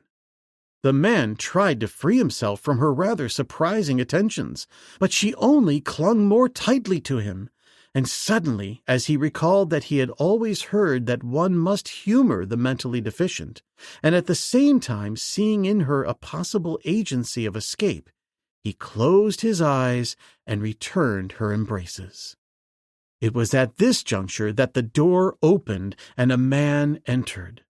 With the sound from the first movement of the latch, Smith Oldwick opened his eyes, but though he endeavored to disengage himself from the girl, he realized that the newcomer had seen their rather compromising position. The girl, whose back was toward the door, seemed at first not to realize that someone had entered. But when she did, she turned quickly, and as her eyes fell upon the man whose terrible face was now distorted with an expression of hideous rage, she turned, screaming, and fled toward the alcove. The Englishman, flushed and embarrassed, stood where she had left him. With the sudden realization of the futility of attempting an explanation came that of the menacing appearance of the man, whom he now recognized as the official who had received them in the room below. The fellow's face, livid with insane rage and, possibly, jealousy, was twitching violently, accentuating the maniacal expression that it habitually wore. For a moment, he seemed paralyzed by anger, and then, with a loud shriek that rose into an uncanny wail, he drew his curved saber and sprang toward the Englishman. To Smith Oldwick there seemed no possible hope of escaping the keen-edged weapon in the hands of the infuriated man, and though he felt assured that it would draw down upon him an equally sudden and possibly more terrible death, he did the only thing that remained for him to do, drew his pistol and fired straight for the heart of the oncoming man. Without even so much as a groan, the fellow lunged forward upon the floor at Smith Oldwick's feet, killed instantly with a bullet through the heart. For several seconds the silence of the tomb reigned in the apartment. The Englishman, standing over the prostrate figure of the dead man, watched the door with drawn weapon, expecting momentarily to hear the rush of feet of those whom he was sure would immediately investigate the report of the pistol. But no sounds came from below to indicate that anyone there had heard the explosion, and presently the man's attention was distracted from the door to the alcove between the hangings of which the face of the girl appeared. The eyes were widely dilated, and the lower jaw dropped in an expression of surprise and awe. The girl's gaze was riveted upon the figure upon the floor, and presently she crept stealthily into the room and tiptoed toward the corpse. She appeared as though constantly poised for flight, and when she had come within 2 or 3 feet of the body, she stopped, and, looking up at Smith Oldwick, voiced some interrogation which he could not, of course, understand. Then she came close to the side of the dead man, and kneeling upon the floor, felt gingerly of the body. Presently she shook the corpse by the shoulder, and then, with a show of strength which her tenderly girlish form belied, she turned the body over on its back. If she had been in doubt before, one glance at the hideous features set in death must have convinced her that life was extinct. And with the realization there broke from her lips peal after peal of mad, maniacal laughter, as with her little hands she beat upon the upturned face and breast of the dead man. It was a gruesome sight from which the Englishman involuntarily drew back, a gruesome, disgusting sight such as, he realized, might never be witnessed outside a madhouse or this frightful city. In the midst of her frenzied rejoicing at the death of the man, and Smith Oldwick could attribute her actions to no other cause, she suddenly desisted from her futile attacks upon the insensate flesh, and, leaping to her feet, ran quickly to the door, where she shot a wooden bolt into its socket, thus securing them from interference from without.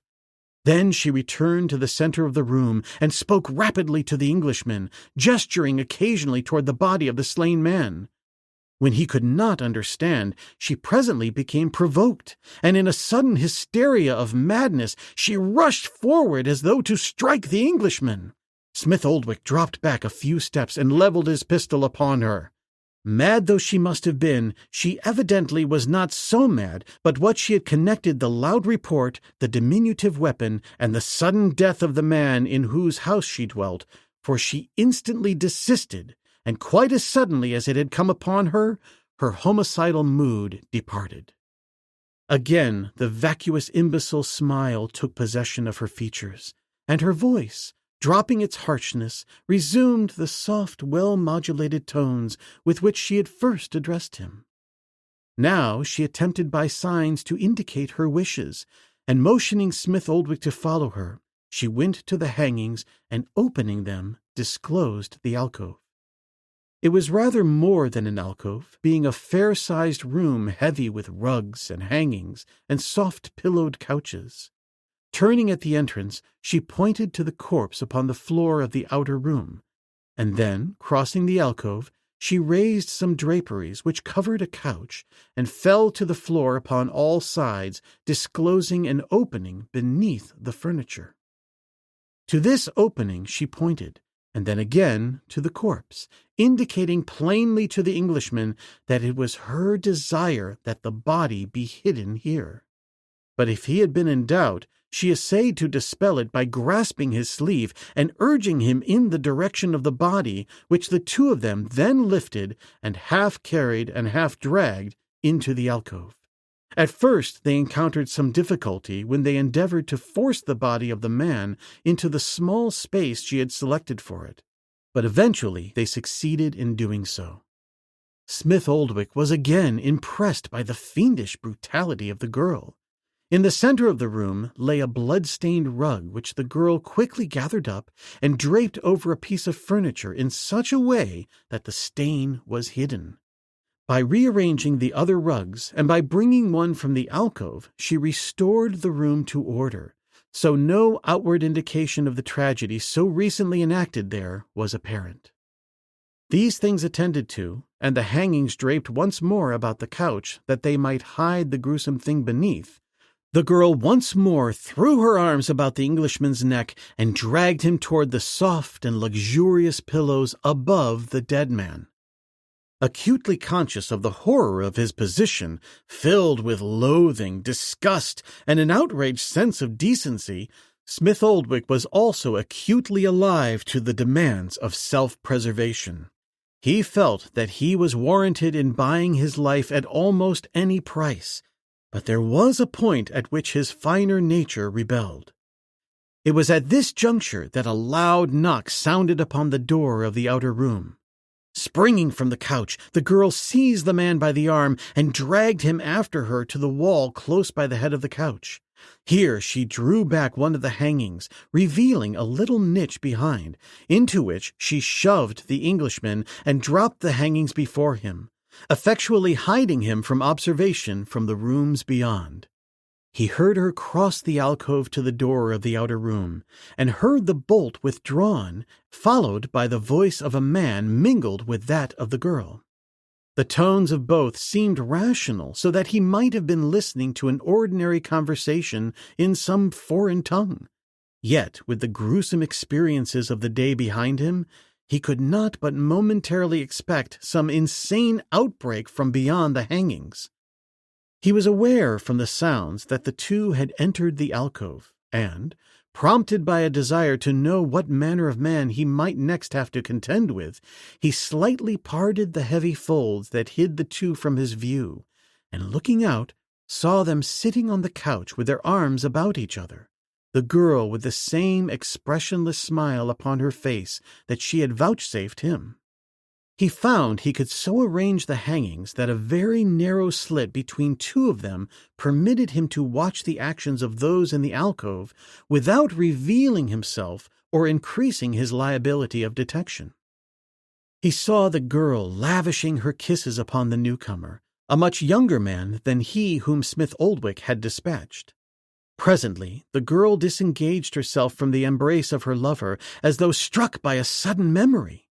Her brows puckered as in labored thought, and then, with a startled expression, she threw a glance backward toward the hidden niche where the Englishman stood, after which she whispered rapidly to her companion, occasionally jerking her head in the direction of the niche, and on several occasions making a move with one hand and forefinger, which Smith Oldwick could not mistake as other than an attempt to describe his pistol and its use. It was evident then to him that she was betraying him, and without further loss of time he turned his back toward the hangings and commenced a rapid examination of his hiding place. In the alcove the man and the girl whispered, and then cautiously and with great stealth the man rose and drew his curved saber. On tiptoe he approached the hangings, the girl creeping at his side. Neither spoke now, nor was there any sound in the room, as the girl sprang forward and with outstretched arm and pointing finger indicated a point upon the curtain at the height of a man's breast. Then she stepped to one side, and her companion, raising his blade to a horizontal position, lunged suddenly forward, and with the full weight of his body and his right arm, drove the sharp point through the hangings and into the niche behind for its full length. Bertha Kircher, finding her struggles futile and realizing that she must conserve her strength for some chance opportunity of escape, desisted from her efforts to break from the grasp of Prince Metak as the fellow fled with her through the dimly lighted corridors of the palace. Through many chambers the prince fled, bearing his prize. It was evident to the girl that, though her captor was the king's son, he was not above capture and punishment for his deeds, as otherwise he would not have shown such evident anxiety to escape with her, as well as from the results of his act.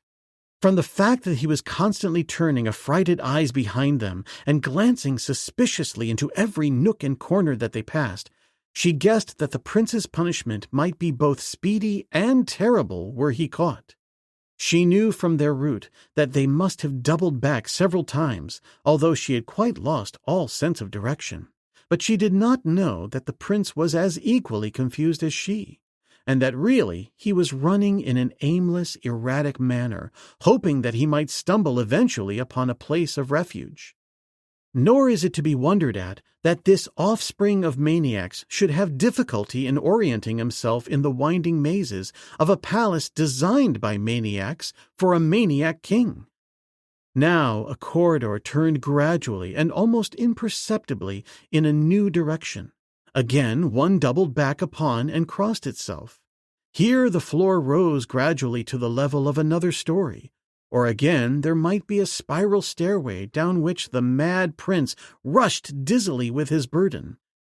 Upon what floor they were, or in what part of the palace, even Metak had no idea, until, halting abruptly at a closed door, he pushed it open to step into a brilliantly lighted chamber filled with warriors, at one end of which sat the king upon a great throne. Beside this, to the girl's surprise, she saw another throne where was seated a huge lioness, recalling to her the words of Zanilla, which, at the time, had made no impression on her. But he had many other queens, nor were they all human. At sight of Metak and the girl, the king rose from his throne and started across the chamber, all semblance of royalty vanishing in the maniac's uncontrollable passion. And as he came, he shrieked orders and commands at the top of his voice.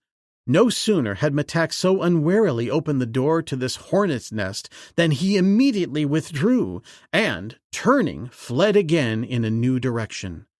But now 100 men were close upon his heels, laughing, shrieking, and possibly cursing. He dodged hither and thither, distancing them for several minutes until, at the bottom of a long runway that inclined steeply downward from a higher level, he burst into a subterranean apartment lighted by many flares. In the center of the room was a pool of considerable size, the level of the water being but a few inches below the floor. Those behind the fleeing prince and his captive entered the chamber in time to see Metak leap into the water with the girl and disappear beneath the surface, taking his captive with him. Nor, though they waited excitedly around the rim of the pool, did either of the two again emerge. When Smith Oldwick turned to investigate his hiding place, his hands, groping upon the rear wall, immediately came in contact with the wooden panels of a door and a bolt such as that which secured the door of the outer room. Cautiously and silently drawing the wooden bar, he pushed gently against the panel to find that the door swung easily and noiselessly outward into utter darkness. Moving carefully and feeling forward for each step, he passed out of the niche, closing the door behind him. Feeling about, he discovered that he was in a narrow corridor, which he followed cautiously for a few yards, to be brought up suddenly by what appeared to be a ladder across the passageway. He felt of the obstruction carefully with his hands until he was assured that it was indeed a ladder, and that a solid wall was just beyond it, ending the corridor. Therefore, as he could not go forward, and as the ladder ended at the floor upon which he stood, and as he did not care to retrace his steps, there was no alternative but to climb upward. And this he did, his pistol ready in a side pocket of his blouse. He had ascended but 2 or 3 rungs when his head came suddenly and painfully in contact with a hard surface above him. Groping about with one hand over his head, he discovered that the obstacle seemed to be the covering to a trap-door in the ceiling, which, with a little effort, he succeeded in raising a couple of inches, revealing through the cracks the stars of a clear African night. With a sigh of relief, but with unabated caution, he gently slid the trapdoor to one side, far enough to permit him to raise his eyes above the level of the roof. A quick glance assured him that there was none near enough to observe his movements, nor, in fact, as far as he could see, was anyone in sight. Drawing himself quickly through the aperture, he replaced the cover and endeavored to regain his bearings. Directly to the south of him, the low roof he stood upon adjoined a much loftier portion of the building, which rose several stories above his head. A few yards to the west, he could see the flickering light of the flares of a winding street, and toward this he made his way. From the edge of the roof, he looked down upon the nightlife of the mad city. He saw men and women and children and lions, and of all that he saw, it was quite evident to him that only the lions were sane. With the aid of the stars, he easily picked out the points of the compass, and following carefully in his memory the steps that had led him into the city and to the roof upon which he now stood, he knew that the thoroughfare upon which he looked was the same along which he and Bertha Kircher had been led as prisoners earlier in the day. If he could reach this, he might be able to pass undetected in the shadows of the arcade to the city gate. He had already given up as futile the thought of seeking out the girl and attempting to succor her, for he knew that alone and with the few remaining rounds of ammunition he possessed, he could do nothing against this city full of armed men. That he could live to cross the lion-infested forest beyond the city was doubtful, and, having by some miracle won to the desert beyond, his fate would be certainly sealed. But yet he was consumed with but one desire, to leave behind him as far as possible this horrid city of maniacs. He saw that the roofs rose to the same level as that upon which he stood, unbroken to the north to the next street intersection. Directly below him was a flare. To reach the pavement in safety, it was necessary that he find as dark a portion of the avenue as possible, and so he sought along the edge of the roofs for a place where he might descend in comparative concealment. He had proceeded some little way beyond a point where the street curved abruptly to the east before he discovered a location sufficiently to his liking. But even here he was compelled to wait a considerable time for a satisfactory moment for his descent, which he had decided to make down one of the pillars of the arcade. Each time he prepared to lower himself over the edge of the roofs, footsteps approaching in one direction or another deterred him until at last he had almost come to the conclusion that he would have to wait for the entire city to sleep before continuing his flight. But finally came a moment which he felt propitious, and though with inward qualms, it was with outward calm that he commenced the descent to the street below. When at last he stood beneath the arcade, he was congratulating himself upon the success that had attended his efforts up to this point, when, at a slight sound behind him, he turned to see a tall figure in the yellow tunic of a warrior confronting him. Chapter 22. Out of the Niche. Numa the lion growled futilely in baffled rage as he slipped back to the ground at the foot of the wall after his unsuccessful attempt to drag down the fleeing ape-man. He poised to make a second effort to follow his escaping quarry when his nose picked up a hitherto unnoticed quality in the scent spoor of his intended prey. Sniffling at the ground that Tarzan's feet had barely touched, Numa's growl changed to a low whine, for he had recognized the scent spoor of the man-thing that had rescued him from the pit of the Wamabos. What thoughts passed through that massive head, who may say? But now there was no indication of baffled rage as the great lion turned and moved majestically eastward along the wall. At the eastern end of the city, he turned toward the south, continuing his way to the south side of the wall, along which were the pens and corrals where the herbivorous flocks were fattened for the herds of domesticated lions within the city. The great black lions of the forest fed with almost equal impartiality upon the flesh of the grass-eaters and man. Like Numa of the pit, they occasionally made excursions across the desert to the fertile valley of the Wamabos, but principally they took their toll of meat from the herds of the walled city of Herog, the mad king, or seized upon some of his luckless subjects. Numa of the pit was in some respect an exception to the rule which guided his fellows of the forest, in that as a cub he had been trapped and carried into the city, where he was kept for breeding purposes, only to escape in his second year.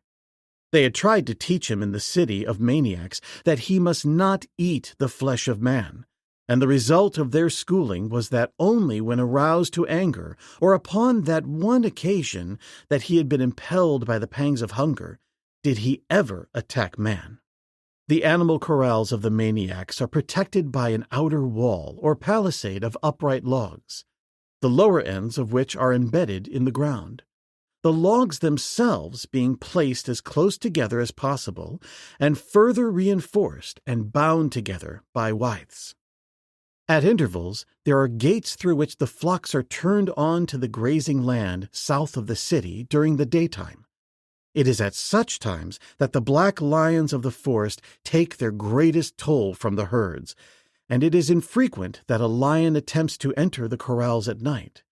But Numa of the pit, having scented the spoor of his benefactor, was minded again to pass into the walled city, and with that idea in his cunning brain, he crept stealthily along the outer side of the palisade, testing each gateway with a padded foot, until at last he discovered one which seemed insecurely fastened. Lowering his great head, he pressed against the gate, surging forward with all the weight of his huge body and the strength of his giant sinews. One mighty effort, and Numa was within the corral. The enclosure contained a herd of goats, which immediately upon the advent of the carnivore started a mad stampede to the opposite end of the corral, which was bounded by the south wall of the city.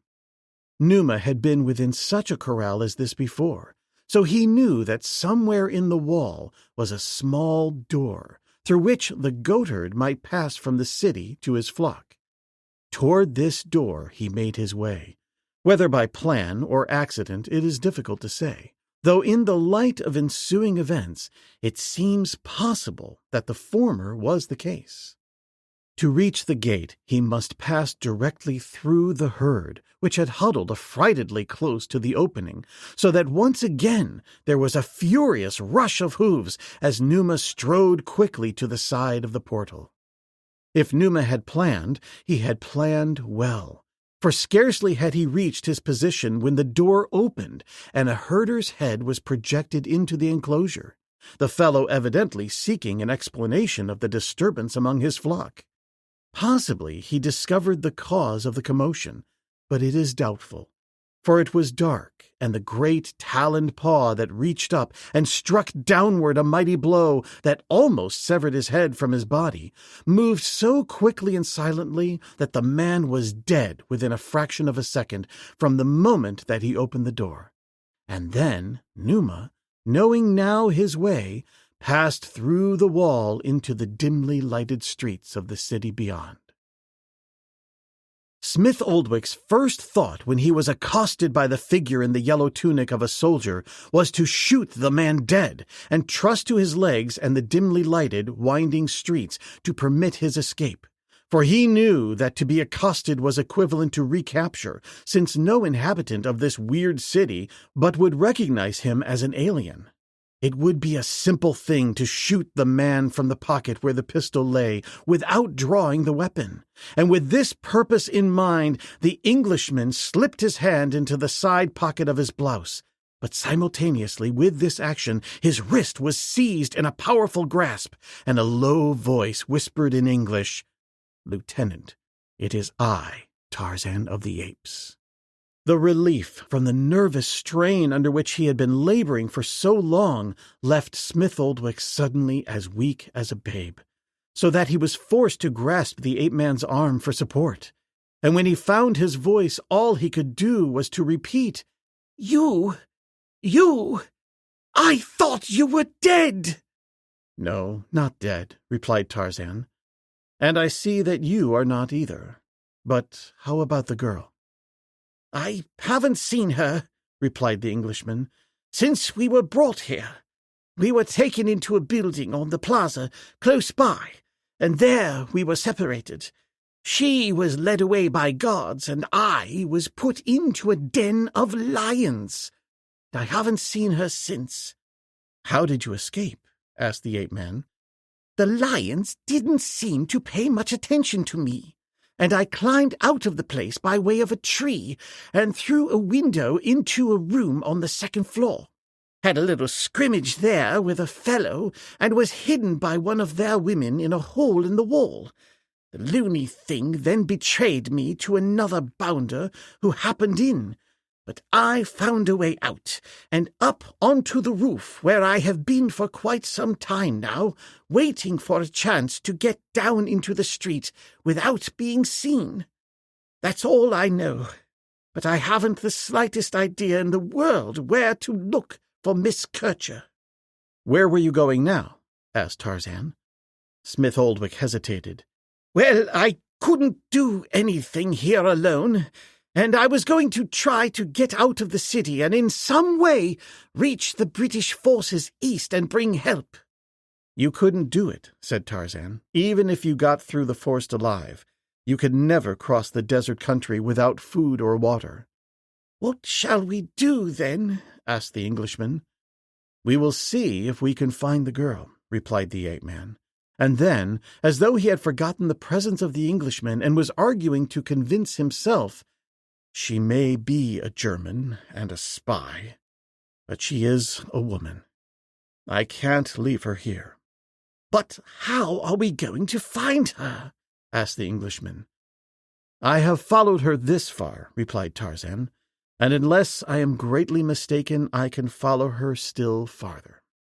"But I cannot accompany you in these clothes without exposing us both to detection and arrest," argued Smith Oldwick. "We will get you other clothes, then," said Tarzan. "How?" asked the Englishman. "Go back to the roof beside the city wall where I entered," replied the ape-man with a grim smile, "and ask the naked dead man there how I got my disguise." Smith Oldwick looked quickly up at his companion. "I have it!" he exclaimed.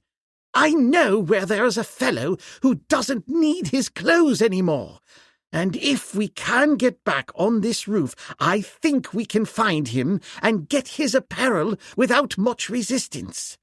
Only a girl and a young fellow whom we could easily surprise and overcome." "What do you mean?" asked Tarzan. "How do you know that the man doesn't need his clothes any more?" "I know he doesn't need them," replied the Englishman, "because I killed him." "Oh," exclaimed the ape-man, "I see. I guess it might be easier that way than to tackle one of the fellows in the street, where there is more chance of our being interrupted." "But how are we going to reach the roof again, after all?" queried Smith Oldwick. "The same way you came down," replied Tarzan. "This roof is low, and there is a little ledge formed by the capital of each column. I noticed that when you descended. Some of the buildings wouldn't have been so easy to negotiate. Smith Oldwick looked up toward the eaves of the low roof. "It's not very high," he said, "but I am afraid I can't make it. I'll try. I've been pretty weak since a lion mauled me, and the guards beat me up, and, too, I haven't eaten since yesterday." Tarzan thought a moment. "You've got to go with me," he said at last. "I can't leave you here. The only chance you have of escape is through me, and I can't go with you now until we have found the girl." "I want to go with you," replied Smith Oldwick. "I'm not much good now, but at that 2 of us may be better than 1. "All right," said Tarzan. "Come on." And before the Englishman realized what the other contemplated, Tarzan had picked him up and thrown him across his shoulder. "Now hang on," whispered the ape-man, and with a short run he clambered ape-like up the front of the low arcade. So quickly and easily was it done that the Englishman scarcely had time to realize what was happening before he was deposited safely upon the roof. "There," remarked Tarzan. "Now lead me to the place you speak of."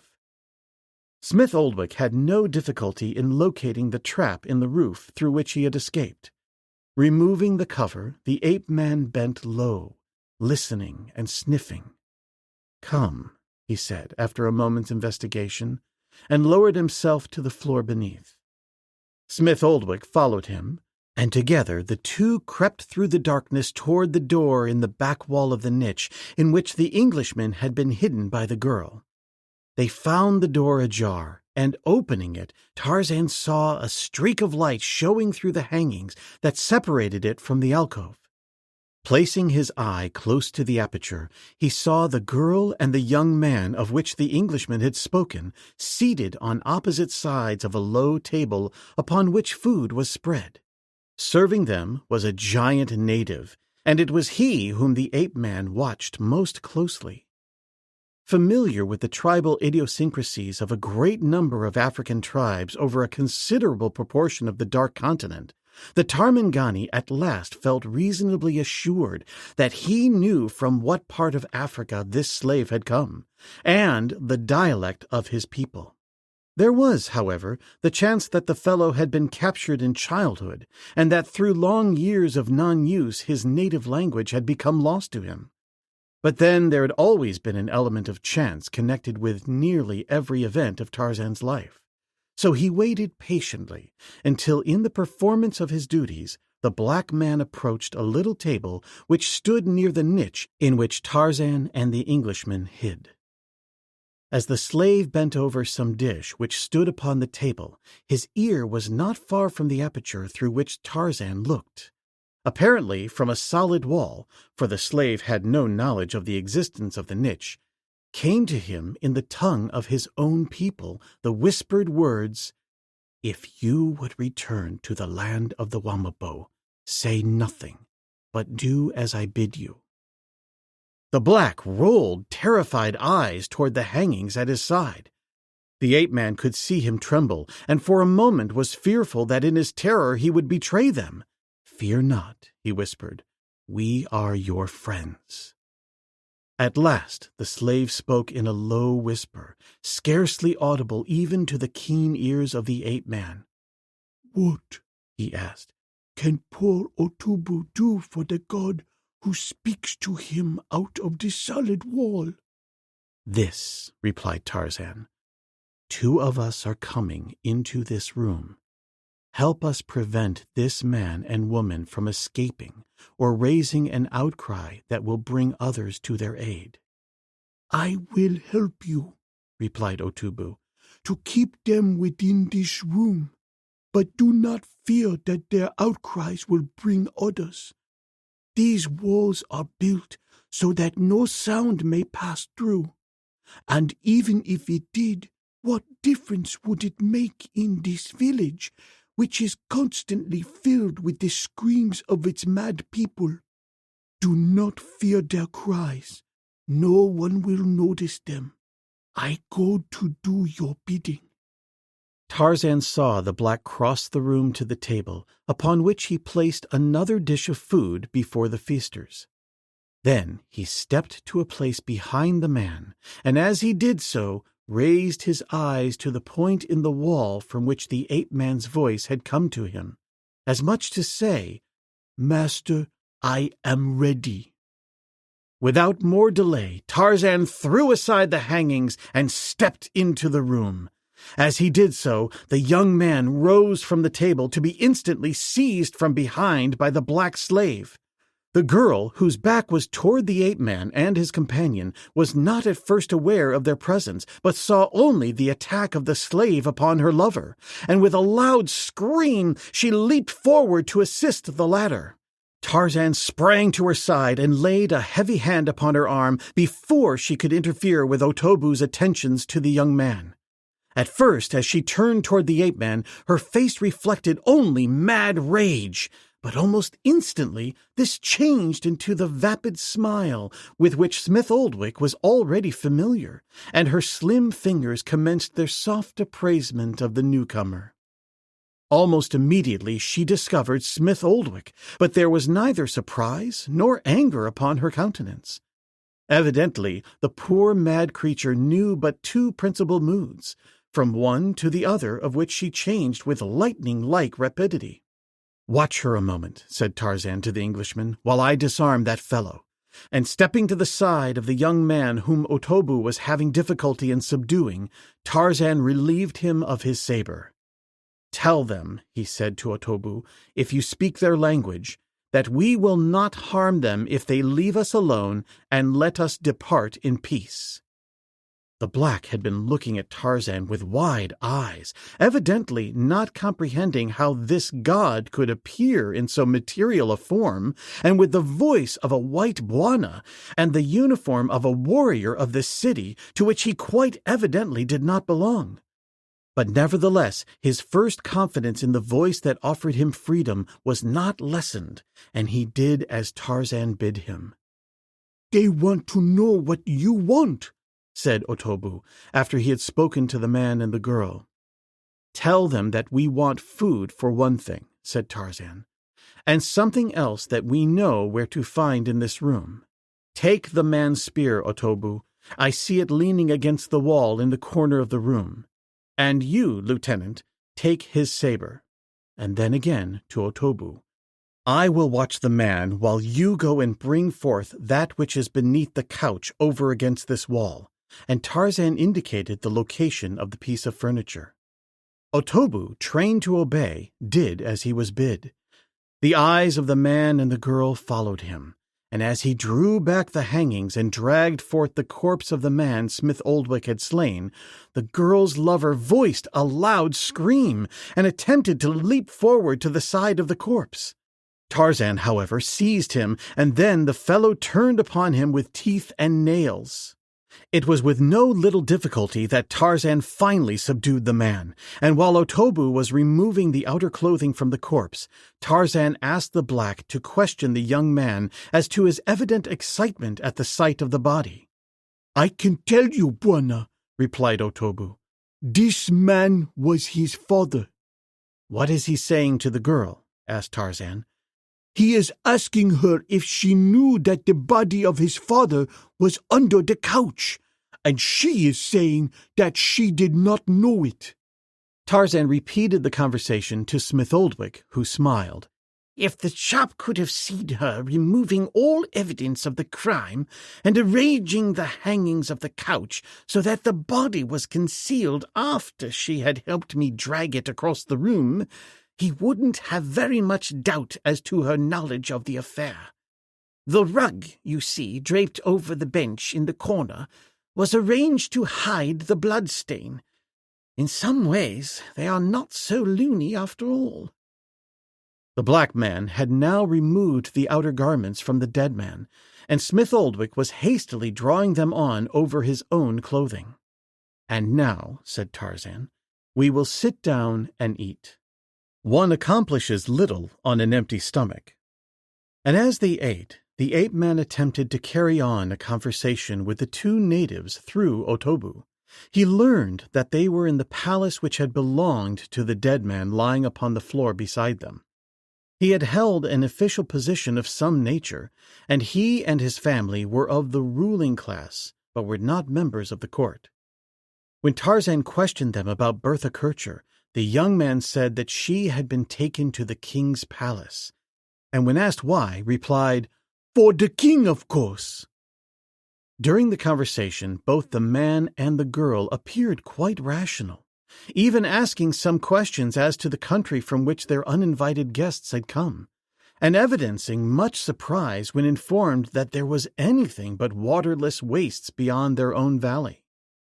When Otobu asked the man, at Tarzan's suggestion, if he was familiar with the interior of the king's palace, he replied that he was a friend of Prince Matak, one of the king's sons, and that he often visited the palace, and that Matak also came here to his father's palace frequently. As Tarzan ate, he racked his brain for some plan whereby he might utilize the knowledge of the young man to gain entrance to the palace, but he had arrived at nothing which he considered feasible when there came a loud knocking upon the door of the outer room. For a moment, no one spoke, and then the young man raised his voice and cried aloud to those without. Immediately, Otobu sprang for the fellow and attempted to smother his words by clapping a palm over his mouth. "What is he saying?" asked Tarzan. "He is telling them to break down the door and rescue him and the girl from two strangers who entered and made them prisoners. If they enter, they will kill us all." "Tell him," said Tarzan, "to hold his peace or I will slay him." Otobu did as he was instructed, and the young maniac lapsed into scowling silence. Tarzan crossed the alcove and entered the outer room to note the effect of the assaults upon the door. Smith Oldwick followed him a few steps, leaving Otobu to guard the two prisoners. The ape-man saw that the door could not long withstand the heavy blows being dealt the panels from without. "I wanted to use that fellow in the other room," he said to Smith Oldwick, "but I am afraid we will have to get out of here the way we came. We can't accomplish anything by waiting here and meeting these fellows. From the noise out there, there must be a dozen of them. Come," he said, "you go first, and I will follow." As the two turned back from the alcove, they witnessed an entirely different scene from that upon which they had turned their backs but a moment or two before. Stretched on the floor and apparently lifeless lay the body of the black slave, while the two prisoners had vanished completely. Chapter 23. The Flight from Xuja. As Metak bore Bertha Kircher toward the edge of the pool, the girl at first had no conception of the deed he contemplated, but when, as they approached the edge, he did not lessen his speed, she guessed the frightful truth. As he leaped headforemost with her into the water, she closed her eyes and breathed a silent prayer, for she was confident that the maniac had no other purpose than to drown himself and her. And yet, so potent is the first law of nature that even in the face of certain death, as she surely believed herself, she clung tenaciously to life. And while she struggled to free herself from the powerful clutches of the madman, she held her breath against the final moment when the asphyxiating waters must inevitably flood her lungs. Through the frightful ordeal, she maintained absolute control of her senses, so that, after the first plunge, she was aware that the man was swimming with her beneath the surface. He took perhaps not more than a dozen strokes directly toward the end wall of the pool, and then he arose, and once again she knew that her head was above the surface. She opened her eyes to see that they were in a corridor dimly lighted by gratings set in its roof, a winding corridor, water-filled from wall to wall. Along this the man was swimming with easy, powerful strokes, at the same time holding her chin above the water. For 10 minutes he swam thus without stopping, and the girl heard him speak to her, though she could not understand what he said, as he evidently immediately realized, for, half floating, He shifted his hold upon her so that he could touch her nose and mouth with the fingers of one hand. She grasped what he meant and immediately took a deep breath, whereat he dove quickly beneath the surface, pulling her down with him, and again, for a dozen strokes or more, he swam thus wholly submerged. When they again came to the surface, Bertha Kircher saw that they were in a large lagoon, and that the bright stars were shining high above them, while on either hand domed and minareted buildings were silhouetted sharply against the starlit sky. Metak swam swiftly to the north side of the lagoon, where, by means of a ladder, the two climbed out upon the embankment. There were others in the plaza, but they paid but little, if any, attention to the two bedraggled figures. As Metak walked quickly across the pavement with the girl at his side, Bertha Kircher could only guess at the man's intentions. She could see no way in which to escape, and so she went docilely with him, hoping against hope that some fortuitous circumstance might eventually arise that would give her the coveted chance for freedom and life. Metak led her toward a building which, as she entered, she recognized as the same to which she and Lieutenant Smith Oldwick had been led when they were brought into the city. There was no man sitting behind the carved desk now, but about the room there were a dozen or more warriors in the tunics of the house to which they were attached. In this case, white, with a small lion in the form of a crest or badge upon the breast and back of each. As Metak entered and the men recognized him, they arose, and in answer to a query he put, they pointed to an arched doorway at the rear of the room. Toward this Metak led the girl, and then, as though filled with a sudden suspicion, his eyes narrowed cunningly, and turning toward the soldiery, he issued an order which resulted in their all preceding him through the small doorway and up a flight of stairs a short distance beyond. The stairway and the corridor above were lighted by small flares, which revealed several doors in the walls of the upper passageway. To one of these the men led the prince. Bertha Kircher saw them knock upon the door, and heard a voice reply faintly through the thick door to the summons. The effect upon those about her was electrical. Instantly excitement reigned, and in response to orders from the king's son, the soldiers commenced to beat heavily upon the door, to throw their bodies against it, and to attempt to hew away the panels with their sabers. The girl wondered at the cause of the evident excitement of her captors.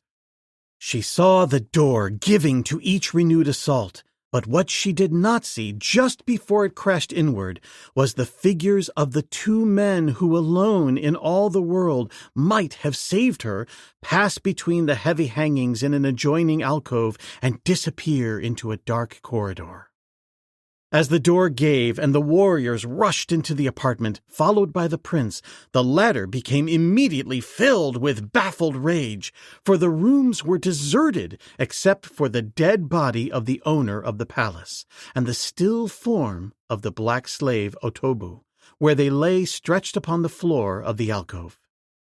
The prince rushed to the windows and looked out, but as the suite overlooked the barred den of lions from which, the prince thought, there could be no escape, his puzzlement was only increased.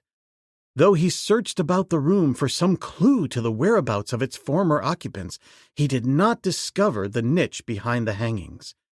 With the fickleness of insanity, he quickly tired of the search, and, turning to the soldiers who had accompanied him from the floor below, dismissed them. After setting up the broken door as best they could, the men left the apartment, and when they were again alone, Metak turned toward the girl. As he approached her, his face distorted by a hideous leer, his features worked rapidly in spasmodic twitches. The girl, who was standing at the entrance of the alcove, shrank back, her horror reflected in her face. Step by step she backed across the room, while the crouching maniac crept stealthily after her, with claw-like fingers poised in anticipation of the moment they should leap forth and seize her. As she passed the body of the slave, her foot touched some obstacle at her side, and glancing down, she saw the spear with which Otobu had been supposed to hold the prisoners. Instantly, she leaned forward and snatched it from the floor with its sharp point directed at the body of the madman. The effect upon Matak was electrical. From stealthy silence, he broke into harsh peals of laughter, and drawing his saber, danced to and fro before the girl. But whichever way he went, the point of the spear still threatened him. Gradually, the girl noticed a change in the tone of the creature's screams that was also reflected in the changing expression upon his hideous countenance. His hysterical laughter was slowly changing into cries of rage, while the silly leer upon his face was supplanted by a ferocious scowl and upcurled lips, which revealed the sharpened fangs beneath.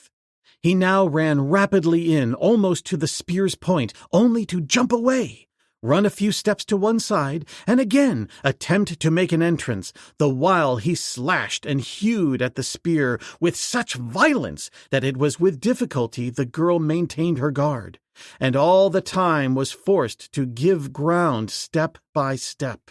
She had reached the point where she was standing squarely against the couch at the side of the room, when, with an incredibly swift movement, Matak stooped and, grasping a low stool, hurled it directly at her head.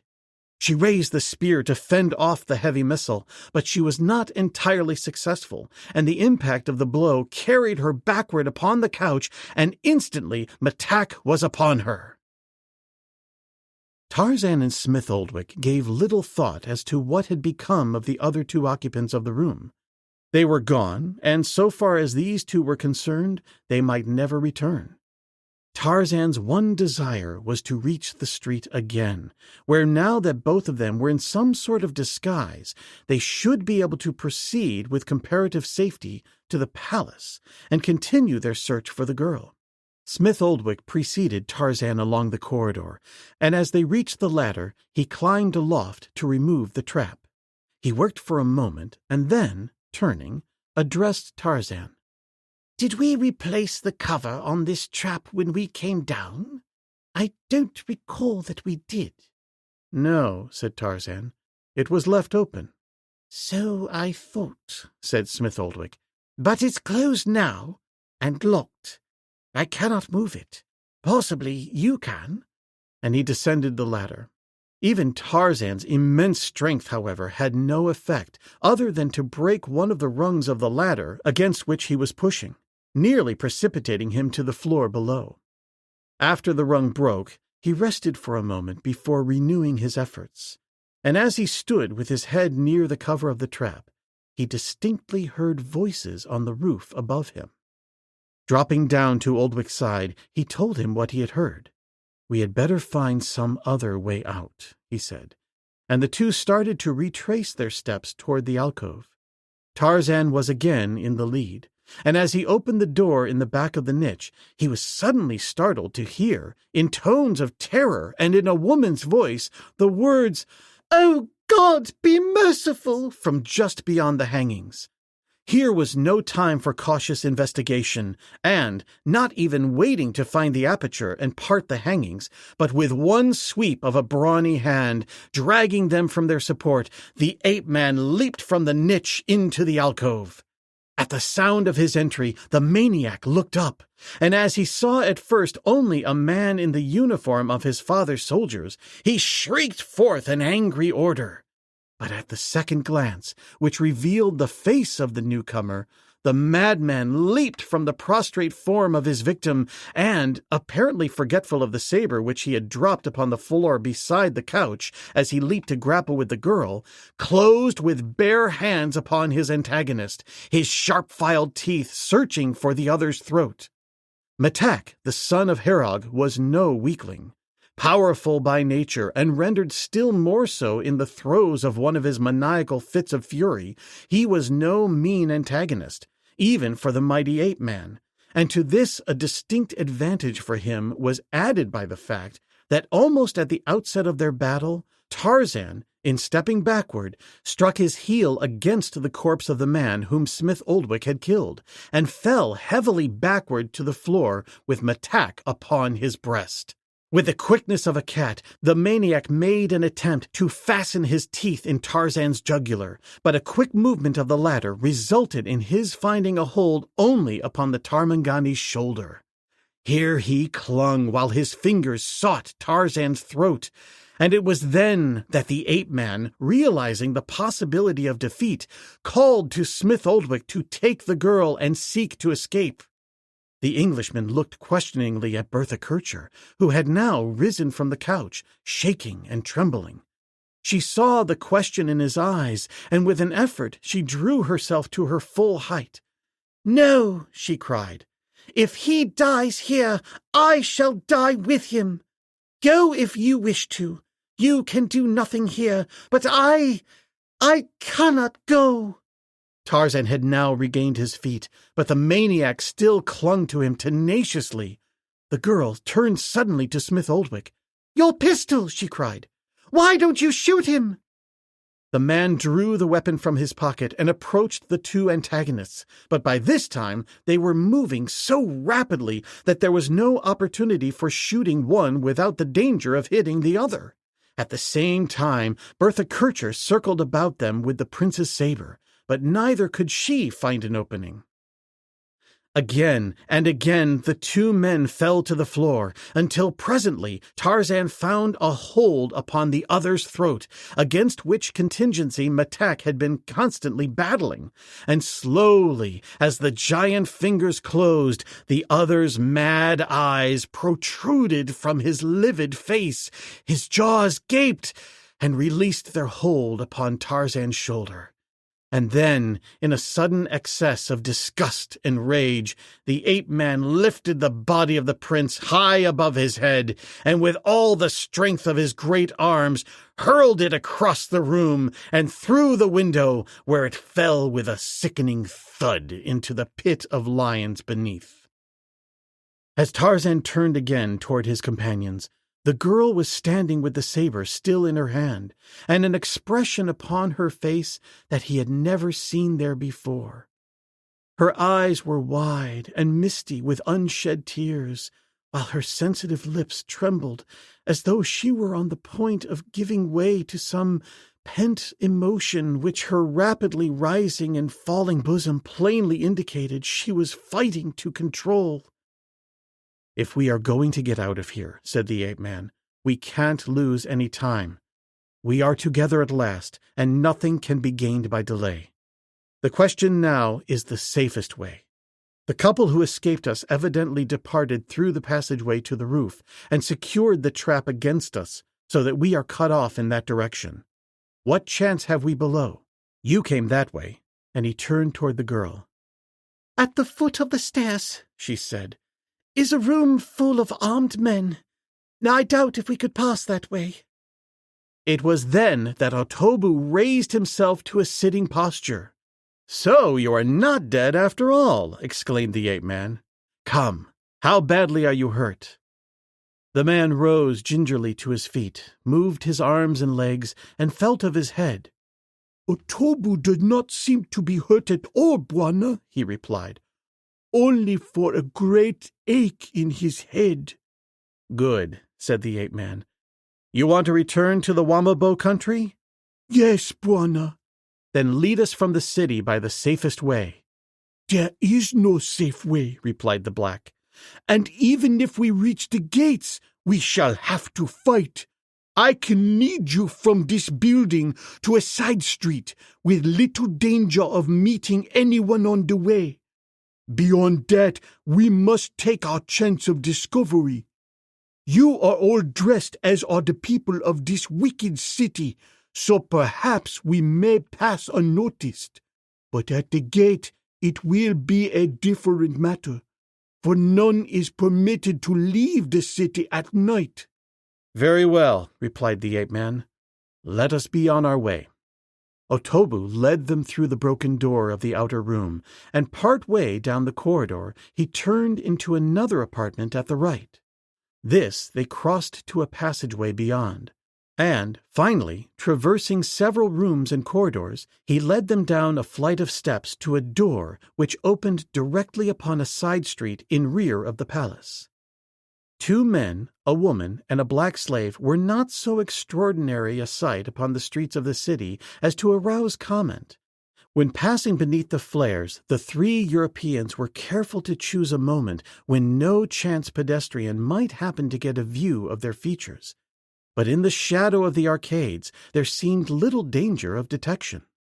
They had covered a good portion of the distance to the gate without mishap, when there came to their ears from the central portion of the city sounds of a great commotion. "What does that mean?" Tarzan asked of Otobu, who was now trembling violently. "Master," he replied, "they have discovered that which has happened in the palace of Visa, mayor of the city. His son and the girl escaped and summoned soldiers who have now doubtless discovered the body of Visa." "I wonder," said Tarzan, "if they have discovered the party I threw through the window." Bertha Kircher, who understood enough of the dialect to follow their conversation, asked Tarzan if he knew that the man he had thrown from the window was the king's son. The ape-man laughed. "No," he said, "I did not. That rather complicates matters, at least if they have found him."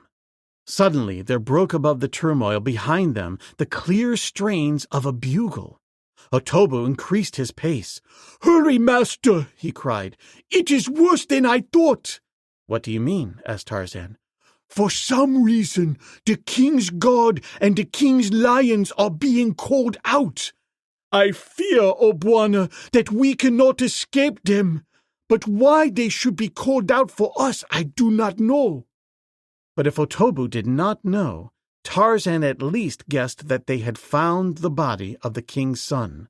Once again, the notes of the bugle rose high and clear upon the night air. "Calling more lions?" asked Tarzan. "No, master," replied Otobu. "It is the parrots they are calling." They moved on rapidly in silence for a few minutes when their attention was attracted by the flapping of the wings of a bird above them. They looked up to discover a parrot circling about over their heads. "Here are the parrots, Otobu," said Tarzan with a grin.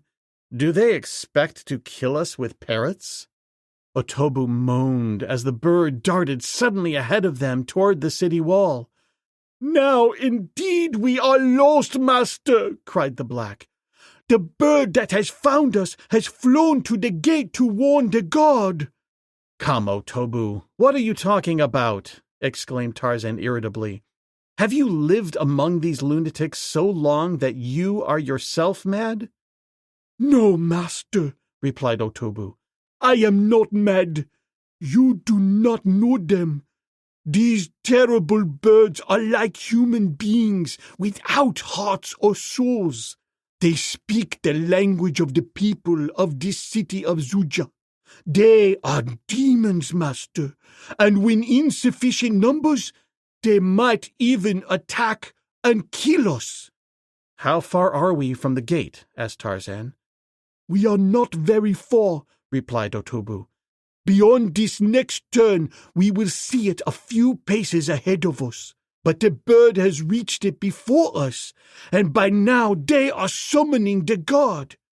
The truth of which statement was almost immediately indicated by sounds of many voices raised evidently in commands just ahead of them, while from behind came increased evidence of approaching pursuit, loud screams and roars of lions. A few steps ahead, a narrow alley opened from the east into the thoroughfare they were following, and as they approached it, there emerged from its dark shadows the figure of a mighty lion. Otobu halted in his tracks and shrank back against Tarzan. "Look, master," he whimpered, "a great black lion of the forest." Tarzan drew the saber which still hung at his side. "We cannot go back," he said. "Lions, parrots, or men, it must be all the same." And he moved steadily forward in the direction of the gate. What wind was stirring in the city street moved from Tarzan toward the lion, and when the ape-man had approached to within a few yards of the beast, who had stood silently eyeing them up to this time, instead of the expected roar, A whine broke from the beast's throat. The ape-man was conscious of a very decided feeling of relief. "It's Numa of the pit," he called back to his companions, and to Otobu, "Do not fear. This lion will not harm us."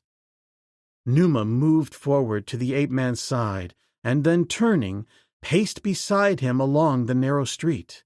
At the next turn they came in sight of the gate, where, beneath several flares, they saw a group of at least 20 warriors prepared to seize them, while from the opposite direction the roars of the pursuing lions sounded close upon them, mingling with the screams of numerous parrots which now circled about their heads.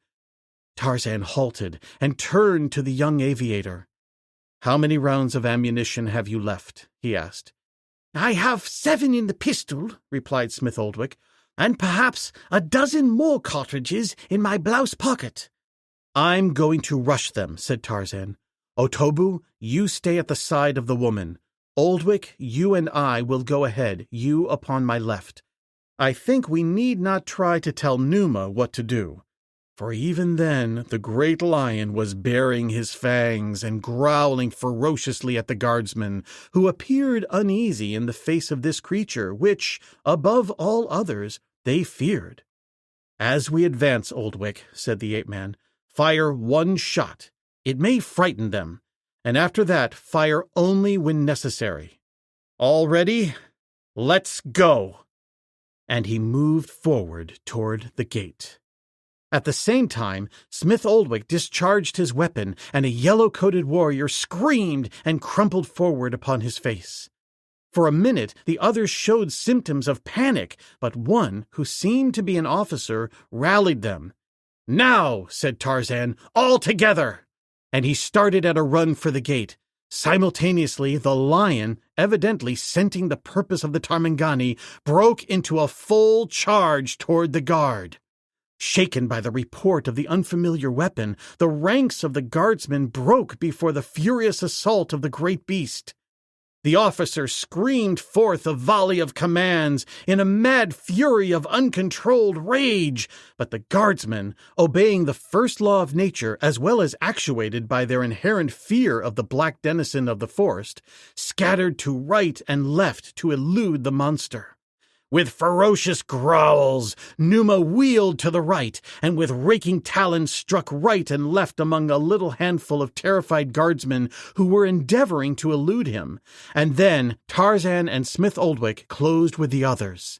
For a moment their most formidable antagonist was the officer in command. He wielded his curved saber as only an adept might as he faced Tarzan, to whom the similar weapon in his own hand was most unfamiliar.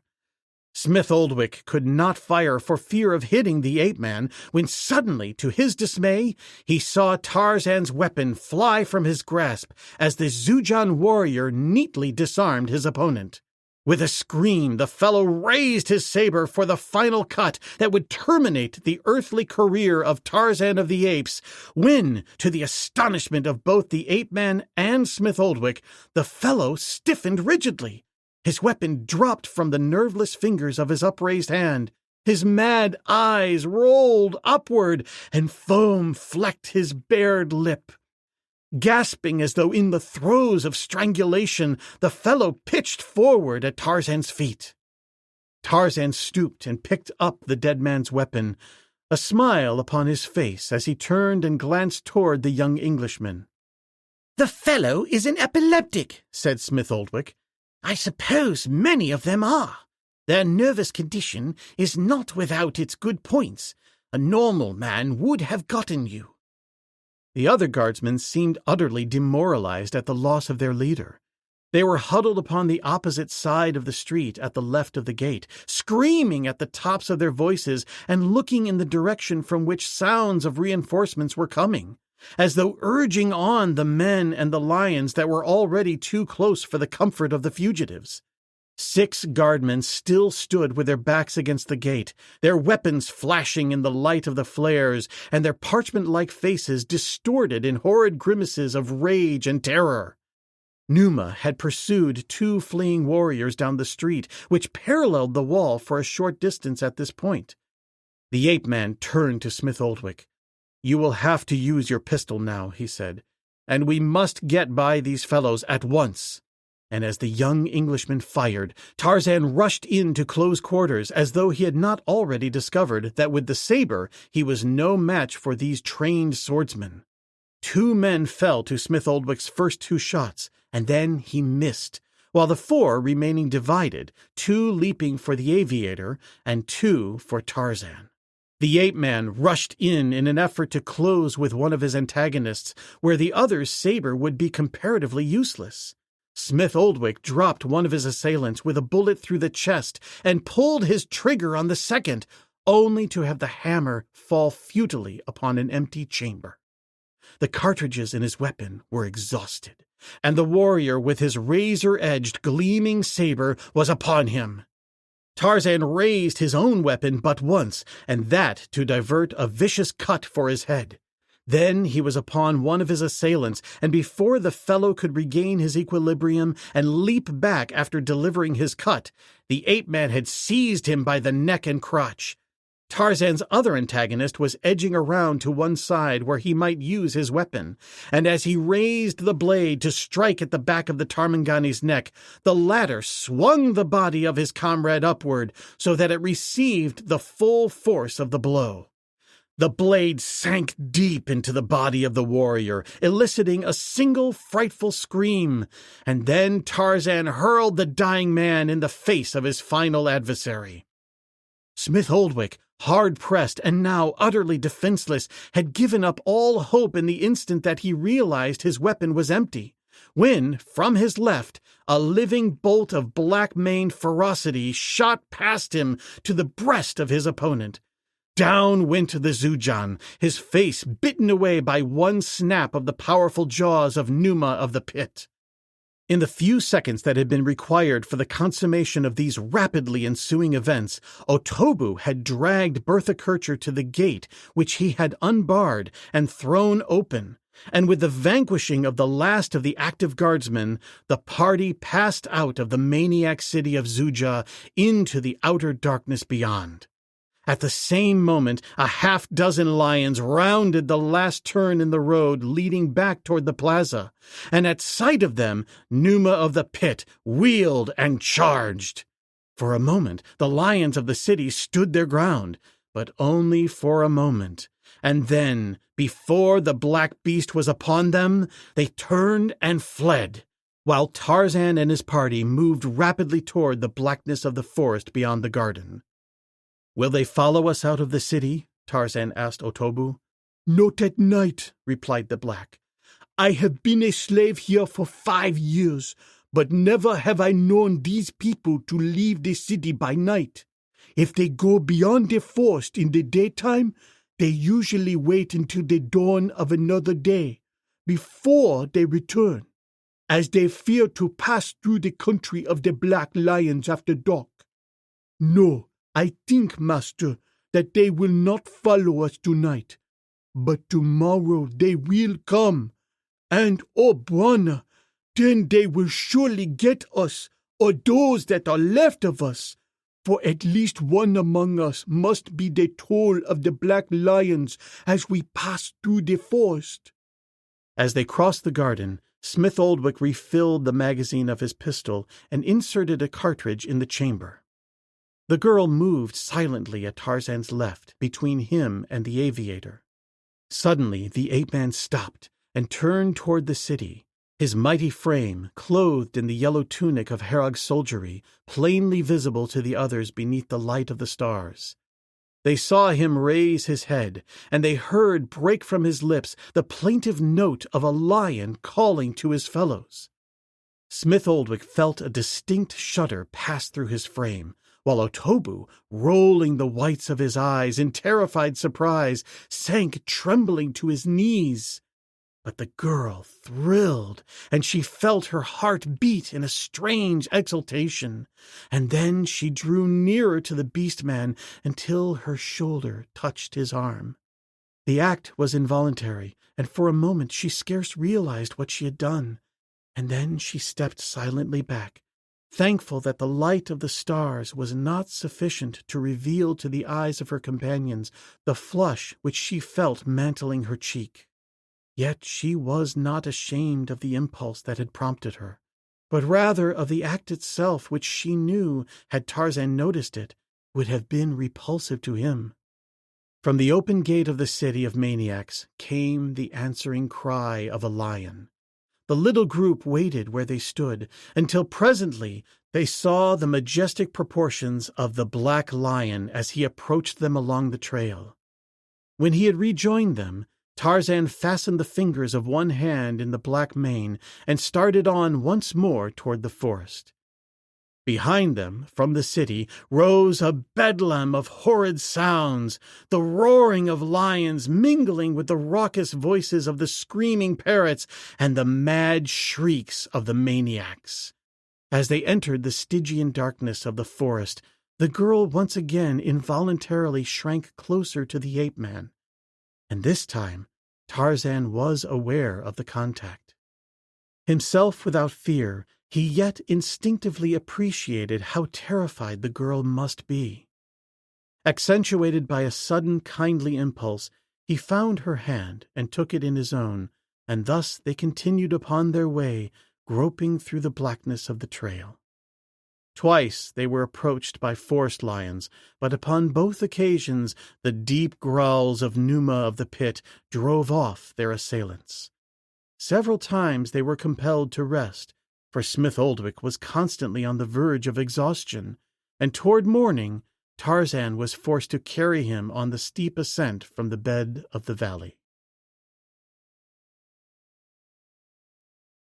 Chapter 24.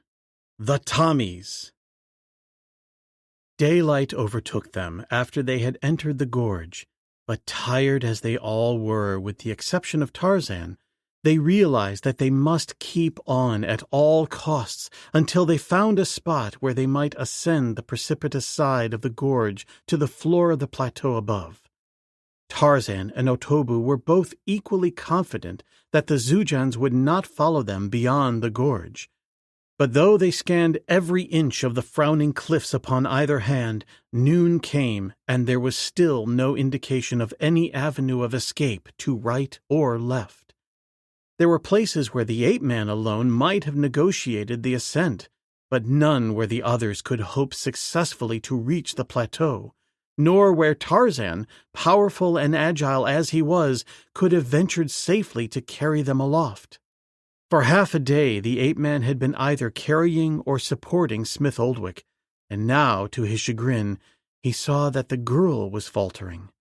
He had realized well how much she had undergone, and how greatly the hardships and dangers and the fatigue of the past weeks must have told upon her vitality. He saw how bravely she attempted to keep up, yet how often she stumbled and staggered as she labored through the sand and gravel of the gorge. Nor could he help but admire her fortitude and the uncomplaining effort she was making to push on. The Englishman must have noticed her condition too, for some time after noon he stopped suddenly and sat down in the sand. "It's no use," he said to Tarzan. "I can go no farther. Miss Kircher is rapidly weakening. You will have to go on without me." "No," said the girl. "We cannot do that. We have all been through so much together, and the chances of our escape are still so remote that whatever comes, let us remain together. Unless," and she looked up at Tarzan, "you, who have done so much for us, to whom you are under no obligations, will go on without us. I, for one, wish that you would. It must be as evident to you as it is to me that you cannot save us, for though you succeeded in dragging us from the path of our pursuers, even your great strength and endurance could never take one of us across the desert waste, which lies between here and the nearest fertile country." The ape-man returned her serious look with a smile. "You are not dead," he said to her. "Nor is the lieutenant, nor Otobu, nor myself. One is either dead or alive, and until we are dead, we should plan only upon continuing to live. Because we remain here and rest is no indication that we shall die here. I cannot carry you both to the country of the Wamabos, which is the nearest spot at which we may expect to find game and water, but we shall not give up on that account. So far we have found a way. Let us take things as they come. Let us rest now because you and Lieutenant Smith-Oldwick need the rest. But when you are stronger, we will go on again. But the Xujans, she asked, may they not follow us here? Yes, he said, they probably will. But we need not be concerned with them until they come. I wish, said the girl, that I possessed your philosophy, but I am afraid it is beyond me. You were not born and reared in the jungle by wild beasts and among wild beasts, or you would possess, as I do, the fatalism of the jungle. And so they moved to the side of the gorge beneath the shade of an overhanging rock, and lay down in the hot sand to rest. Numa wandered restlessly to and fro, and finally, after sprawling for a moment close beside the ape-man, rose and moved off up the gorge to be lost to view a moment later beyond the nearest turn. For an hour the little party rested, and then Tarzan suddenly rose and, motioning the others to silence, listened. For a minute he stood motionless, his keen ears acutely receptive to sounds so faint and distant that none of the other three could detect the slightest break in the utter and death-like quiet of the gorge. Finally, the ape-man relaxed and turned toward them. "What is it?" asked the girl. "They are coming," he replied. "They are yet some distance away, though not far, for the sandaled feet of the men and the pads of the lions make little noise upon the soft sands." "What shall we do? Try to go on?" asked Smith-Oldwick.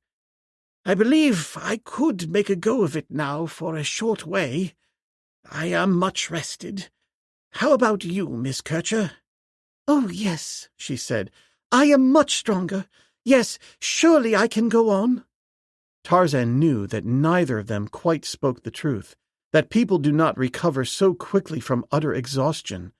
But he saw no other way, and there was always the hope that just beyond the next turn would be a way out of the gorge. "You help the lieutenant, Otobu," he said, turning to the black, "and I will carry Miss Kircher." And though the girl objected, saying that he must not waste his strength, he lifted her lightly in his arms and moved off up the canyon, followed by Otobu and the Englishman. They had gone no great distance when the others of the party became aware of the sounds of pursuit, for now the lions were whining as though the fresh-scent spoor of their quarry had reached their nostrils. "I wish that your Numa would return," said the girl. "Yes," said Tarzan, "but we shall have to do the best we can without him. I should like to find some place where we can barricade ourselves against attack from all sides. Possibly then we might hold them off. Smith-Oldwick is a good shot, and if there are not too many men, he might be able to dispose of them, provided they can only come at him one at a time. The lions don't bother me so much. Sometimes they are stupid animals, and I am sure that these that pursue us, and who are so dependent upon the masters that have raised and trained them, will be easily handled after the warriors are disposed of." "You think there is some hope, then?" she asked. "We are still alive," was his only answer. "There," he said presently, "I thought I recalled this very spot." He pointed toward a fragment that had evidently fallen from the summit of the cliff, and which now lay embedded in the sand a few feet from the base. It was a jagged fragment of rock which rose some 10 feet above the surface of the sand, leaving a narrow aperture between it and the cliff behind. Toward this they directed their steps, and when finally they reached their goal, they found a space about 2 feet wide and 10 feet long between the rock and the cliff. To be sure, it was open at both ends, but at least they could not be attacked upon all sides at once. They had scarcely concealed themselves before Tarzan's quick ears caught a sound upon the face of the cliff above them, and looking up, he saw a diminutive monkey perched upon a slight projection, an ugly-faced little monkey who looked down upon them for a moment and then scampered away toward the south in the direction from which their pursuers were coming. Otobu had seen the monkey too. "He will tell the parrots," said the black, "and the parrots will tell the madmen." "It is all the same," replied Tarzan. "The lions would have found us here. We could not hope to hide from them." He placed Smith Oldwick with his pistol at the north opening of their haven, and told Otobu to stand with his spear at the Englishman's shoulder, while he himself prepared to guard the southern approach. "You will be safe there in the event that they use their spears," he said. The minutes that dragged by seemed veritable eternities to Bertha Kircher, and then, at last, and almost with relief, she knew that the pursuers were upon them. She heard the angry roaring of the lions and the cries of the madmen. For several minutes the men seemed to be investigating the stronghold which their quarry had discovered. She could hear them both to the north and south, and then, from where she lay, she saw a lion charging for the ape-man before her.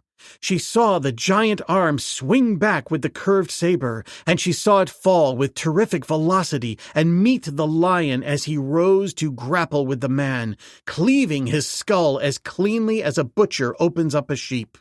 Then she heard footsteps running rapidly toward Smith Oldwick, and, as his pistol spoke, there was a scream and the sound of a falling body. Evidently disheartened by the failure of their first attempt, the assaulters drew off, but only for a short time. Again they came, this time a man opposing Tarzan and a lion seeking to overcome Smith Oldwick. Tarzan had cautioned the young Englishman not to waste his cartridges upon the lions, and it was Otobu with the Xujan spear who met the beast, which was not subdued until both he and Smith Oldwick had been mauled, and the latter had succeeded in running the point of the saber the girl had carried into the beast's heart. The man who opposed Tarzan inadvertently came too close in an attempt to cut at the ape-man's head, with the result that an instant later his corpse lay with the neck broken upon the body of the lion. Once again the enemy withdrew, but again only for a short time. And now they came in full force, the lions and the men, possibly a half-dozen of each, the men casting their spears and the lions waiting just behind, evidently for the signal to charge. "Is this the end?" asked the girl. "No," cried the ape-man, "for we still live." The words had scarcely passed his lips when the remaining warriors, rushing in, cast their spears simultaneously from both sides. In attempting to shield the girl, Tarzan received one of the shafts in the shoulder, and so heavily had the weapon been hurled that it bore him backward to the ground. Smith Oldwick fired his pistol twice when he too was struck down, the weapon entering his right leg midway between hip and knee. Only Otobu remained to face the enemy, for the Englishman, already weak from his wounds and from the latest mauling he had received at the claws of the lion, had lost consciousness as he sank to the ground with this new hurt. As he fell, his pistol dropped from his fingers, and the girl, seeing, snatched it up. As Tarzan struggled to rise, one of the warriors leaped full upon his breast and bore him back as, with fiendish shrieks, he raised the point of his saber above the other's heart. Before he could drive it home, the girl leveled Smith Oldwick's pistol and fired point-blank at the fiend's face. Simultaneously, there broke upon the astonished ears of both attackers and attacked a volley of shots from the gorge. With the sweetness of the voice of an angel from heaven, the Europeans heard the sharp-barked commands of an English non-com. Even above the roars of the lions and the screams of the maniacs, those beloved tones reached the ears of Tarzan and the girl at the very moment that even the ape-man had given up the last vestige of hope. Rolling the body of the warrior to one side, Tarzan struggled to his feet, the spear still protruding from his shoulder. The girl rose too, and as Tarzan wrenched the weapon from his flesh and stepped out from behind the concealment of their refuge, she followed at his side. The skirmish that had resulted in their rescue was soon over. Most of the lions escaped, but all of the pursuing Xujans had been slain. As Tarzan and the girl came into view of the group, a British Tommy leveled his rifle at the ape-man. Seeing the fellow's actions and realizing instantly the natural error that Tarzan's yellow tunic had occasioned, the girl sprang between him and the soldier. "Don't shoot!" she cried to the latter. "We are both friends." "Hold up your hands, you then," he commanded Tarzan. "I ain't taking no chances with any duffer with a yellow shirt." At this juncture, the British sergeant who had been in command of the advance guard approached, and when Tarzan and the girl spoke to him in English, explaining their disguises, he accepted their word, since they were evidently not of the same race as the creatures which lay dead about them.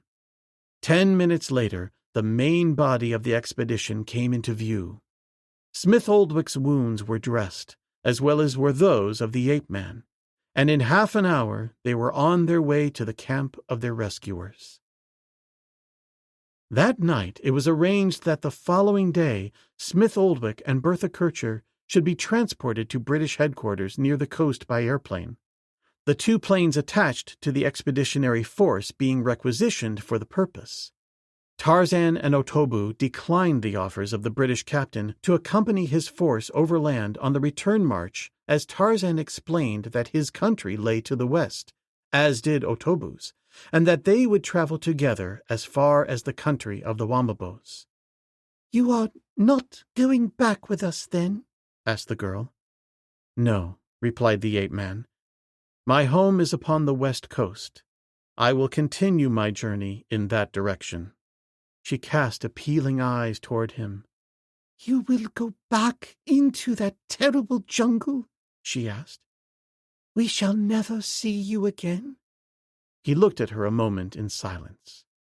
"Never," he said, and without another word turned and walked away. In the morning, Colonel Capell came from the base camp in one of the planes that was to carry Smith Oldwick and the girl to the east. Tarzan was standing some distance away as the ship landed, and the officer descended to the ground. He saw the colonel greet his junior in command of the advance detachment, and then he saw him turn toward Bertha Kircher, who was standing a few paces behind the captain. Tarzan wondered how the German spy felt in this situation, especially when she must know that there was one there who knew her real status. He saw Colonel Capell walk toward her with outstretched hands and smiling face, and, although he could not hear the words of his greeting, he saw that it was friendly and cordial to a degree. Tarzan turned away scowling, and if any had been close by they might have heard a low growl rumble from his chest. He knew that his country was at war with Germany, and that not only his duty to the land of his fathers, but also his personal grievance against the enemy people and his hatred of them demanded that he expose the girl's perfidy, and yet he hesitated, and because he hesitated, he growled, not at the German spy, but at himself for his weakness. He did not see her again before she entered a plane, and was borne away toward the east. He bid farewell to Smith Oldwick, and received again the oft-repeated thanks of the young Englishman, and then he saw him too borne aloft in the high circling plane, and watched until the ship became a speck far above the eastern horizon, to disappear at last high in the air. The Tommies, their packs and accoutrements slung, were waiting the summons to continue their return march.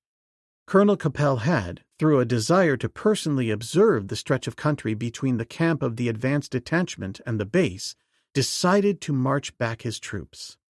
Now that all was in readiness for departure, he turned to Tarzan. "I wish you would come back with us, Greystoke," he said. "And if my appeal carries no inducement, possibly that of Smith Oldwick and the young lady who just left us may. They asked me to urge you to return to civilization." "No," said Tarzan. "I shall go my own way." Miss Kircher and Lieutenant Smith Oldwick were only prompted by a sense of gratitude in considering my welfare. "Miss Kircher?" exclaimed Capel, and then he laughed. "You know her, then, as Bertha Kircher, the German spy?" Tarzan looked at the other a moment in silence. It was beyond him to conceive that a British officer should thus laconically speak of an enemy spy whom he had had within his power and permitted to escape. "Yes," he replied, "I knew that she was Bertha Kircher, the German spy." "Is that all you knew?" asked Capel. "That is all," said the ape-man. "She is the Honourable Patricia Canby," said Capel, "one of the most valuable members of the British Intelligence Service, attached to the East African forces. Her father and I served in India together, and I have known her ever since she was born. Why, here's a packet of papers she took from a German officer and has been carrying it through all her vicissitudes, single-minded in the performance of her duty. Look! I haven't yet had time to examine them, but as you see, here is a military sketch map, a bundle of reports, and the diary of one Hauptmann Fritz Schneider." "The diary of Hauptmann Fritz Schneider?" repeated Tarzan in a constrained voice. "May I see it, Capel? He is the man who murdered Lady Greystoke." The Englishman handed the little volume over to the other without a word. Tarzan ran through the pages quickly, looking for a certain date, the date that the horror had been committed, and when he found it, he read rapidly. Suddenly, a gasp of incredulity burst from his lips. Capel looked at him questioningly. "God!" exclaimed the ape-man. "Can this be true? Listen!" And he read an excerpt from the closely written page. "Played a little joke upon the English pig. When he comes home, he will find the burned body of his wife in her boudoir, but he will only think it is his wife. Had Von Goss substitute the body of a dead native woman and char it after putting Lady Greystokes' rings upon it. Lady G will be of more value to the High Command alive than dead." "She lives!" cried Tarzan. "Thank God!" exclaimed Capel. "And now?" "I will return with you, of course. How terribly I have wronged Miss Canby, but how could I know? I even told Smith Oldwick, who loves her, that she was a German spy. Not only must I return to find my wife, but I must right this wrong." "Don't worry about that," said Capel.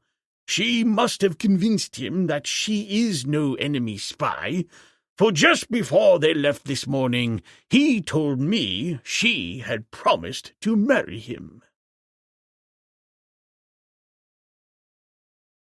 Afterward. Following his June 1917 return to Oak Park, Illinois, from his second California sojourn, Edgar Rice Burroughs hoped to contribute to the World War I Allies' cause. While awaiting his commission as a captain in the Illinois Reserve Militia, he took his family on a month-long vacation to his in-laws' summer home in Coldwater, Michigan. After settling in, he wrote Muncie Magazine's editor Robert H. Bob Davis on July 28, 1917, inquiring, "Are you getting any requests for another Tarzan novel? I get them nearly every week. Had intended not writing any more Tarzan stuff for a long while at least, but now I am in doubt." Burroughs' strategy of selling shorter fiction to Ray Long at the Blue Book magazine, including The New Adventures of Tarzan, Jungle Tales of Tarzan, and Bridge and the Oskaloosa Kid, The Oakdale Affair, had proven lucrative, but he did not want to sever ties with Muncie, which had been a reliable outlet for his work. The stickling point with Burroughs was the word count required for a successful ape-man story, which taxed his creativity. Davis was adamant that he would take another Tarzan tale, but that it must be a serialized, novel-length story. The two continued their correspondence, with Burroughs confessing that he had no idea for the plot and asking Davis the pay rate for a 100,000-word manuscript. The editor quoted $3,000, given the impact of wartime paper shortages and rationing on the publishing industry. Upon receiving his militia commission, Burroughs devoted his time to drilling his troops, selling war bonds, and writing propaganda. His fiction output was confined to the Land That Time Forgot trilogy of novellas, published in the Blue Book magazine. Regularly encouraged by Davis to provide another Tarzan novel and seeking inspiration, Burroughs asked Joseph E. Bray, his hardback publishing editor at A.C. McClurg and Company, for references to wartime battles and conditions in East Africa. Bray dispatched an employee to the library to do some research, and on June 20, 1918, sent Burroughs a list of periodical articles and books. The author selected Marching on Tanga, with General Smuts in East Africa, by Francis Brett Young, as his best resource. However, unwilling to settle for what Muncie would offer for the serialization, Burroughs wrote to Long on September 28, 1918, inquiring if the editor was interested in more short stories. Long responded enthusiastically, offering $450 each for the first 6 stories and $500 for the next 6. Once again, Davis was priced out of the market. Burroughs mailed the first of the Tarzan and the Huns stories on October 18, written from August 9, 1918 to January 24, 1919. The 6 installments appeared in the Red Book magazine from March to August 1919, with 25 interior illustrations by Charles Livingston Bull. Following his February 1919 move to Southern California, Burroughs remained busy through the summer managing his new purchase, Tarzana Ranch. On August 7, Bray wrote the author to inquire about the next Tarzan novel. Though Jungle Tales of Tarzan sold well in book form, as did all the Tarzan stories, the editor urged Burroughs to supply a long yarn with a plot rather than an episodic story for his next book. The promise of another successful novel stimulated Burroughs' creativity, and he began writing 2 days later. Heeding Bray's suggestion for something on the order of Jewels of Opar, Burroughs returned to the Lost City scenario, introducing Xuja, the City of Maniacs. Burroughs wrote to Long, now serving as editor of Cosmopolitan magazine, following William Randolph Hearst's acquisition of Consolidated's 3 titles, but Long declined to purchase the tale. On October 14, Burroughs submitted Tarzan and the Valley of Luna to Davis, who offered $3,000 the following month for the 50,000-word novella. Written August 7 through September 10, 1919. Valley of Luna appeared in All Story Weekly in 5 installments from March 20 to April 17, 1920, with cover art on the first issue by P.J. Monahan. The novella was then paired with the Red Book stories to form the novel Tarzan the Untamed, released by A.C. McClurg and Company on April 30, 1920, just 2 weeks after the final all-story weekly installment, with a dust jacket and 9 sepia interior illustration plates by J. Allen St. John. Heeding Bray's counsel, joined in chorus by Burroughs' family and Davis, the author resurrected Jane, whom he had killed off in the first chapter, revealing her death to be a hoax. At 110,000 words, Tarzan the Untamed is the longest of Burroughs' ape-man novels. Scott Tracy Griffin. Scott Tracy Griffin is the author of Tarzan, The Centennial Celebration, Titan Books, 2012, and Tarzan on Film, Titan Books, 2016.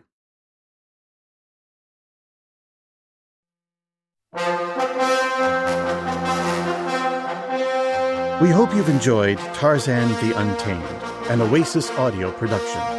Text copyright 2020 by Edgar Rice Burroughs, Inc. Production copyright 2020 by Oasis Audio under arrangement with Edgar Rice Burroughs, Inc. Oasis Audio titles are available wherever audiobooks are sold and on our website, oasisaudio.com.